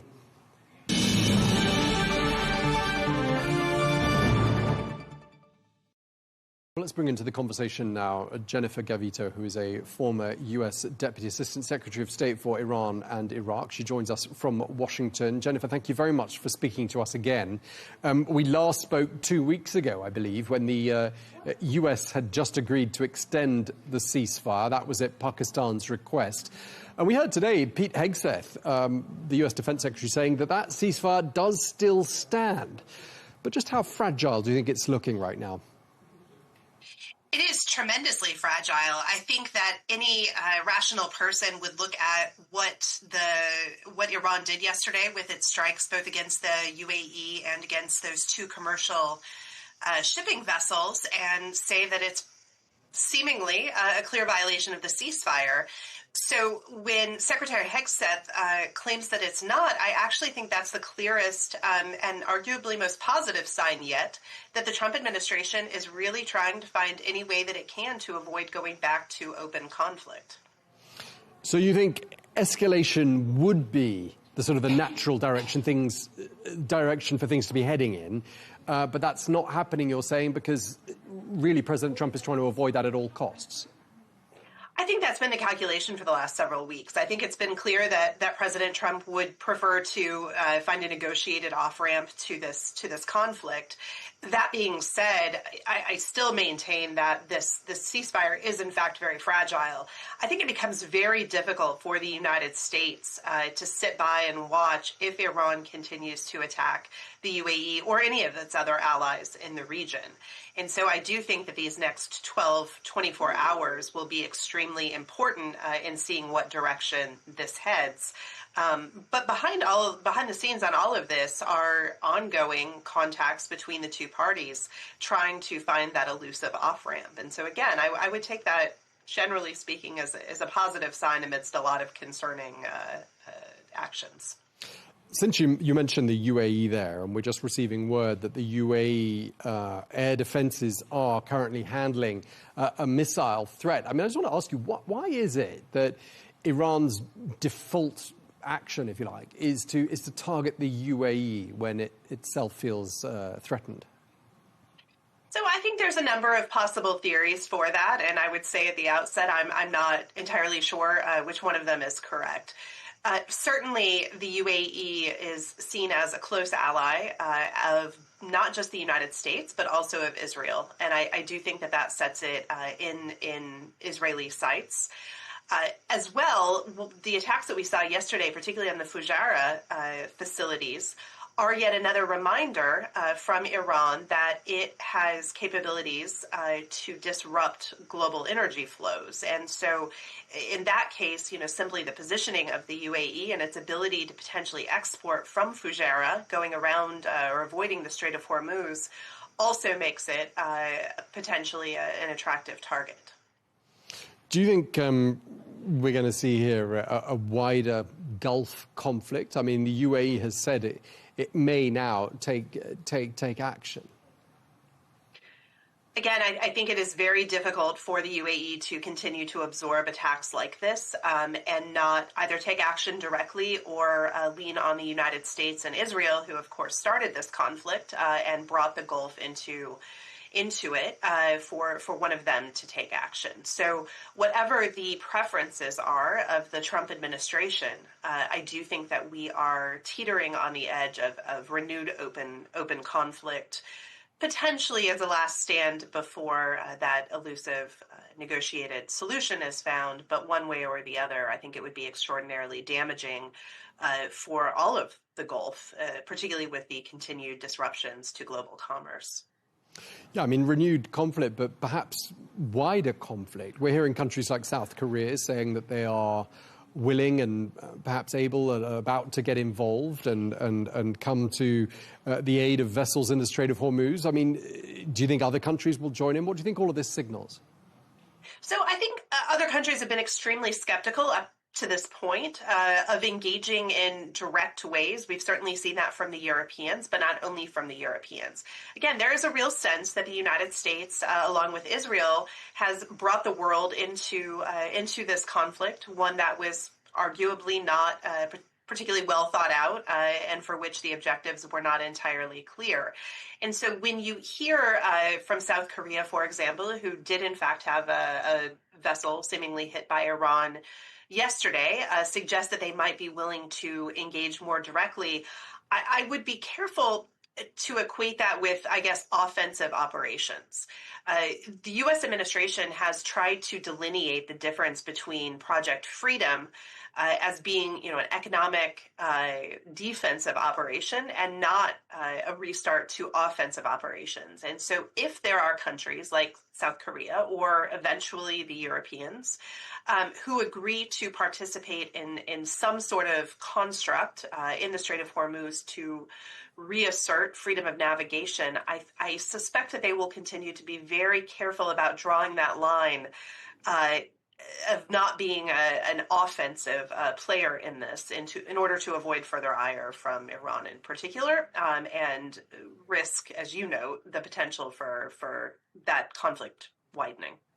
Yeah, I mean, while we're talking about Project Freedom, I mean, Iran has called it Project Deadlock. And if I've understood correctly, looking at how you've been quoted on other news outlets, it sounds like you might perhaps agree that it is going to be just impossible to pull off. I tend to think so. Much has been made of these two vessels that were able to make it through yesterday. I think that's positive. But I think it's important to remember, first of all, that on a typical day prior to the start of this conflict, over 100 passed through the Strait of Hormuz on any given day. And there are hundreds, if not thousands, of vessels that are still stuck in the Strait of Hormuz predating the start of this war. And so if you're only getting 2, 3, 4, you can up that number. But if you're only getting a handful through each day, just clearing out that backlog is going to be a months-long undertaking. And that doesn't bring into question, the strait itself is 100 miles. And if you have Iran also, as they've asserted now, guarding the upper ends of it, you're talking thousands of miles that the United States would have to police essentially in order to truly restore freedom of navigation. And so I just don't see the current construct as envisioned making a real dent in either the backlogs or opening up that global commerce in a meaningful way. Let's talk a bit about diplomacy. Of course, Pakistan has been working hard to try to broker an end to this and broker talks. We've only had one round of direct talks so far and a couple of false starts for some other rounds of talks. But we've heard in the last few hours the Pakistani Prime Minister condemning the Iranian attacks on the UAE. I mean, what role do you think Pakistan can still play here? I think Pakistan should be commended for the role that it does continue to play. They seemingly have been an honest broker in these conversations and continue to pass messages between the two parties. The fact that even amidst Project Freedom and the attacks subsequently yesterday, the fact that those talks or those passing of messages are continuing, I think is overall a very positive signal. So I would separate a bit the activity that we've seen over the last 24 hours from the potential that those diplomatic engagements could result in something. I think, as we talked about last time, what was truly unusual about the actual Islamabad meetings as they existed was the fact that it was attended at such a high level by the United States. These talks are extremely detailed.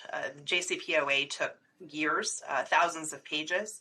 And so the idea that you would immediately deploy the vice president to, for what normally would be seen as closing the negotiations, I think was always unrealistic.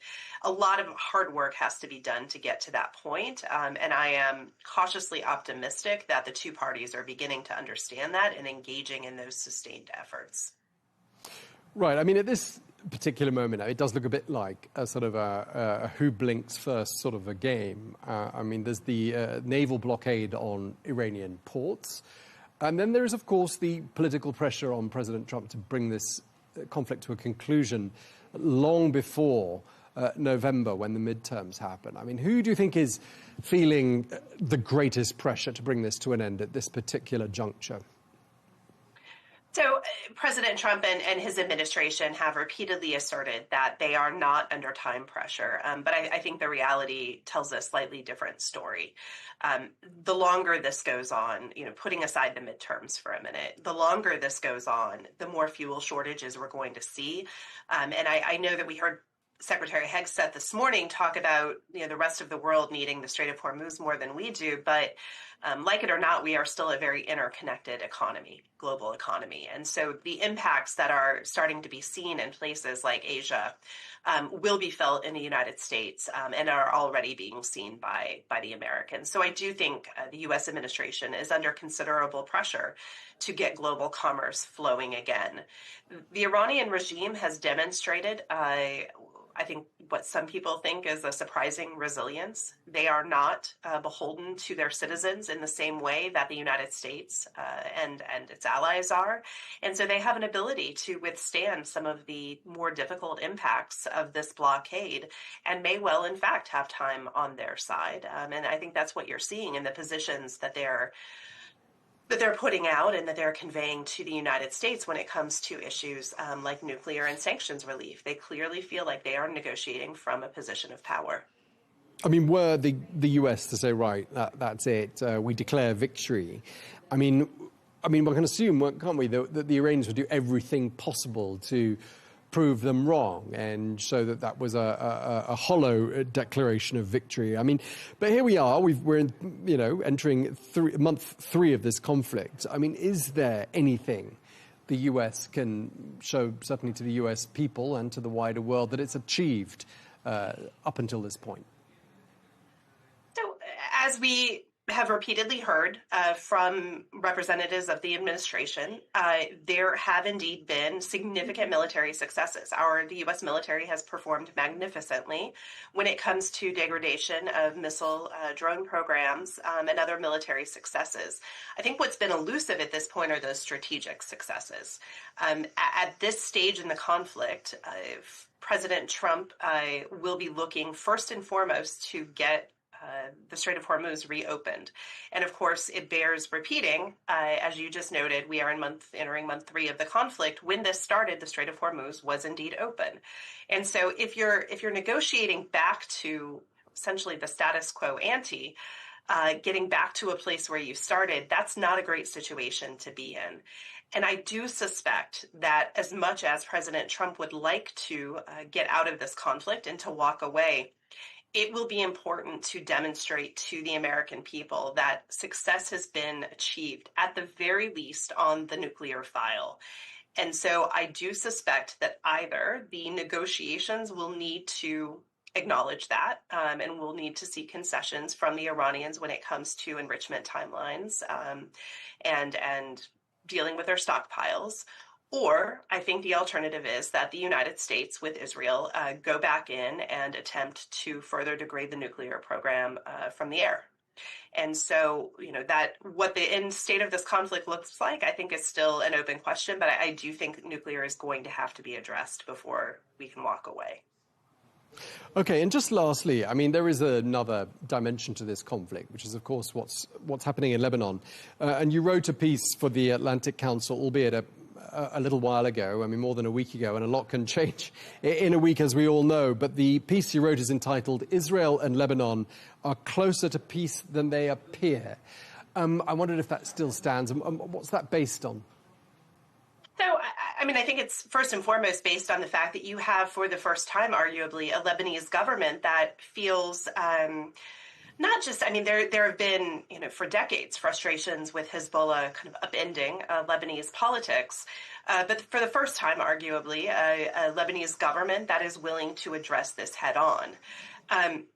This also, and this doesn't always play out in Israeli politics, but this would be a net win for Israel to have peace finally with its northern neighbor. That being said, despite those realities being in place and therefore, really setting the stage potentially for a possible deal, I think that, this becomes more complicated by the day. We've seen direct communications between the president and Netanyahu now on pause, with the Lebanese saying the time isn't right given the current conflict.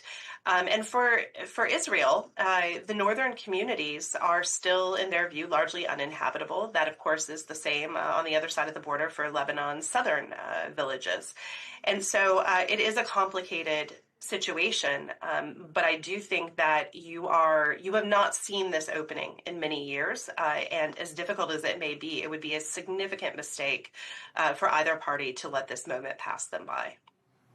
Okay, well, we'll have to see what happens next on that front, but we really appreciate you sharing your analysis with us. Thank you very much indeed. Jennifer Gaffito, thank you very much indeed for your time.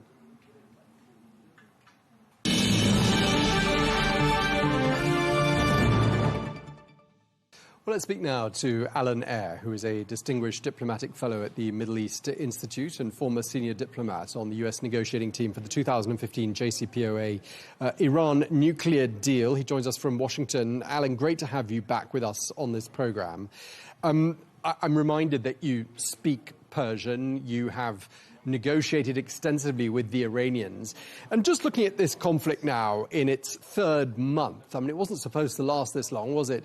What's gone through your mind as you've watched it unfold? Well, Tom, I tell you, I've been following Iran for about 40 years, and predicting in the short term what's going to happen for this is pretty easy.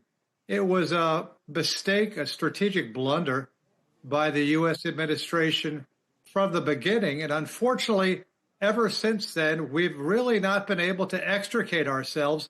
And we're still in that situation now with this very fragile ceasefire. So things are bad and they're getting worse. It's a very shaky ceasefire. There's a tendency toward escalation. So I'm just hoping that both sides eventually decide the only way out is negotiation. What are the errors that you're alluding to there in the U.S. approach to this conflict? Well, that they started it. There was no reason to attack Iran.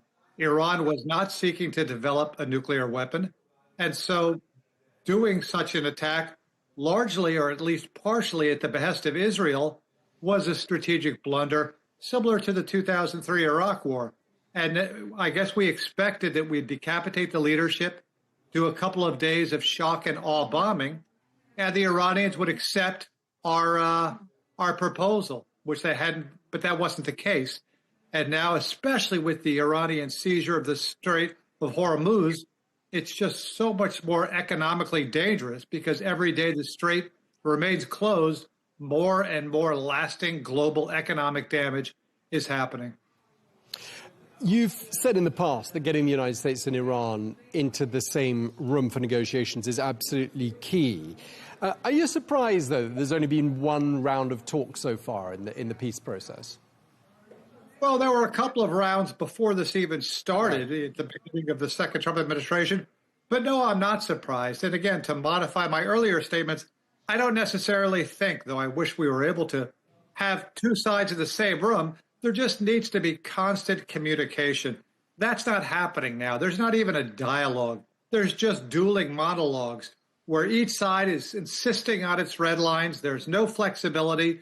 Each side is trying to get some marginal leverage over the other before negotiation starts. Neither side realizing that they're not going to be able to win this war militarily. Right, and last time we spoke, I remember asking whether the Trump administration had reached out to you to draw on your expertise, and you seem to be saying that no, they hadn't. But I mean, were they to do so? What advice would you give them? I would give them the advice of beginning a serious and sustained path of negotiation, because even though we're militarily dominant, we cannot translate that into achieving our strategic goals. We can achieve our strategic goals of making sure Iran does not get a nuclear weapon and of reopening the strait, which was open before this war even started, but that's going to require give and take. And all we want to do right now is take. We don't want to give. And the same is true of the Iranians, who feel they're in an existential battle for their life. So we have to at least try to jumpstart actual communication and dialogue between the two sides, which really isn't happening. Right, so in many ways, just listening to what you're saying, we're further away from addressing the original nuclear concerns, because now the issue is getting the Strait of Hormuz reopened. So in many ways, the nuclear issue has been entirely eclipsed, at least at this stage. Tom, that is exactly right. We entered this war trying to solve the nuclear issue. The nuclear issue now, in many ways, as you said, is secondary, or at least less urgent. The Iranians want to negotiate in a phased approach, where the first phase is talking about their reopening the strait in exchange for the lifting of the blockade, and only a later phase of negotiations would be their willingness to accept constraints on their nuclear program in exchange for an easing of sanctions. But President Trump wants to make sure that Iran, as he says many times, never gets a nuclear weapon. So there's a whole sequencing issue that's preventing real negotiations from starting. Let's talk a bit about Pakistan's mediation efforts. We don't know when the next round of talks is going to be held. They tend to take us somewhat by surprise with the announcements with regards to the talks. But can we assume that all the while back-channel communications are continuing? Exactly right. Yeah, as I said, that's why I'm not necessarily too worried about they're both sides being in the same country, in the same room, though that's preferential. But Pakistan is passing messages back and forth. There is ongoing communication, and that's a form of indirect and very slow-paced negotiations. But that's all going against the backdrop, as I said, of both sides focusing on trying to get that extra little oomph of leverage over the other before negotiations start, so they can extract more from the other side. President Trump started that with the blockade, which is effective, but way too long a timeline to be effective in the short term. And now again with this Operation Freedom, where he says we're militarily reopening the strait, that's not possible. Commercial maritime traffic is not going to go through the strait until Iran says it's standing down on attacks. So again, both sides attacking, using kinetic action to increase their leverage. It's not going to result in any sort of negotiated settlement. It sounds like you agree with the Iranian assessment, therefore, that there is no military solution to be found here. I mean, the Iranians did send to the United States a proposal during the course of the weekend. The Americans have responded to it. Does that therefore mean that the ball is in Iran's court with regards to diplomacy? That's funny, Tom. You know, I was a diplomat for a long time, and by definition, the ball is always in your opponent's court. So, yeah, the Americans say the ball is in the Iranians' court, vice versa. What's important is that Pakistan and perhaps other countries are continuing to send messages back and forth. So maybe the ball was in the Iranians' court 10 minutes ago, and maybe it's back in ours now.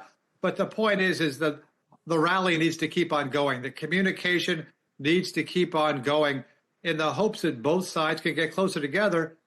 But there's a very real chance it won't happen. You know, there's a very real chance that regardless of how long messages are passed back and forth, the two sides cannot find an intersection set and agreement. And that's what worries me. I mean, is there anything sort of to do with the mindset of the Iranians, and you must have seen this sitting across the table from them, that, you know, any specific tools that can be used that really work with them, and contrarily, what really doesn't work with them? What would you say the golden rules of negotiating with Iranians? Well, again, the Iranians are not different than anyone else. You know, it's hard to make generalizations about 95 million people. You have some Iranians who think such and such a way, others who think such and such a way. But in terms of their strategic calculus, here's how they think. The United States and Israel are trying to destroy the Islamic Republic of Iran. Twice before, during negotiations, they have attacked us. The U.S. often uses negotiations as a pretext while they assemble their forces. This is the Iranian strategic mindset. The West cannot be trusted. So they're willing to negotiate, but they again realize that they have to prepare some type of strategic deterrence, because in their minds, strategic deterrence is the only thing that's going to deter the U.S. and Israel from seeking to get rid of the current regime. I mean, President Trump's not going to be there forever. He's got 2.5 years left in office, and then perhaps new leadership will appear in the United States. But are you concerned that whatever the outcome to this conclusion, to this war, is going to be that we have a better prepared, more vengeful and more aggressive Iran than what we had up until this point? Again, you're 100% right, Tom. This war will result in a far less stable region. We're already seeing that now. A far more militaristic and hardline Iranian regime. We're already seeing that now with the IRGC, the Islamic Revolutionary Guard Corps, firmly in charge. And it will likely also result in a concerted effort for Iran to actually have nuclear weapons, something that wasn't the case before we attacked. So this is, you know, what they call the law of reversed effort. By seeking to prevent Iran from having a nuclear weapon and seeking to minimize the threat Iran poses to the region, we have increased the regional threat, and we have increased the likelihood that Iran will actively seek a nuclear weapon. Okay, and just to wrap up, in terms of, you know, your predictions as to where you see things heading, do you think we're looking here at a protracted deadlock, or a resumption of military action, or perhaps even a unilateral declaration of victory that brings this to a conclusion? What do you think is the most likely sort of way that a line can be drawn under this conflict? I think the last of the three options you outlined, Tom. I think that, I mean, the unknown variable here is the pain threshold of the United States. Because one thing that's clear is that the economic consequences of the strait being closed are increasing almost exponentially. And so at some point, President Trump could well just have to declare victory, stop aggression, and let the rest of the world figure out how to get the traffic through the Strait of Hormuz back to its previous levels of about 130 ships a day. Still, at this point, we're having single-digit transit through the strait, even with Operation Freedom. And these ships are going out. No one's coming in. Okay, well, we really appreciate you taking the time to speak to us. Alan Eyre, Distinguished Diplomatic Fellow at the Middle East Institute and former senior diplomat on the U.S. negotiating team for the JCPOA. Thank you very much indeed for your time, sir. Thank you, Tom.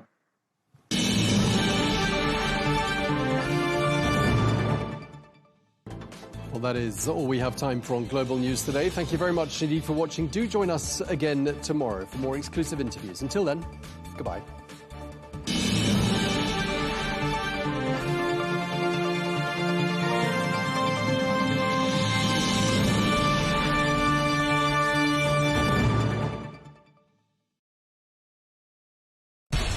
We have to take care of our people, and we're going to take care of our people first. For in-depth analysis and all the latest developments across the globe, make sure you join us every weekday. President Trump is trying to negotiate a ceasefire. With so much happening, so much information, and so much noise, International law will have no part in his administration. It can be hard to keep track. Tariffs will just fuel inflation. We're going to fight these tariffs But you can count on us to tell you what you need to know. We stand by your side. Join me, Tom Burges Watson, for Global News Today, right here on Al Arabiya News.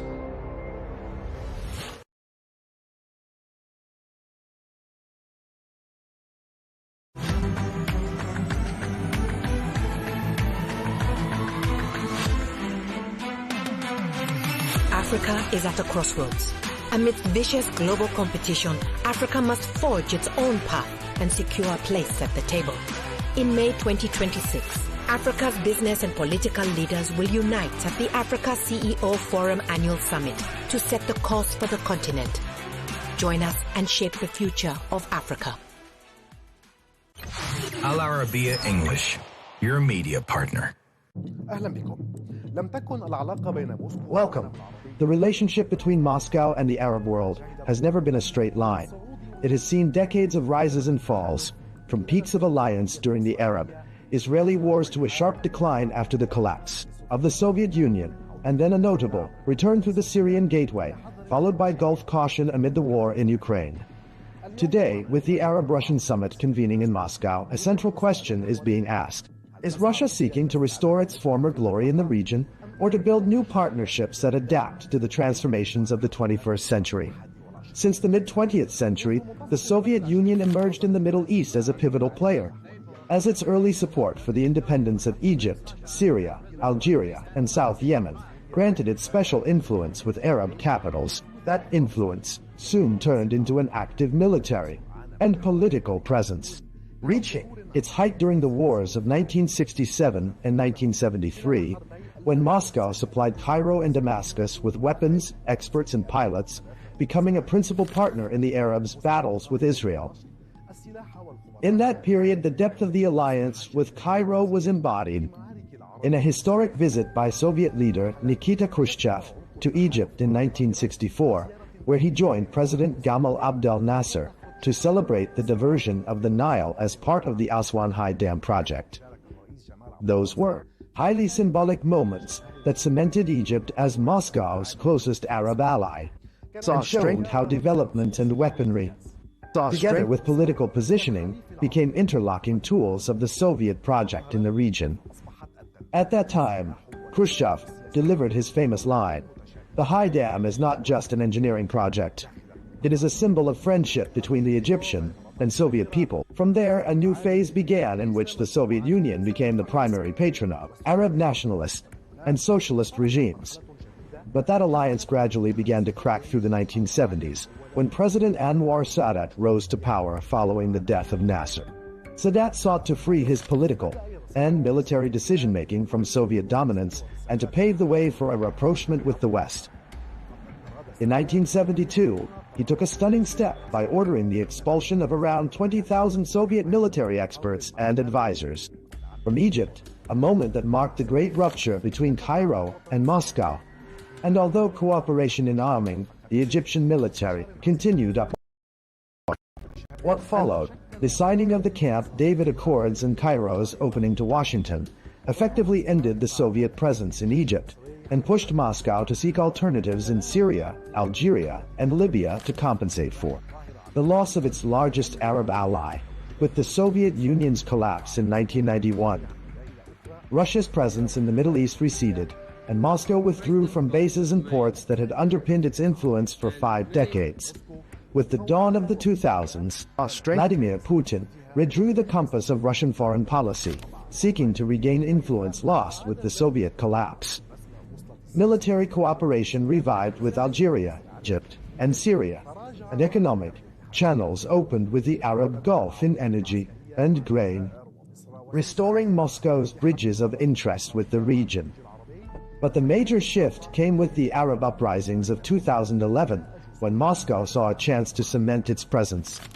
Its direct military intervention in Syria in 2015 restored to it key strategic levers, most notably the bases of Tartus and Memim. This intervention reinforced Russia's image as a protector of its allies. Yet, at the same time, it raised caution among Arab capitals trying to balance relations between Washington and Moscow. Saudi Arabia, the UAE, and Qatar viewed Russia's military presence, maintaining as deepening Iranian influence and keeping Assad in power. Despite political disagreements, Moscow's ties with the Gulf capitals remained pragmatic, maintaining close cooperation in the energy sector, along with Russian investments in gas and petrochemicals, and a limited degree of security and military coordination. With the eventual fall of the Assad regime, the scene shifted again. The new Syrian leadership rearranged its priorities, moving away from dependence on Moscow and opening up to Gulf capitals in search of reconstruction and investment. This shift cost Russia its Damascus card, the one that had given it prime influence in the Middle East equation, while the new Syrian leadership sought to redefine its relationship with the Kremlin on different terms, preserving security coordination and continued use of the Tartus and Memim bases in exchange for limited Russian support in infrastructure rehabilitation projects and the supply of wheat and fuel. Then came the outbreak of the Russia-Ukraine war in 2022, putting Russian and Arab relations to a severe test.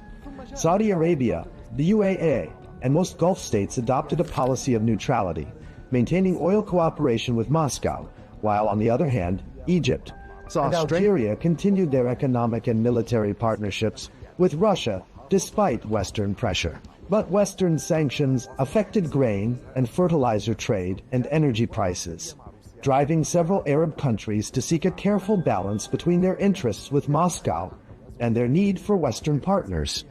Despite the geopolitical complications, the last decade saw strengthened oil cooperation between Moscow and Riyadh through OPEC Plus agreements that helped stabilize the global energy market.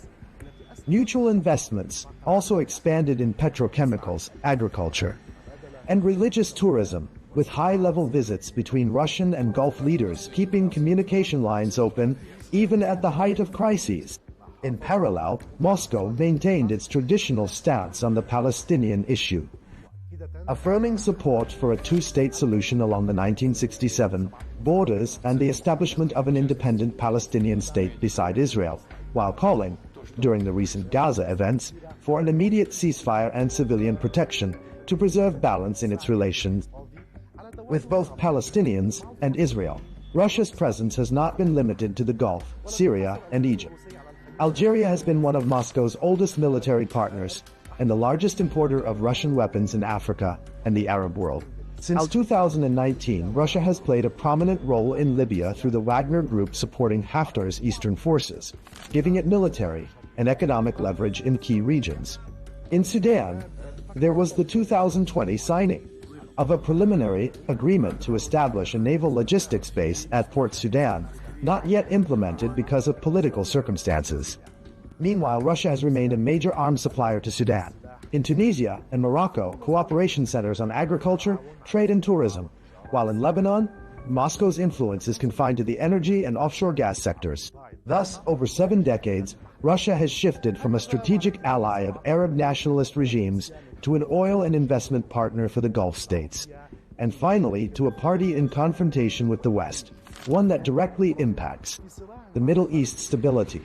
Today, with the Ukraine war still raging, Arab capitals face the challenge of mediating between East and West, while Moscow strives to entrench its footing in the region despite global isolation, and to deepen cooperation with Arab countries in economics and energy.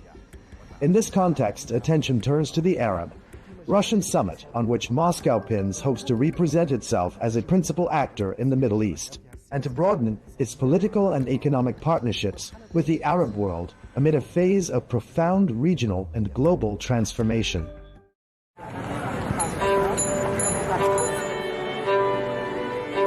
People think that we launder money, but actually we make money black. It's a weird law. They call it gedoogbeleid, like this. That is the law. So they say, okay, bye, but don't let us see you.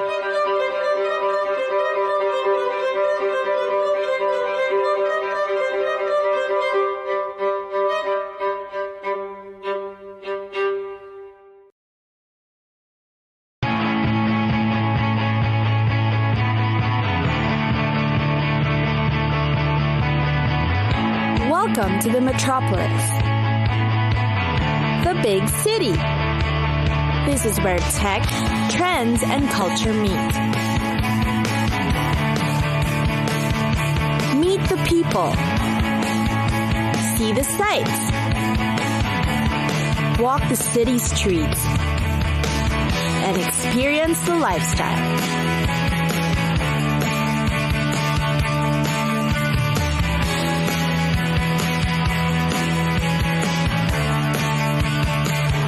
This is your first-class ticket to the cities of the world.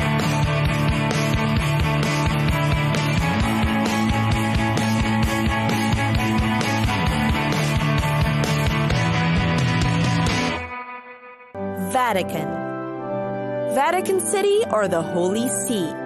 It gained independence from Italy on the 11th of February in 1929. The sovereign independent state has a population of less than 1,000, yet it is one of the most popular cities for tourists.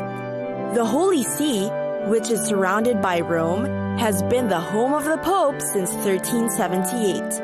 And is considered the seat of the Catholic religion. And then, of course, there are the very popular Vatican museums, which is mainly why most people fly in for a visit.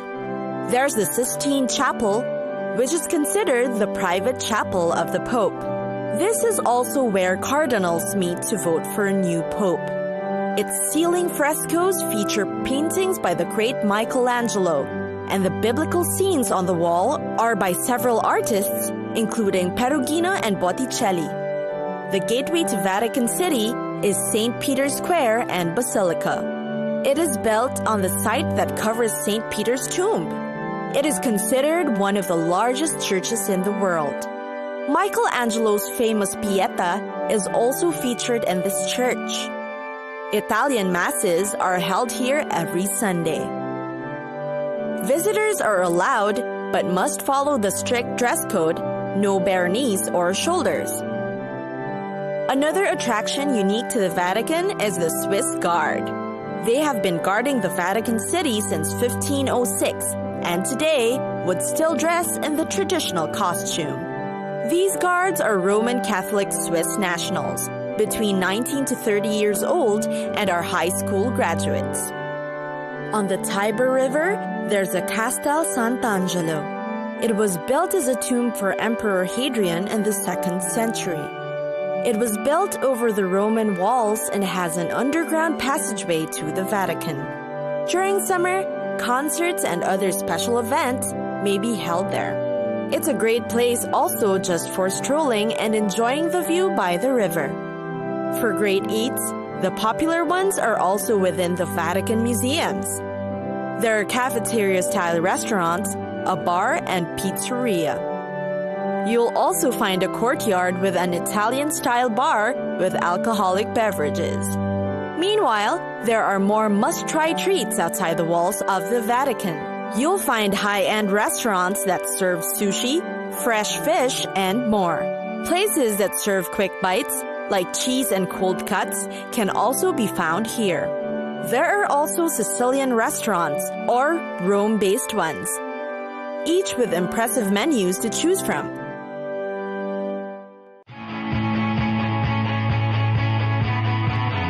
It's time for us to go. Pack your bags and get your tickets ready. And we'll see you on the next destination. Catch us again next time on Cities of the World.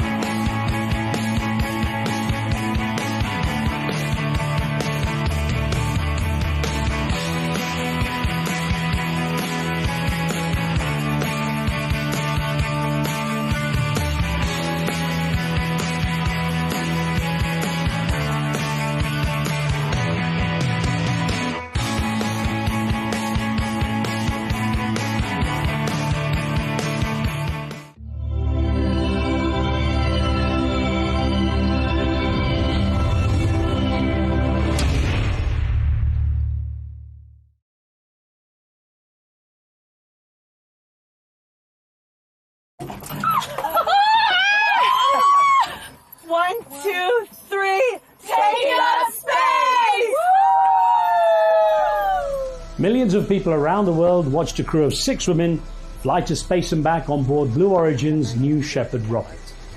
Much of the attention before and after the flight focused on superstar celebrities, the musician Katy Perry and TV host Gayle King. But alongside them was a rocket scientist whose lifelong journey to the stars was even more incredible. On this episode of the show, we'll tell the extraordinary story of the astronaut, entrepreneur, and educator Aisha B.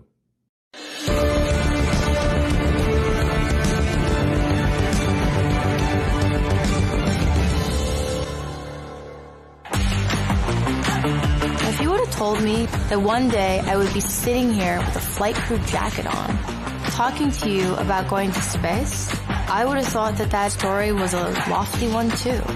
It was all a dream. The dream that I never thought would come true is coming true right now. That dream was space. I want you to live your wildest, biggest dream because I am. I'm Riz Khan. With family roots in the Bahamas and little interest in maths or science, my guest this week was an unlikely candidate to become a NASA rocket scientist.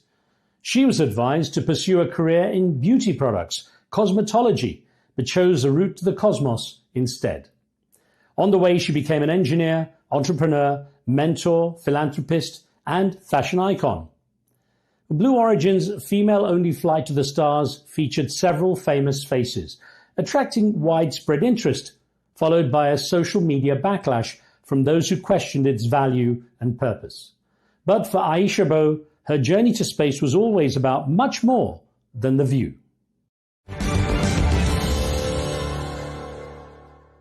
Aisha, thank you for joining the show. Now, take us back to launch day. What was going through your mind that morning, and how did it feel knowing that you were finally about to realize your dream of going into space?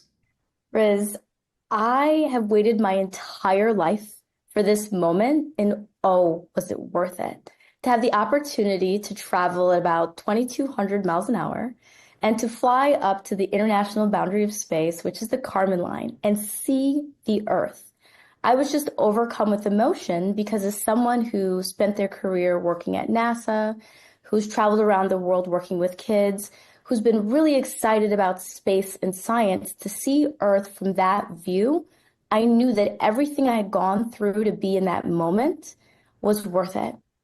How significant was it that you were part of an all-female crew? What did that add to the experience?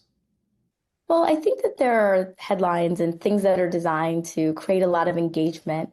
And then there's what I was focused on, which was the science. And as someone who's traveled around the world speaking in order to inspire women and non-traditional people to enter the field, my big takeaway was that I got to conduct science with HBCU, which in the United States is a historically Black college and university. We had a predominantly female-led research team, which was amazing. We flight qualified hardware, which could be used for research in the future.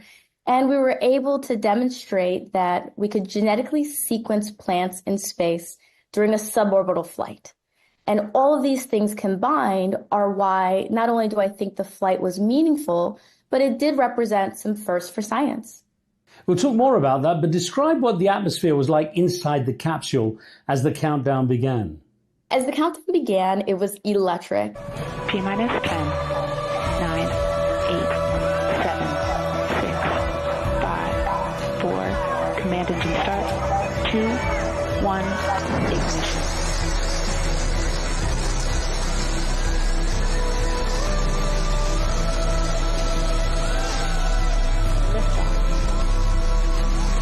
New Shepard has cleared the tower.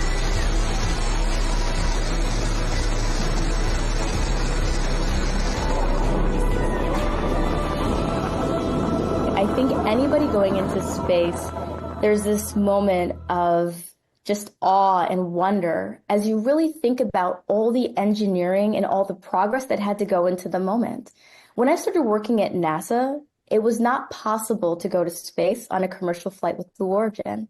And I can remember thinking to myself that one day I'll apply to be a NASA astronaut in the astronaut corps, but that I wanted to find ways to get involved and contribute before I felt ready to do that. And so during the countdown, I was sitting in the seat. And as we started to go down from 10, I realized that I was getting ready to achieve one of my lifelong goals of not only going to space, but taking that next step in my journey of becoming an astronaut and hopefully getting to one day fly for NASA. Well, the key thing is that it's a remarkable experience that very few people get. What was the first thing that went through your mind as the rocket took off? As the rocket took off, I was actually thinking about a colleague of mine who I'm lucky enough to call a mentee. When I was working at NASA, I had the privilege of meeting a 13-year-old girl named Claire. And Claire approached me at an aviation museum day. So like we used to go out and speak in the community with astronaut ice cream, and we take what we were doing at work and share it with kids. And she comes up to me and she says, I want to be an aerospace engineer. And I said, okay, well, let me give you my card.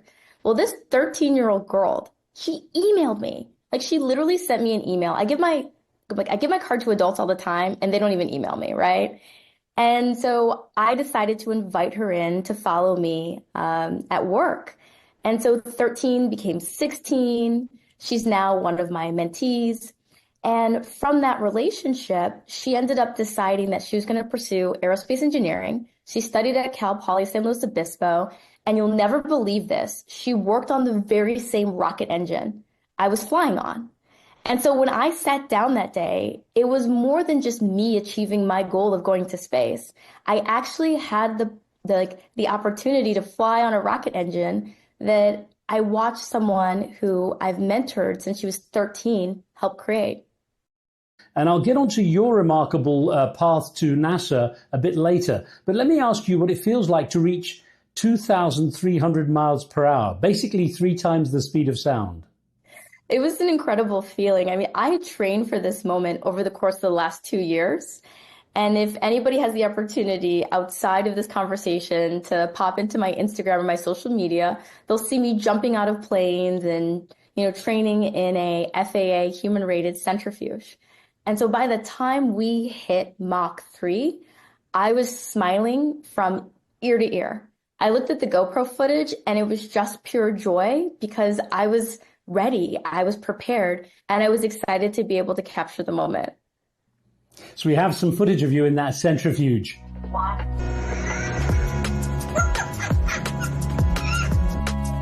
She's having too much fun. Got 68. How you doing? I feel good. I love that comment from the training guy saying that you were having too much fun. Now, I have to ask you, in terms of training for the mission, apart from experiencing things like the centrifuge, how did you prepare for this kind of special mission, both personally and professionally? As someone who's always been excited by spaceflight, the first thing I did was go to the FAA regulations on commercial spaceflight. There are actually guidelines that are best practices to prepare for space missions. And so I looked at the guidelines and I said, I want to do all of these things. And really the criteria boils down to you must train in a manner that demonstrates that your body is prepared to go to space.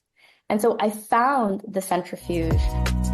I'm here at the NASTAR facility starting training for my flight. Are you ready? Let's go. This is going to be your office this afternoon. Hey, you're ready for space. You heard the space shuttle bump? It's like, oh! Encircle. Congratulations, you just completed all the required training flights to qualify for your flight to space. I literally cannot imagine training for space and not going through this. I'm really happy that I had an opportunity to not only experience this. I found a L-39 Albatross flight, which is a fighter jet, and that was a lot of fun.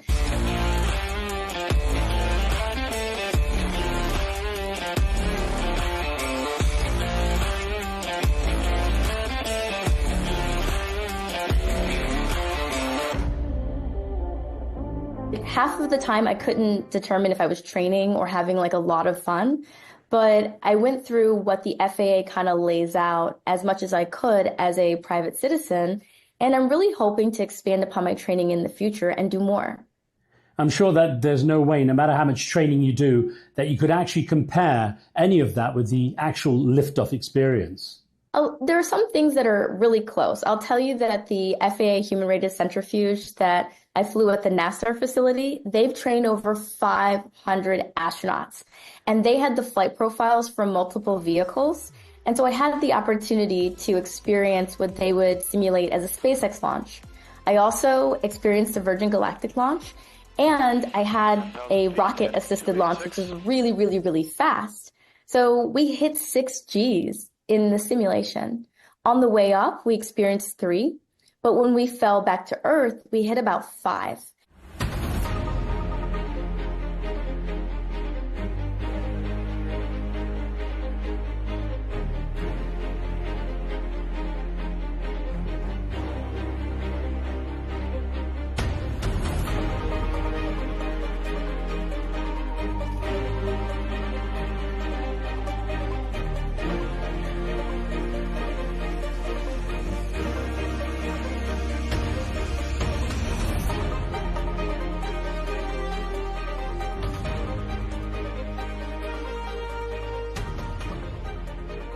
And that's when, let's just say, things got really real, because 5 times your body weight sitting on your chest is no joke. I know there's been some conversation about our suits in the media, but one of the things I really appreciated about the suit was that it was compressive and it helped prevent against G-force induced loss of consciousness, which can occur when you're, pulling a lot of G's. I can assure you that no kind of suit, no matter how advanced, could actually make me feel comfortable with 5 times my weight sitting on me. Now, of course, you actually get to see something that so few people get to do. So describe the view from the capsule, what you saw, and of course, how it made you feel. It's impossible to go through this experience and come back unchanged. I hope that in the future, not only do more people have the opportunity to go, but that going to space on these sorts of suborbital flights will be as routine as flying. Seeing the Earth, it was a awe-inspiring moment that took me days to process. When I came home, I walked around my neighborhood just trying to find the words to describe what it's like to look at a moving, breathing Earth. And since that moment, I have felt a commitment that some, have detailed in the overview effect, where I feel more of a responsibility to not only protect Earth, but to talk about the experience of seeing Earth from space and to champion more people going on these commercial flights, because there's nothing more beautiful than having the opportunity to see humanity from up high. Aisha, I'm sure that you're more than familiar with the famous blue marble picture, the picture of the planet Earth taken back in 1972. That was actually the first time it was seen that way. 1972 is not that long ago, and it was taken by a person, not a satellite. Now, you got to see Earth from that remarkable perspective. You also got to experience weightlessness. How did that feel, and were there any funny moments in zero gravity while you were up there? Yes! I thought, okay, you're going to pull off your seatbelt and you're going to float up lightly. Well, right before we hit the launch pad, I had the privilege of talking to 2 individuals. And so NASA astronauts, Jeanette Epps and Joan Higginbotham, were there as part of my cohort. And I asked them, I was like, hey, ladies, what do I need to know about microgravity? And they were like, Aisha, whatever you do, don't do too much. You are so buoyant. Wow. I mean, the moment you take off your seatbelt, you just float right up. And so for me, I was really nervous that I was going to hit the top of the capsule. So the seatbelt comes off, and then I immediately lift up, and there's a moment of shock where I'm like, oh my gosh, I felt like I was floating away like a balloon. And so I grab onto the handholds, and I realized that sit-ups actually help for something. And I was like, okay, I've got my hands here, and I'll be able to get my feet into the toe hold and orient myself. But it takes just a small touch to move around in microgravity. It's really the most elegant sort of feeling of being able to just turn your body entirely upside down, like I did in the capsule, with just a mere turn of my wrist. That's remarkable. My knees would thank me forever if I could get to weightlessness. Sadly, it's not going to happen. Now, I know the support of your family has been very important to you, and your late father had a space dream of his own. Tell me about that and what he said to you when you were chosen for your space mission. I struggle to find the words because my dad came to the United States in the 80s from the Bahamas to study science in Michigan. And it was his goal to work at NASA. And while he didn't achieve that, he instilled in me that I had the ability to do more.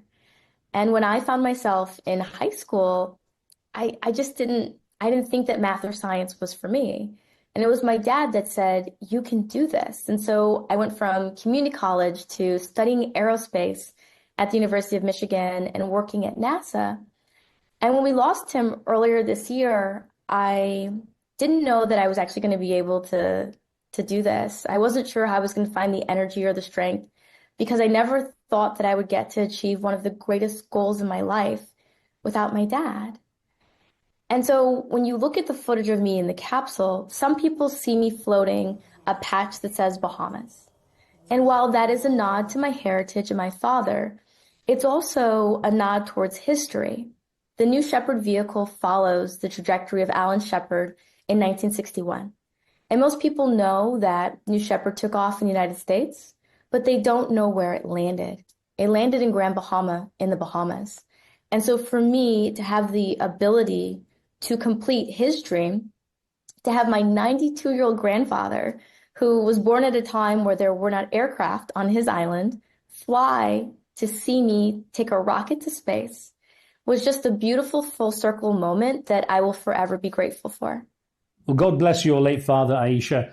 I'm sure you must have felt his presence with you during that profound experience.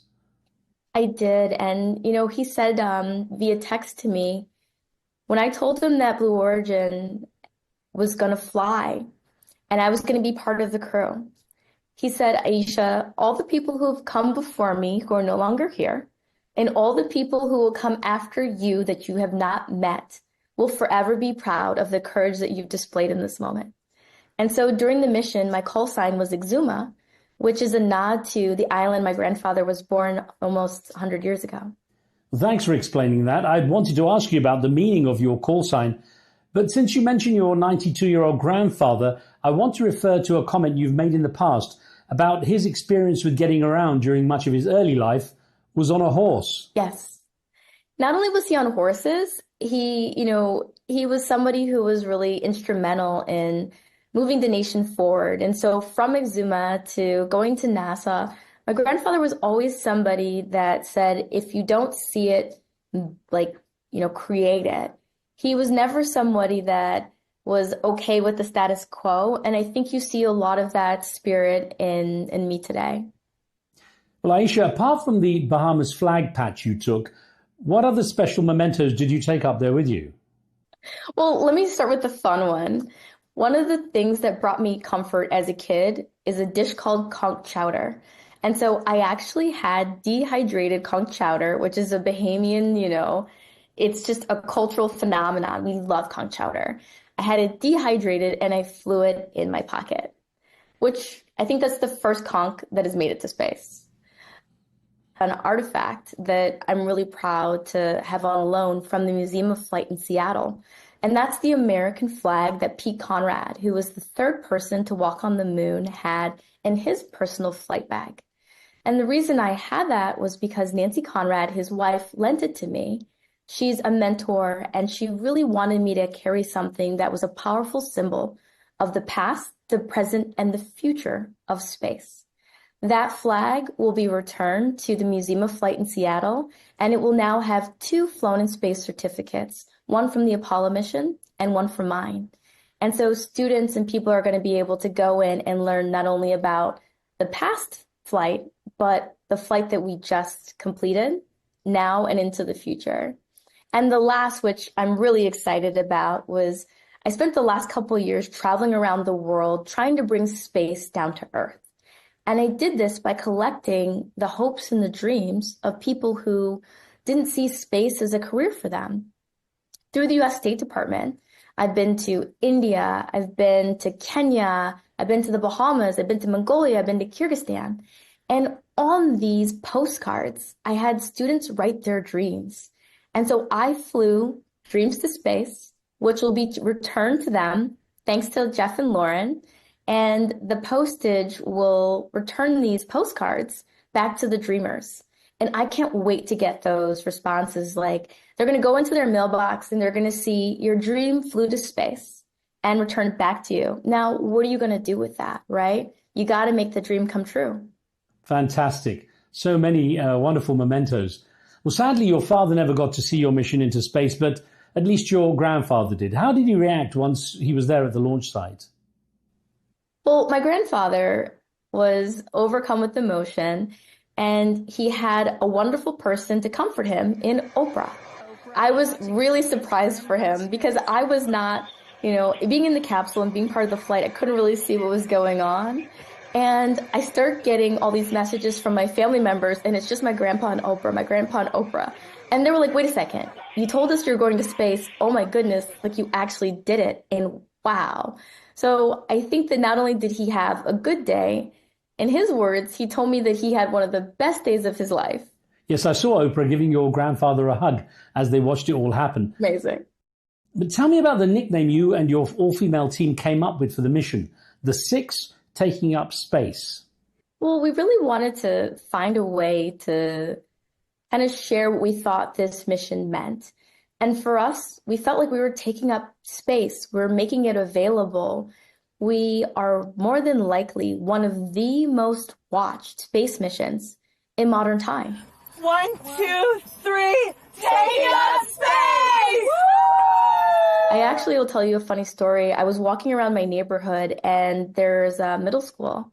And there was a lot of parents getting their kids, off to school, and they're like holding their hand, like, come on, come on, come on. And the kids are like looking at me and they're like, oh my gosh, and like waving at me and they're saying hi. And I think that was one of the successful things that this mission accomplished. We've inspired the youth.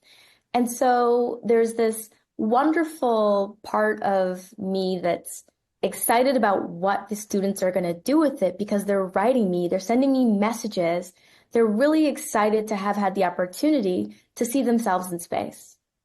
And you said you loved the flight suit. Was it because of the way it protected you from the multiple G-forces you experienced during takeoff and landing? Or was it the fashion? Because I noticed you had flares on the legs. Well, on a practical kind of note, I've worn flight suits before.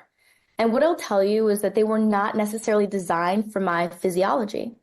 One of the experiments that I conducted gathered my biometric data, and I wore it on my chest, and I was actually able to secure it and make sure that it was snug because the suit was designed specifically for me. All the suits were in custom. They were done in detail. And in addition to the benefits of the G's and the compression, which was very much so needed on the way down, let me tell you, I finally had something that was custom designed for my needs and that was able to not only accommodate my experiments, but I was able to operate in a way where I could conduct multiple experiments, I was comfortable, and I could move efficiently around in the cabin. Earlier on, you had mentioned some of the experiments you had conducted.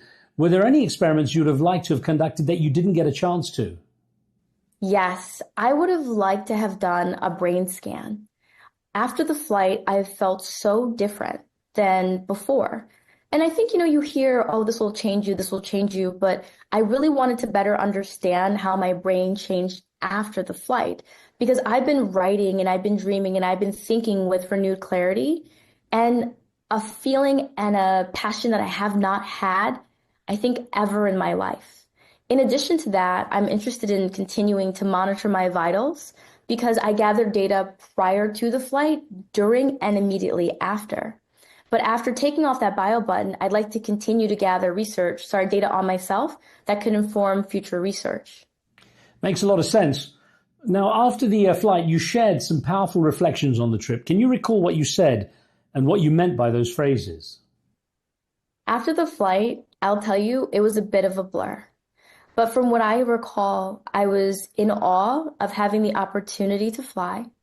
I was excited about all the people that had the opportunity to witness and, celebrate the moment with us. And I was really looking forward to being able to share what it was that I learned with not only the people here in the United States, but on tour around the world. And you said, dream it, plan it, go and do it. Sometimes reality is wrong. Yes, and that's actually one of my slogans. Look, everything that I've accomplished in life was something that somebody told me that I could not do. I'm beginning to think that if you tell me that I can't, it actually means can. And so I've adopted a mindset of like failure is success and progress. And I think that so many people are holding on to something that someone told them that they could not do, thinking that that person knew something about them that they didn't, and they don't. And so when I decided to go to Michigan Aerospace, it wasn't because someone told me I could do it. When I decided to found my first company, it wasn't because someone told me that I could do it. And when I decided that I wanted to go to space, it was all the same, right? Aisha, there's no way you can do it. And so to be in that moment where every single one of my dreams had come true, I just wanted to use it as an opportunity to inspire other people to go do the same. Well, naturally, everyone who manages this rare kind of mission into space says they come back changed. In what way do you feel it changed you, personally and professionally, especially after the long path from your early years that you took to get there? It's given me a renewed perspective on what I can accomplish. One of the things that I want to share with you beyond the headline is that I'm the first African-American woman to raise and own her seat. I spent years working with organizations deciding to say, how can we make this more equitable? If I can raise the money, if I can do the research, I can put forward a model that other people can emulate. My entire life and career has been about creating a pathway for other people to follow. And that's one of the stories I'm excited to share as I travel around the world. It's not only about entrepreneurship and inspiration and science, it's about creating sustainable pathways for other people to have the same experiences that I've had. I want to touch on your remarkable achievements in the world of entrepreneurship as well in just a moment. But let me ask you, in the same way people say that they see planet Earth differently after seeing it from space, how did it change your view of the Earth? I feel so much appreciation for the little things. I can remember the number of sunsets that I caught last year, and it was less than 10. Today, I got up and I'm looking at everything, right? The plants, the animals. I just feel a sense of joy. I feel a sense of privilege, and I feel honored because there's no mistakes here on Earth. We are truly a blessing, and everybody has a purpose. And Earth, when you see it suspended against the darkness of space, it is impossible to not believe that we are all here for a reason. And we have to protect this planet. We have to share this. We have to go out and make it possible for other people to see it because it's such a beautiful thing. It's overwhelming when you get to see it from space. Well, as you know, Aisha, we live in a world of social media and global interaction that is not always very nice or fair. And as you know, there's been some talk since the mission questioning the use of the term astronaut in connection with these short flights into space. How do you regard that debate, and what does the word astronaut mean to you? Well, I think that in aerospace, there's always been a delineation between a NASA astronaut, per se, and a citizen astronaut. I think that the word citizen astronaut here is maybe more appropriate, but I think we're kind of getting into trying to classify an experience. And the reality of it is that it doesn't necessarily matter what people call me. What I feel we all are explorers. And when you think about what's happening in commercial space, it's really similar to the early days of air travel, where people were literally getting in these kind of makeshift airplanes and they're like trying to figure out how to fly around, and they're explorers. And that's exactly what we are. We're explorers, we're pushing the boundary. And I really welcome individuals to try to find a way to create, naming that maybe is a little bit more reflective of the accomplishment as opposed to trying to be divisive. Well, considering that valid point, were you surprised? I mean, how did you regard the fact that there was a backlash in social media? And did it diminish your experience in any way? It's impossible for me to have the experience of seeing my lifelong goal be achieved. I'm grateful. I'm honored. I feel a sense of responsibility to go and share what I saw with the world and to build new bridges and to build new pathways. I think the conversation is healthy. I was excited because, look, as a science person, I have been involved in some very, very cool projects, but they've never been spoken about this much. Regardless of whether or not you were for it or you were against it, you were talking about it. And I think that's powerful because as we move into the next generation of space, we need involvement of all people. We need people to understand why it's powerful. And outside of the public discourse, we literally had middle schools, high schools, people around the world saw this mission. And so for me, I think we achieved a lot of what I would hope to get out of the mission was I brought visibility to the science that I was looking to conduct. And I had the opportunity to inspire people who may not have previously known about me or the work that was being done. And no doubt you've become a role model for many young women. People like Claire, the intern whom you mentioned, who ended up working on the rocket used for your Blue Origin mission. But do you think that gender played a role in that negative reaction among some people? No, I think we're at a period of time where we're making a lot of progress. And what's important is that we need all people. This commercial flight was the first, but it certainly won't be the last. When you look at what Blue Origin has done, they flew a 90-year-old, Ed Dwight. He was the first African-American astronaut selected by NASA. And in doing so, they righted a historic wrong. They also flew Wally Funk, who is a female pilot who has more hours in a plane than I think most people on the planet of Earth. I think the conversations about who can fly and how they fly are valid.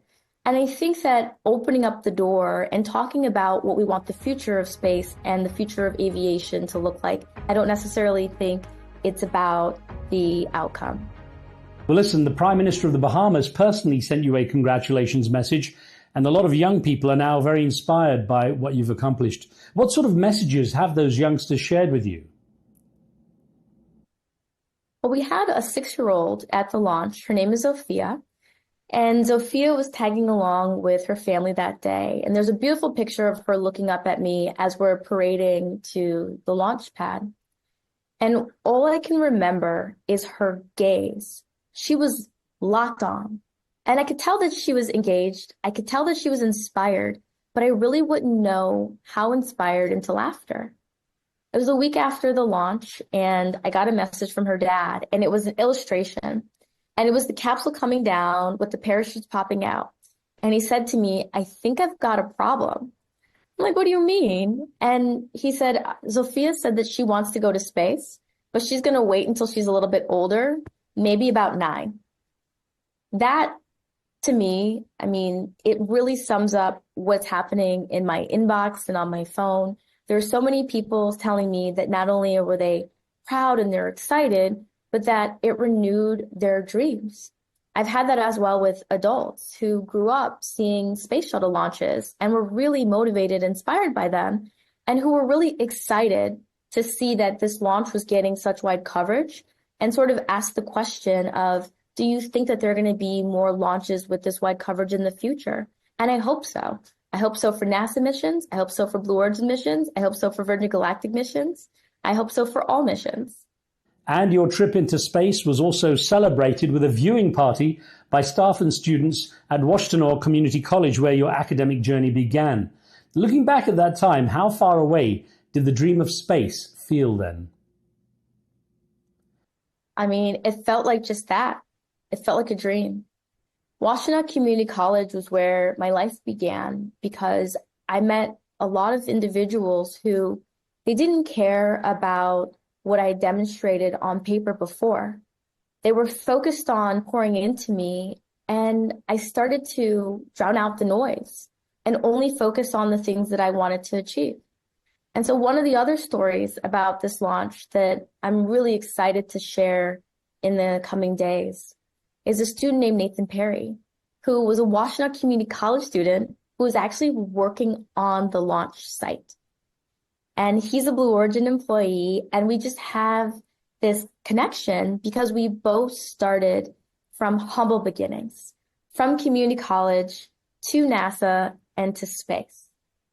And the last thing, which completely and totally, like, I cried when I saw this, I'll tell you, Riz.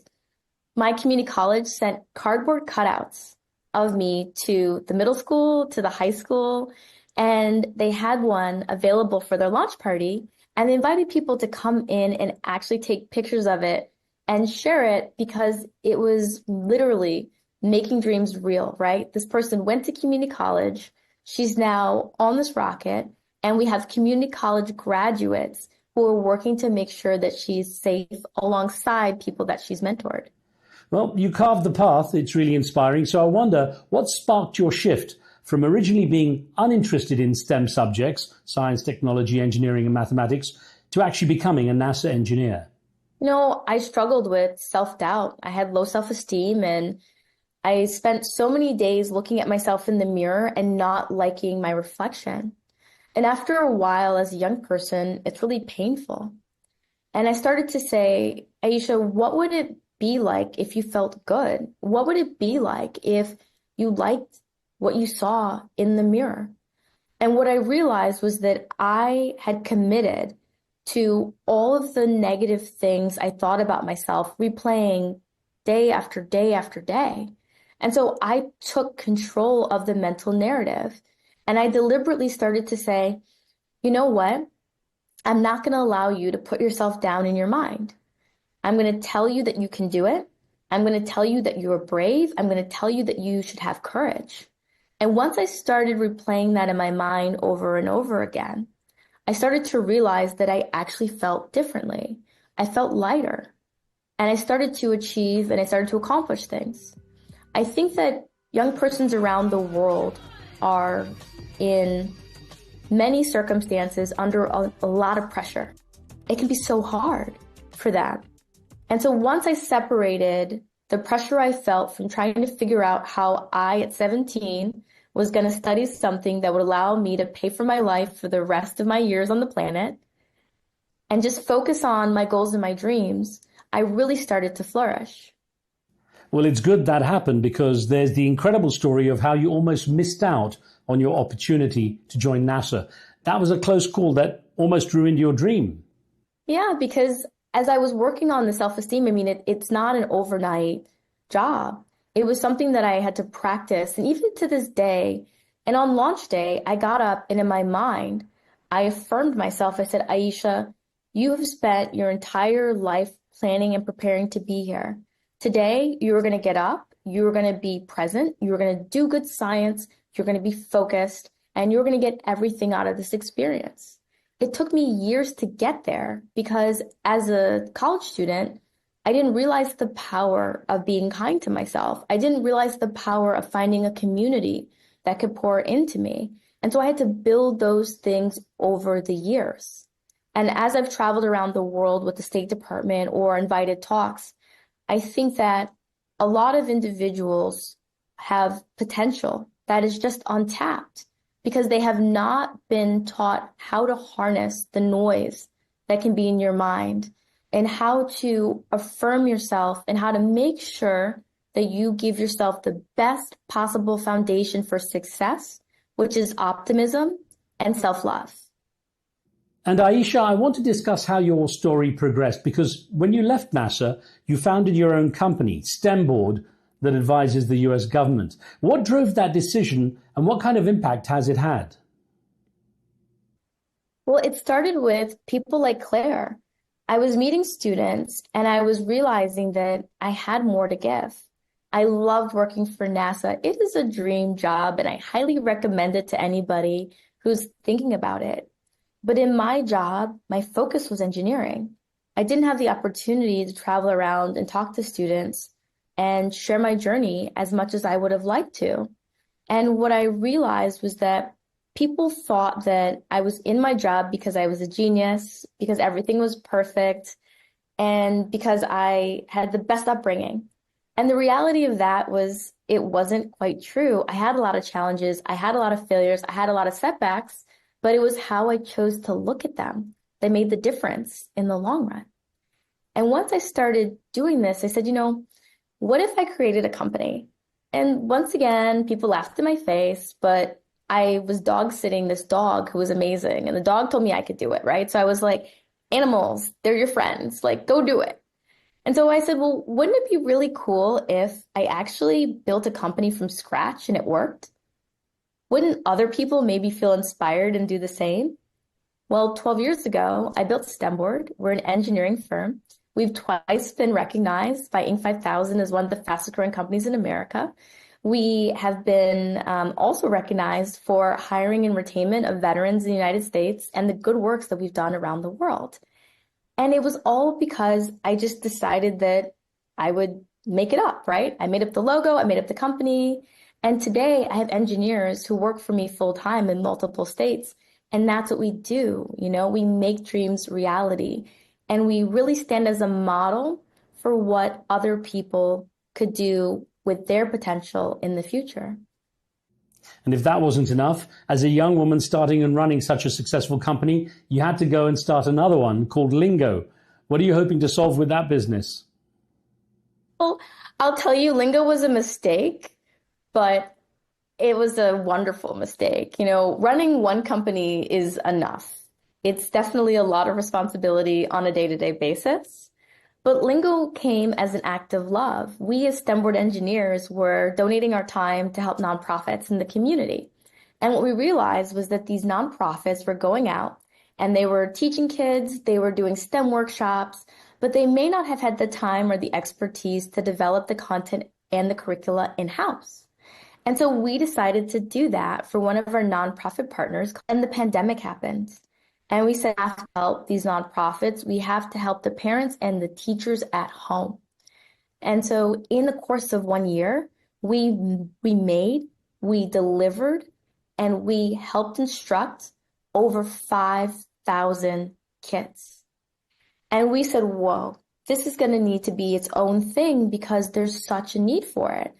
Today, we supported over 10,000 students. My mom actually is Employee of the Month every month in Lingo. That's right. She went from being my mom to working in one of my startups, which is like very fun. And I've had the opportunity to see what students in other countries get out of our kits because I've taught them in Kenya. I actually taught them in India. I had a 5-city tour through India where I taught Lingo, and the kids just loved it. From Calcutta to Dubai, to Delhi. And I actually brought some Lingo kits to Dubai too. So I just have had them all over the place. And it's been wonderful to see the response that students have had. And Aisha, I should point out that you're a big supporter of Club for the Future, the Blue Origin nonprofit division. Tell me about that. Club for the Future helps students send postcards to space. Postcards to space. I love the concept because it brings space down to earth. And it also allows for students to have the opportunity to, write their dreams, share them, and send them. And so Club for the Future not only travels around and provides these postcards, but they talk about the rocket. They talk about commercial space travel. And it's a really great way for people to get engaged no matter where they are. So that was your role for Club Future on this mission? Yes. So from 2022, I gathered up all my postcards and I delivered them to Club for the Future for processing. After the mission, they're going to take them off of the rocket and they're going to return them to the dreamers. Understood. Well, one thing that people who know you are aware of is that you're not just an entrepreneur, not just obviously smart and academically accomplished as a person who's now been to space, an astronaut, but you're also quite an activist and advocate. I would love to see more people go into space. It is a wonderful deal. So at a time when spending on DEI, diversity, equity and inclusion programs, are being cut back, what gives you optimism about the future of science in the US? What gives me optimism is the power of the person. And what I mean by that is I'm literally having a conversation with you about my STEM career, about the science that I was able to do on the mission, about the funds that I was able to raise with organizations to inhabit the seat, and about a moment that was seen by millions of people around the world, and one which I'm going to spend the rest of my life sharing. And I'm just one person.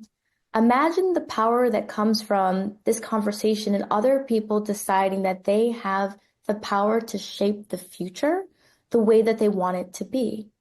And that's really what I want to leave people with, right? I dreamed it, I planned it, I did it, and so can you. I understand that there are a lot of things happening, not only in the United States, but around the world that will be discussed for years to come. But I think the question is, what can you do in order to shape the future that you want? And of course, times have changed. And from a time when you couldn't imagine the opportunity to travel to space that has been developed through projects such as Blue Origin, it's now become a possible dream for many more people, something for which you advocate. But given the huge cost, is such an ambition even practical? You know, I wonder if when Henry Ford designed vehicles, he thought that they would be as popular as they are today, right? I mean, I wonder the same things about the Wright brothers. I think with all great inventions, whether it's ships or aircraft, submarines, I mean, they all kind of started being initially fairly expensive and somewhat out of reach. And you had the individuals who became the early adopters, many of whom were more affluent in society. And then these things became more common. I mean, I still remember getting my first cell phone. I had only seen cell phones on other people. And I know you're probably laughing because you know exactly what that was like, right? When you get your first phone, I'm from the generation where we had one phone, it was in the kitchen, and it had a long cord, and you better hope that your mom cared to give you the message. But now there's more computing power in cell phones than we're on the space shuttle. And so when we talk about innovation, we talk about spaceflight, what we just witnessed is what is going to eventually drive down the cost so that this will be affordable to all people. And it follows the natural cycle that happens with innovation and early adoption. Aisha, let's put this into context. I was excited when I saw my first electric typewriter. Looking ahead, what's next for you on Earth or in space? And what's your newest dream? 1 million students with hands-on STEM learning through our Lingo STEM coding kits. In honor of this mission, I actually spent the last year working with my team to develop lessons that bring some of the same space concepts home. We're piloting them here where I live in Virginia, and we just actually partnered with a local school district to roll them out into the schools, which I'm so excited by. And I can't wait to be able to share the joy of space and the skills that are needed to be employable in the future with millions. Aisha, fantastic. Now, I'm going to end this wonderful interview with something that we like to do with cool people on this show, and that is to ask you around 10 quick-fire questions where you can just answer in 1 or 2 words. You just have to think on your feet. Are you up for that? I'm up for it. Cool. Okay. The first one. What's the biggest discovery you'd like to see in space exploration? Another habitable planet. Number 2. What's the most important thing an alien should understand about humans? Humanity is just beautiful. It's compassionate. It's wondrous, and it should be protected. Number 3, is there anything you would do differently on a second trip to the stars? I would spend much more time. Number 4, would you rather return to space yourself or inspire a future astronaut to travel to Mars? Can I do both? Both. Why not? Okay, there you go. Number 5, will women close the gender gap in the space workforce within the next 10 years? I certainly hope so. Question 6, who's your favorite astronaut and why? It's hard to pick just one. I absolutely love Jeanette Epps, Joan Higginbotham, Mae Jemison, Katie Coleman, Suni Williams. They're all my favorites. Can I say they're all my favorites? Of course you can. Well, 7, what's your favorite Katy Perry song? My favorite Katy Perry song would be Firework. Nice choice. Question 8. Considering you were told to go into cosmetology and fashion, and considering you've actually become something of a fashion icon, what's the choice? Cosmology or cosmetology? Cosmology. Number 9, spacesuits, fashionable or functional? Both. I knew you were going to say that. Prada's designing the newest spacesuits. I mean, it's both. Fair enough. So then, question 10. Do joyful tears float in zero gravity? Yes. Well, I'm going to squeeze out one final question. How would you sum up your experience in space in a single sentence? The most meaningful thing that has happened to me ever. Aisha B, congratulations, and thank you so much for taking the time to have such a great conversation. Thank you. It's a pleasure to be here with you, Riz.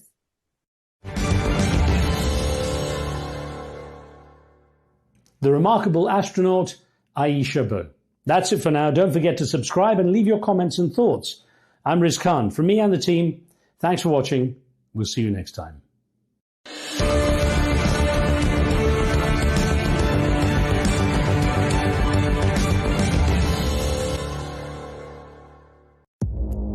Our allies, in many cases, are worse than our enemies. Stay informed and connected with the latest international headlines. There obviously is a risk. From breaking news to in-depth analysis, it would appear that this war is coming to an end. Who buys this stuff? Investors, pension funds. we deliver the most important developments straight to your screen. Iran always wanted to deal with militia. Join us for compelling, expert-driven conversations. A curfew order has been established. And an insightful look at the issues shaping our world today. There are lots of proposals about European architecture for security. I'm Leigh Ann Gerrans. And this is W News. We dealt with this when I was Chief of Staff in the first term. Where you don't just hear the headlines,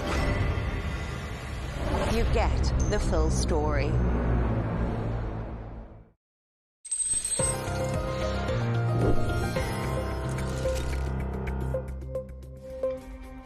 Jeffrey Epstein's brother says new autopsy details coming in February will prove Epstein was murdered, not a suicide.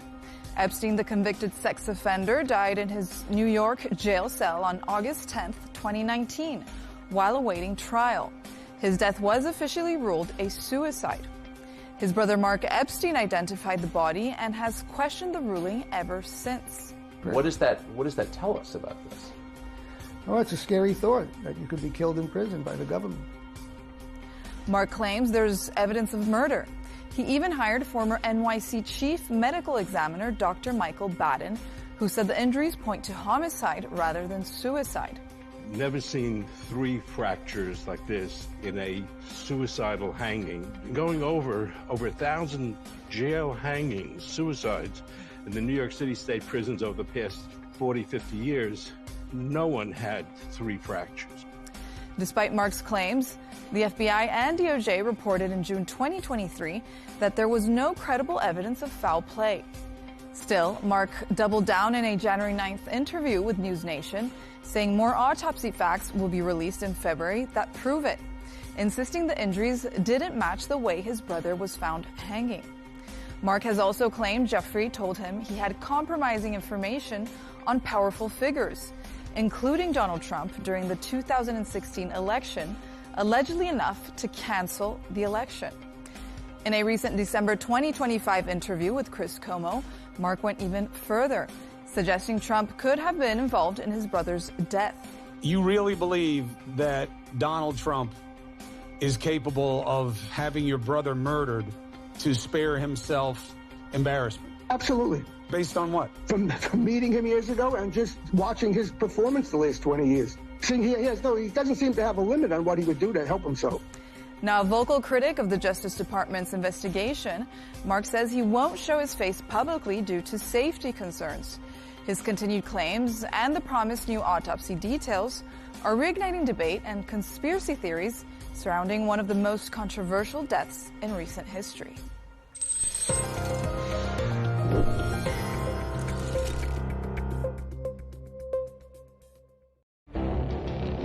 It feels like decades are passing by in a matter of weeks. Seismic shifts in the world order. never, ever will be part of America. With so much happening and so much noise. Whether it's political upheaval, Canada has been ripping us off for years. Economic shifts or social movements. And no one wins from tariffs. I think America can be more friendly to the rest of the world. The in-depth analysis and all the latest developments across the globe. To have an inclusive policy together. The meetings with Hamas gave me some hope. We're in another nuclear arms race. The most important development straight to your screen. Welcome to the dressing room. I'm on my own. I need backup. And an insightful look at the issues shaping our world today. It was not going to happen, that war, and it happened. Join us on Arabiya News, where the world talks.